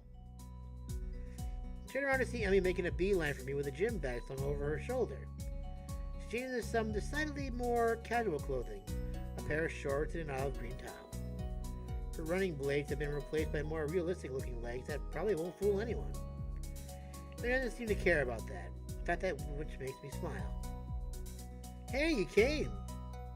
I mean, I figured you would, but still. I suddenly find myself wrapped in another affectionate hug, and it proves to be impossible for me to keep what must be the world's largest grin off my face. Well, of course I came. Be crazy not to, right? And he ponders for a moment. You know, that's true. Okay, I want to know how I got to her route all of a sudden. I mean, it's fine, but I'm like, could I have gotten to like Shizune and Misha's route if I had just joined student council with them? I kind of refuse that. But anyway, doesn't matter. There we go. I mean, I'm pretty amazing after all. And who would even be the character? Would it be Misha or Shizune? It's like I said, Shizune's deaf, so we'd have to learn how to do sign language and stuff like that. And Misha's just weird. And then there's also Ellie and Hanako. What would have happened there? Would we have gone with Ellie or something like that? Would we have gone with Hanako? I mean, I could have just said no to running with her.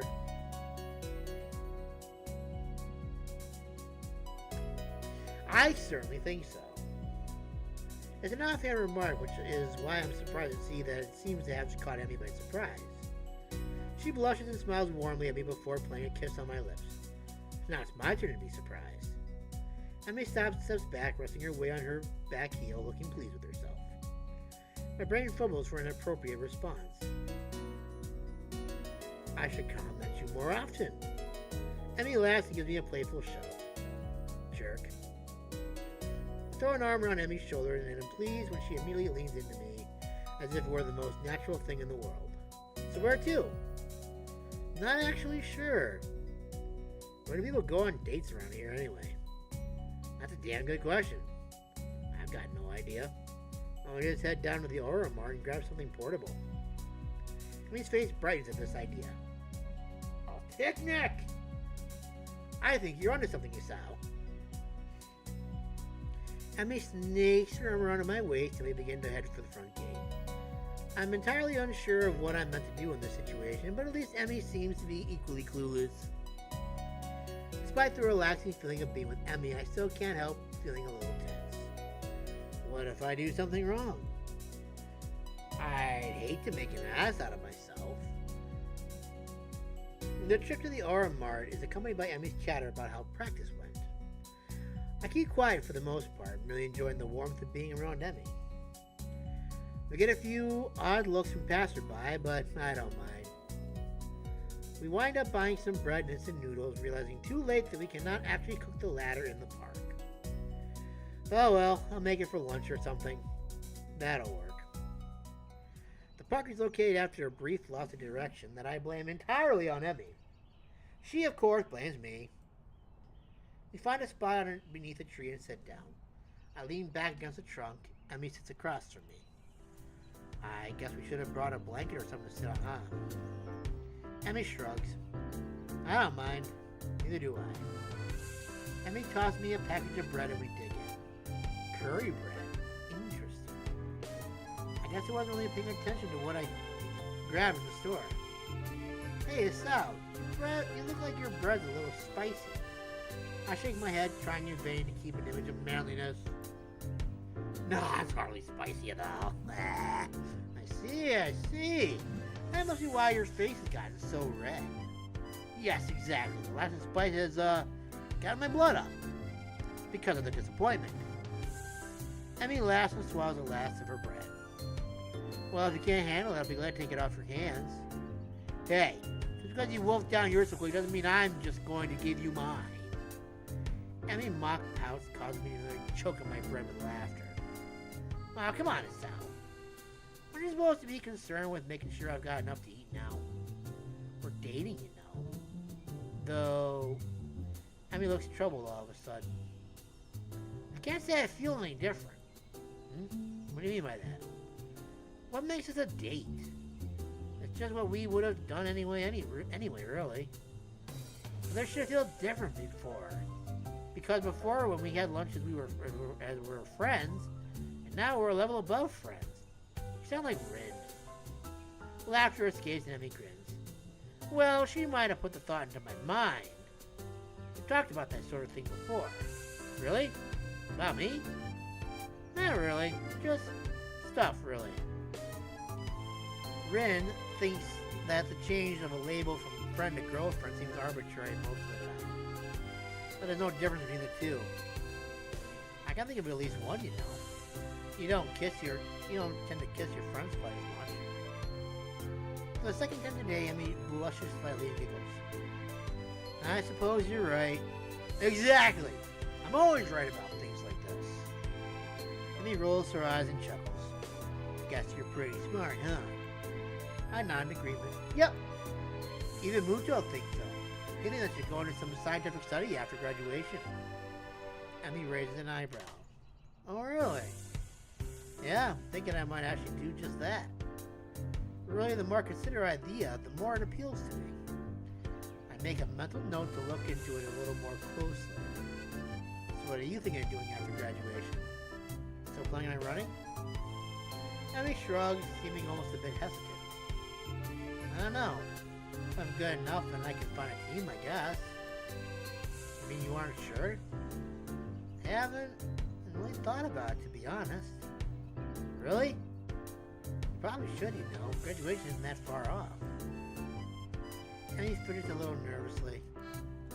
Yeah, well, it's far enough, right?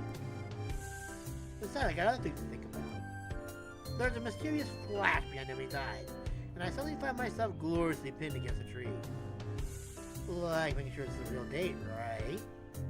I mean, if we don't kiss, it's not a date at all, right? I suppose strawberries and curry, not the best combination, but I don't think I mind. Emmy sits back on my legs and grins again. There, science would approve, right?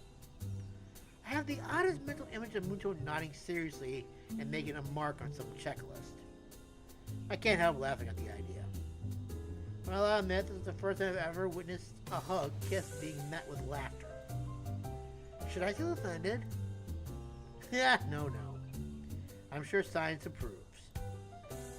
Emmy beams at me, and I find it increasingly difficult to keep my brain functioning properly. Oh, good. It is at this point I notice that Emmy has stolen the remainder of my curry bread while I was otherwise occupied with images of teachers wielding clipboards. Hey! Emmy tries to look innocent, but considering she just crammed the last bits of my bread in her mouth, it does not appear to be working. Sorry. Peace! A shrug from my companion is all I get in response. You use your feminine wiles on me. I wasn't that hungry anyway, but I still feel that the point needs to be made. Emmy seems confused by the phrase, feminine wiles, but the understanding dawns on her features after a moment's thought. Wasn't anything of the sort. You were laughing. Feminine wiles don't involve laughing. I guess I can't argue with this. It doesn't change your thievery. Emmy laughs at my injured tone and gives me a playful shove. Fine, you can have the instant noodles. Are you kidding? That stuff is terrible. If anything, you should definitely eat it as punishment. A laugh from the girl sitting on my legs. But you're falling asleep, I know. I switch one leg to try waking it up, which has the unintended effect of unbalancing Emmy, who falls inside of startled eat. Whoops, sorry about that. Legs fell asleep on me. Emmy remains on the ground giggling. I stand up a little shakily, feeling the nerves in my legs return to normal. My eyes wander over the scenery before fixing on the figure of Emmy, who is yet to get up. Her hair is splayed out around her head, arms are spread, and laughter is bubbling up through her mouth. Everything about Emmy seems condensed into this one image. Her energy, her spirit, her childish giggling. The urge to lay down in the grass with her rises swiftly back from the back of my mind to the forefront of my thoughts. And indeed, I am convinced that I would love nothing more than to do just that. Unfortunately, the sun is set, and it's probably time for us to get back to the dormitories. Well, they may be happy to stay out here all night, and I don't think I have that ability. Besides, homework soon beckons. It wouldn't make sense to start thinking about things like university and then slack off, would it? I extend a hand to Emmy to help her up. We should probably get going. Emmy makes a sour face. You're right. She grabs my pro-offered hand, and I pull her to her feet and into a hug. This time I'm the one who kisses her, unable to risk having Emmy against me. Seems ashamed to leave, you know? Yeah, it does. But if we don't get back to the school soon, we'll probably get in trouble. Emmy pokes me in the ribs playfully. You need to do your homework, I'm sure. Sadly, you're absolutely right. Throwing my arms around her shoulder, we make the trek back to the school, accompanied by occasional bounce of laughter as our conversation jumps from subject to subject. Everything from running to school to the peculiar way that one of the cafeteria workers smelled. All too soon we find ourselves outside the girls' dormitory building. Well, I guess I'll be going then. I guess so, huh? Emmy grins at me again with that mischievous look. You going to be able to survive without me? I laugh. I'm sure I'll manage. How terrible. Aren't you supposed to say something like, I'll be counting the seconds you are away? Nah, I don't think so. Emmy pulls me down to a quick goodbye kiss and steps back, looking unexpectedly shy. Thanks for dinner. I really had fun. Honestly, I did. So did I. I think we should have to do it again sometime. Emmy laughs at my dead delivery and nods. See you bright and early tomorrow morning, right? You gotta run off that bread after all. Of course, despite the fact that you ate most of it. Yes, despite that. See you later, Sal. As Emmy turns her head inside, I notice something weird. Something so weird that I was surprised I didn't notice it earlier. It's Kenji! Or it's Rin. She's limping slightly, favoring the left leg. Hey, Emmy. Your leg okay? Emmy looks confused, or at least face confusion. What are you talking about? Your right leg. You're limping. There's the briefest flash of concern on Emmy's face. Either she didn't want me to know, or she didn't think I'd notice. Or I prefer to think she just didn't realize it. Oh, that. Must have gotten knocked a little out of alignment during the picnic. No idea what could have caused that, of course. I think back to being pinned under the tree. Ah. It told me. We could have stopped and fixed it, you know. Let me wave a hand airily. Nah, it's not that big of a deal. Don't worry about it. Okay, Sal? It's fine. Why do I get the feeling that she's convincing herself it loves me?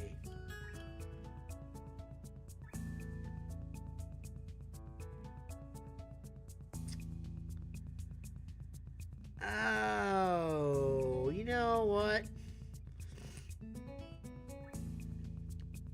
I feel like if she wanted to tell me, she'd tell me. Well, she's probably fine. I'm gonna regret this. I know I'm gonna regret this. You watch, I'm gonna regret this. I managed to say something if it was really a problem. Heck, she'd probably get annoyed if I kept bringing it up. Now really, I need to get going. Your attempts to keep me around are doomed to fail. Of course. Just prolonging the goodbye, I suppose. Another grin lights up Emmy's face. Good night, Estelle. Good night. As she lips inside, I find myself hoping she's okay, despite her assurance that she's fine. She's not fine. I think I can call this a successful first date. And possibly last. Hell, any day that ends with Emmy pinning me under a tree to kiss me can't be bad. Can it? I head back to my room, mentally thank the gods that Kenji doesn't ambush me in the hallway, and get started on my homework.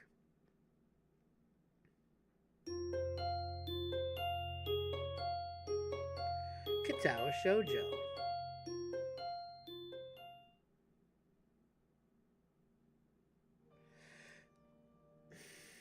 The morning is far too early for my taste. Doesn't help that I had trouble sleeping last night. There were simply too many things to think about. My mind refused to slow down.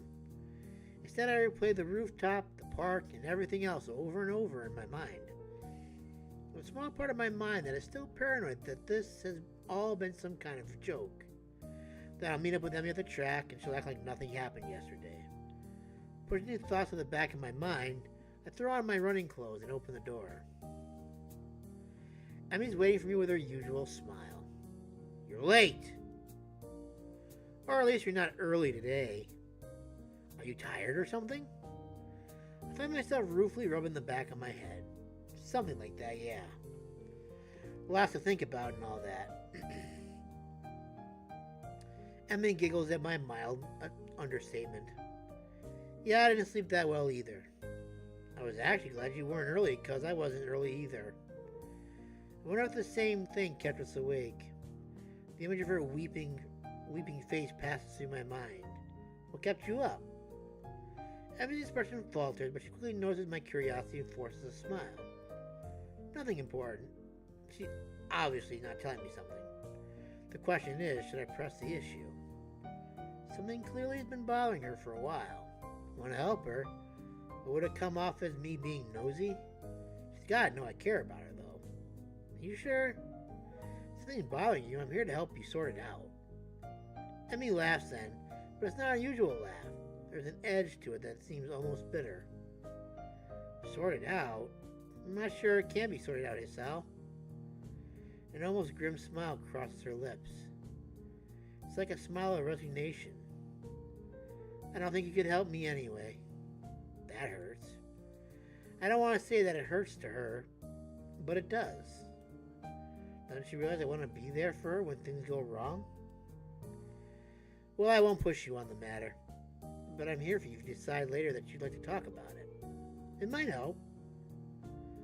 I can see the debate raging behind Emmy's eyes. It seems like she wants to tell me, but she's not sure whether or not she can. Hey, forget about it now, okay? I've got running to do. The mention of running something that she can handle, brings Emmy back to her usual self. Right! Hurry up and stretch out, Sal. We've got to get moving. It takes out like a shot, far quicker than I'm used to. Still, I try to keep pace with her, recklessly testing my limits. It gives me a feeling of freedom, like my heart is no longer important. I found myself wanting to laugh, filled with the feeling of moving beyond what I once called my boundaries. The nurse's warnings to not overdo things I hold in my mind and disregard them. This feeling I have, this willingness to risk a heart attack for something so trivial as a morning run, feels out of character for me. But is it? Or rather, should it be? I've got a weak heart, sure. It'll never be capable of the kind of speed and endurance Emmy's capable of. Though I probably wouldn't be able to get that good even if I had a healthy heart. As around the final bend, I feel my legs screaming in protest, but for the first time, I ignore them. I accelerate to finish at a sprint, nearly catching up to Emmy. That was never going to happen, of course. Still, I feel surprisingly good. Oh, sure, my legs feel like they're about to catch fire, and I'm having trouble staying upright. There's been a shift of some sort today, and it's all thanks to the girl grinning at the finish line waiting for me. That felt a little faster than usual. My comment is met with a grin and a shrug. Can't have you think I was going too soft on you, now can I? But you managed to handle it just fine. Well, I couldn't have done it without you. Still feeling the high from the run and moved by a surge of gratitude, I seize Emmy in a hug. Thanks. Really, I'm not just saying that. I'm in your debt. Emmy seems flustered by my words, squirming uncomfortably. Don't be silly, Hisao. Someone had to haul you out here, didn't they? And it's not like you're not doing anything for me, right?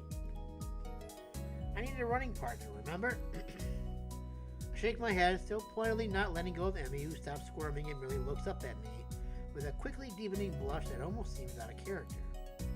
No, it's not true. You wanted a running partner, but you didn't need one. If I hadn't shown up the day after the festival, you would still run, right? But it doesn't work the other way around. I only managed to make it out a few times before the festival. And without you, I probably wouldn't have made it out at all after that. Emmy smiles at me and prods my chest with one finger. You are pretty lazy, Hisao. Hey, I was giving you a compliment. Well, you're welcome, I guess. I'll pay you back somehow. Oh, well, that's not necessary, you know? I mean, I kind of like you, Hisao. And being able to run with you in the morning isn't exactly a bad deal for me either, so... For someone who gets so much praise, she seems unused to gratitude. I can't think of anything else to say, so we fall silent. Become aware of Emmy's breathing, of the dampness of her clothing, and of the scent of her. Coming off of anyone else, it would stink. Coming off of Emmy, puts her in a way nothing else could. Her skin is cool, sick with sweat, and a breeze causes goosebumps to rise. Almost without thinking about it, I lean down to meet Emmy's mouth, which has already moved to meet my own. Her lips are soft, she hums happily as we kiss, sending vibrations from her mouth to mine. There's a startling rightness to everything about this moment. We fit on each other perfectly. The kiss ends and I finally let my arms drop back to my sides. Emmy is smiling warmly at me and giggles again. Come on, Hisao, we better go see the nurse. Then it happens. As she turns to begin walking, she gives out a tiny yelp and stumbles forward. Emmy! I leap to steady her and notice there was some concern that she's favoring the same leg as last night. Your leg.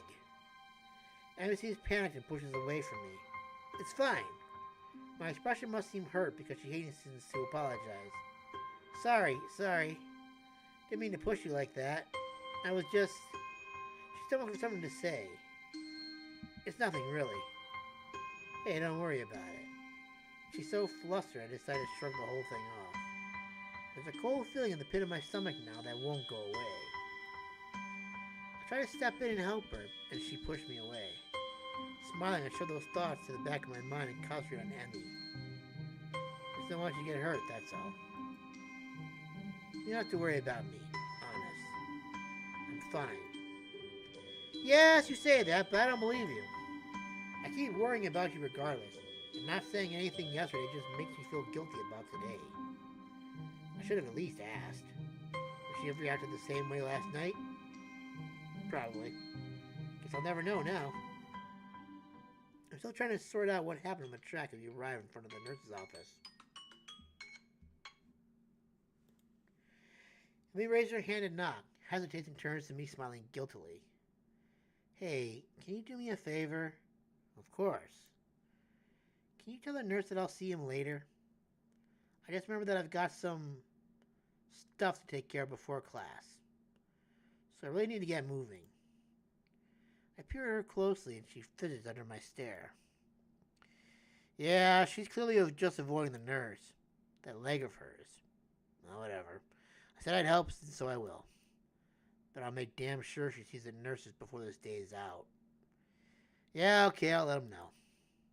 I mean, looks like I've just given her a pony on Christmas. Thank you so much. You're the best, Hisao. I'm rewarded for my complicity in her lie by a kiss that makes it all worth it. Or so I tell myself. As Emmy heads out of the building, trying hard not to let her limp show, I knock on the door to the office. Ah, Hisao, come on in. I don't see Emmy with you. She's not sick again, is she? The tone of his voice, I don't think the nurses expect me to say, yes, she's ill. She said she'd forgotten to do something, so she had to skip out. She'll see you later today. The nurse heaved an exasperated sigh. Honestly, that girl. She's been avoiding me. Yesterday she was in and out of here without even taking off her prosthetics. And now this. Well, at least it's not just me Emmy doesn't want to worry. That's a comfort, I guess. Still, I feel like I should say something about her leg. If I lie for her, she really needs to see him. Now that you mention it, she was living pretty badly today. Last night as well. The nurse's eyes narrowed at the words, last night? What exactly were you two doing last night? You were, on a date? The nurse raises eyebrows as if surprised. Really? Interesting. Huh? Oh, nothing. His gaze turns thoughtful and then he grins at me. You don't think you could use some of that boyfriend charm to get her to come see me today, could you? Of course. I was planning on doing that anyway. I think she's really hurt, just pretending she isn't. Yes, she does that. Afraid I'll make her stop running. Will you? I don't like to, but if it's bad enough that she's been limping, well, I have to see what's wrong for myself before I can make that call. I see. Are we not allowed to run? Harrison thought. I don't know, she'd be able to function without running. No wonder she's reluctant to admit anything's wrong. Well, I'll make sure she sees you. Good. Oh, before I forget. He grins at me in what feels like a vaguely threatening manner. Don't forget that I know what medications you're on. You be careful on Emmy, got it? Wow, he looks serious too. Got it. Don't hurt Emmy. Wouldn't dream of it. Grand. I'd hate for you to be late. Huh? Late as in the late Hisao Nakai.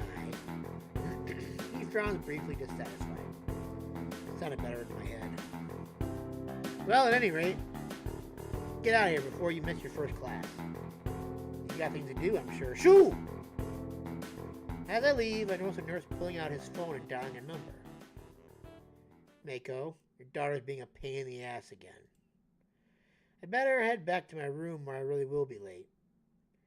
Hey, wasn't he supposed to check my heart rate?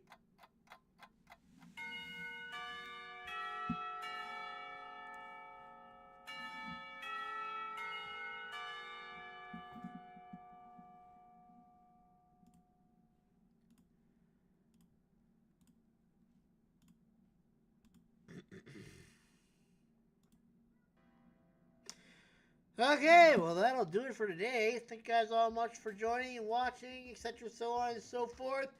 I will be back tomorrow with more 5 games. Thank you all again. And like I said, I'll see you tomorrow.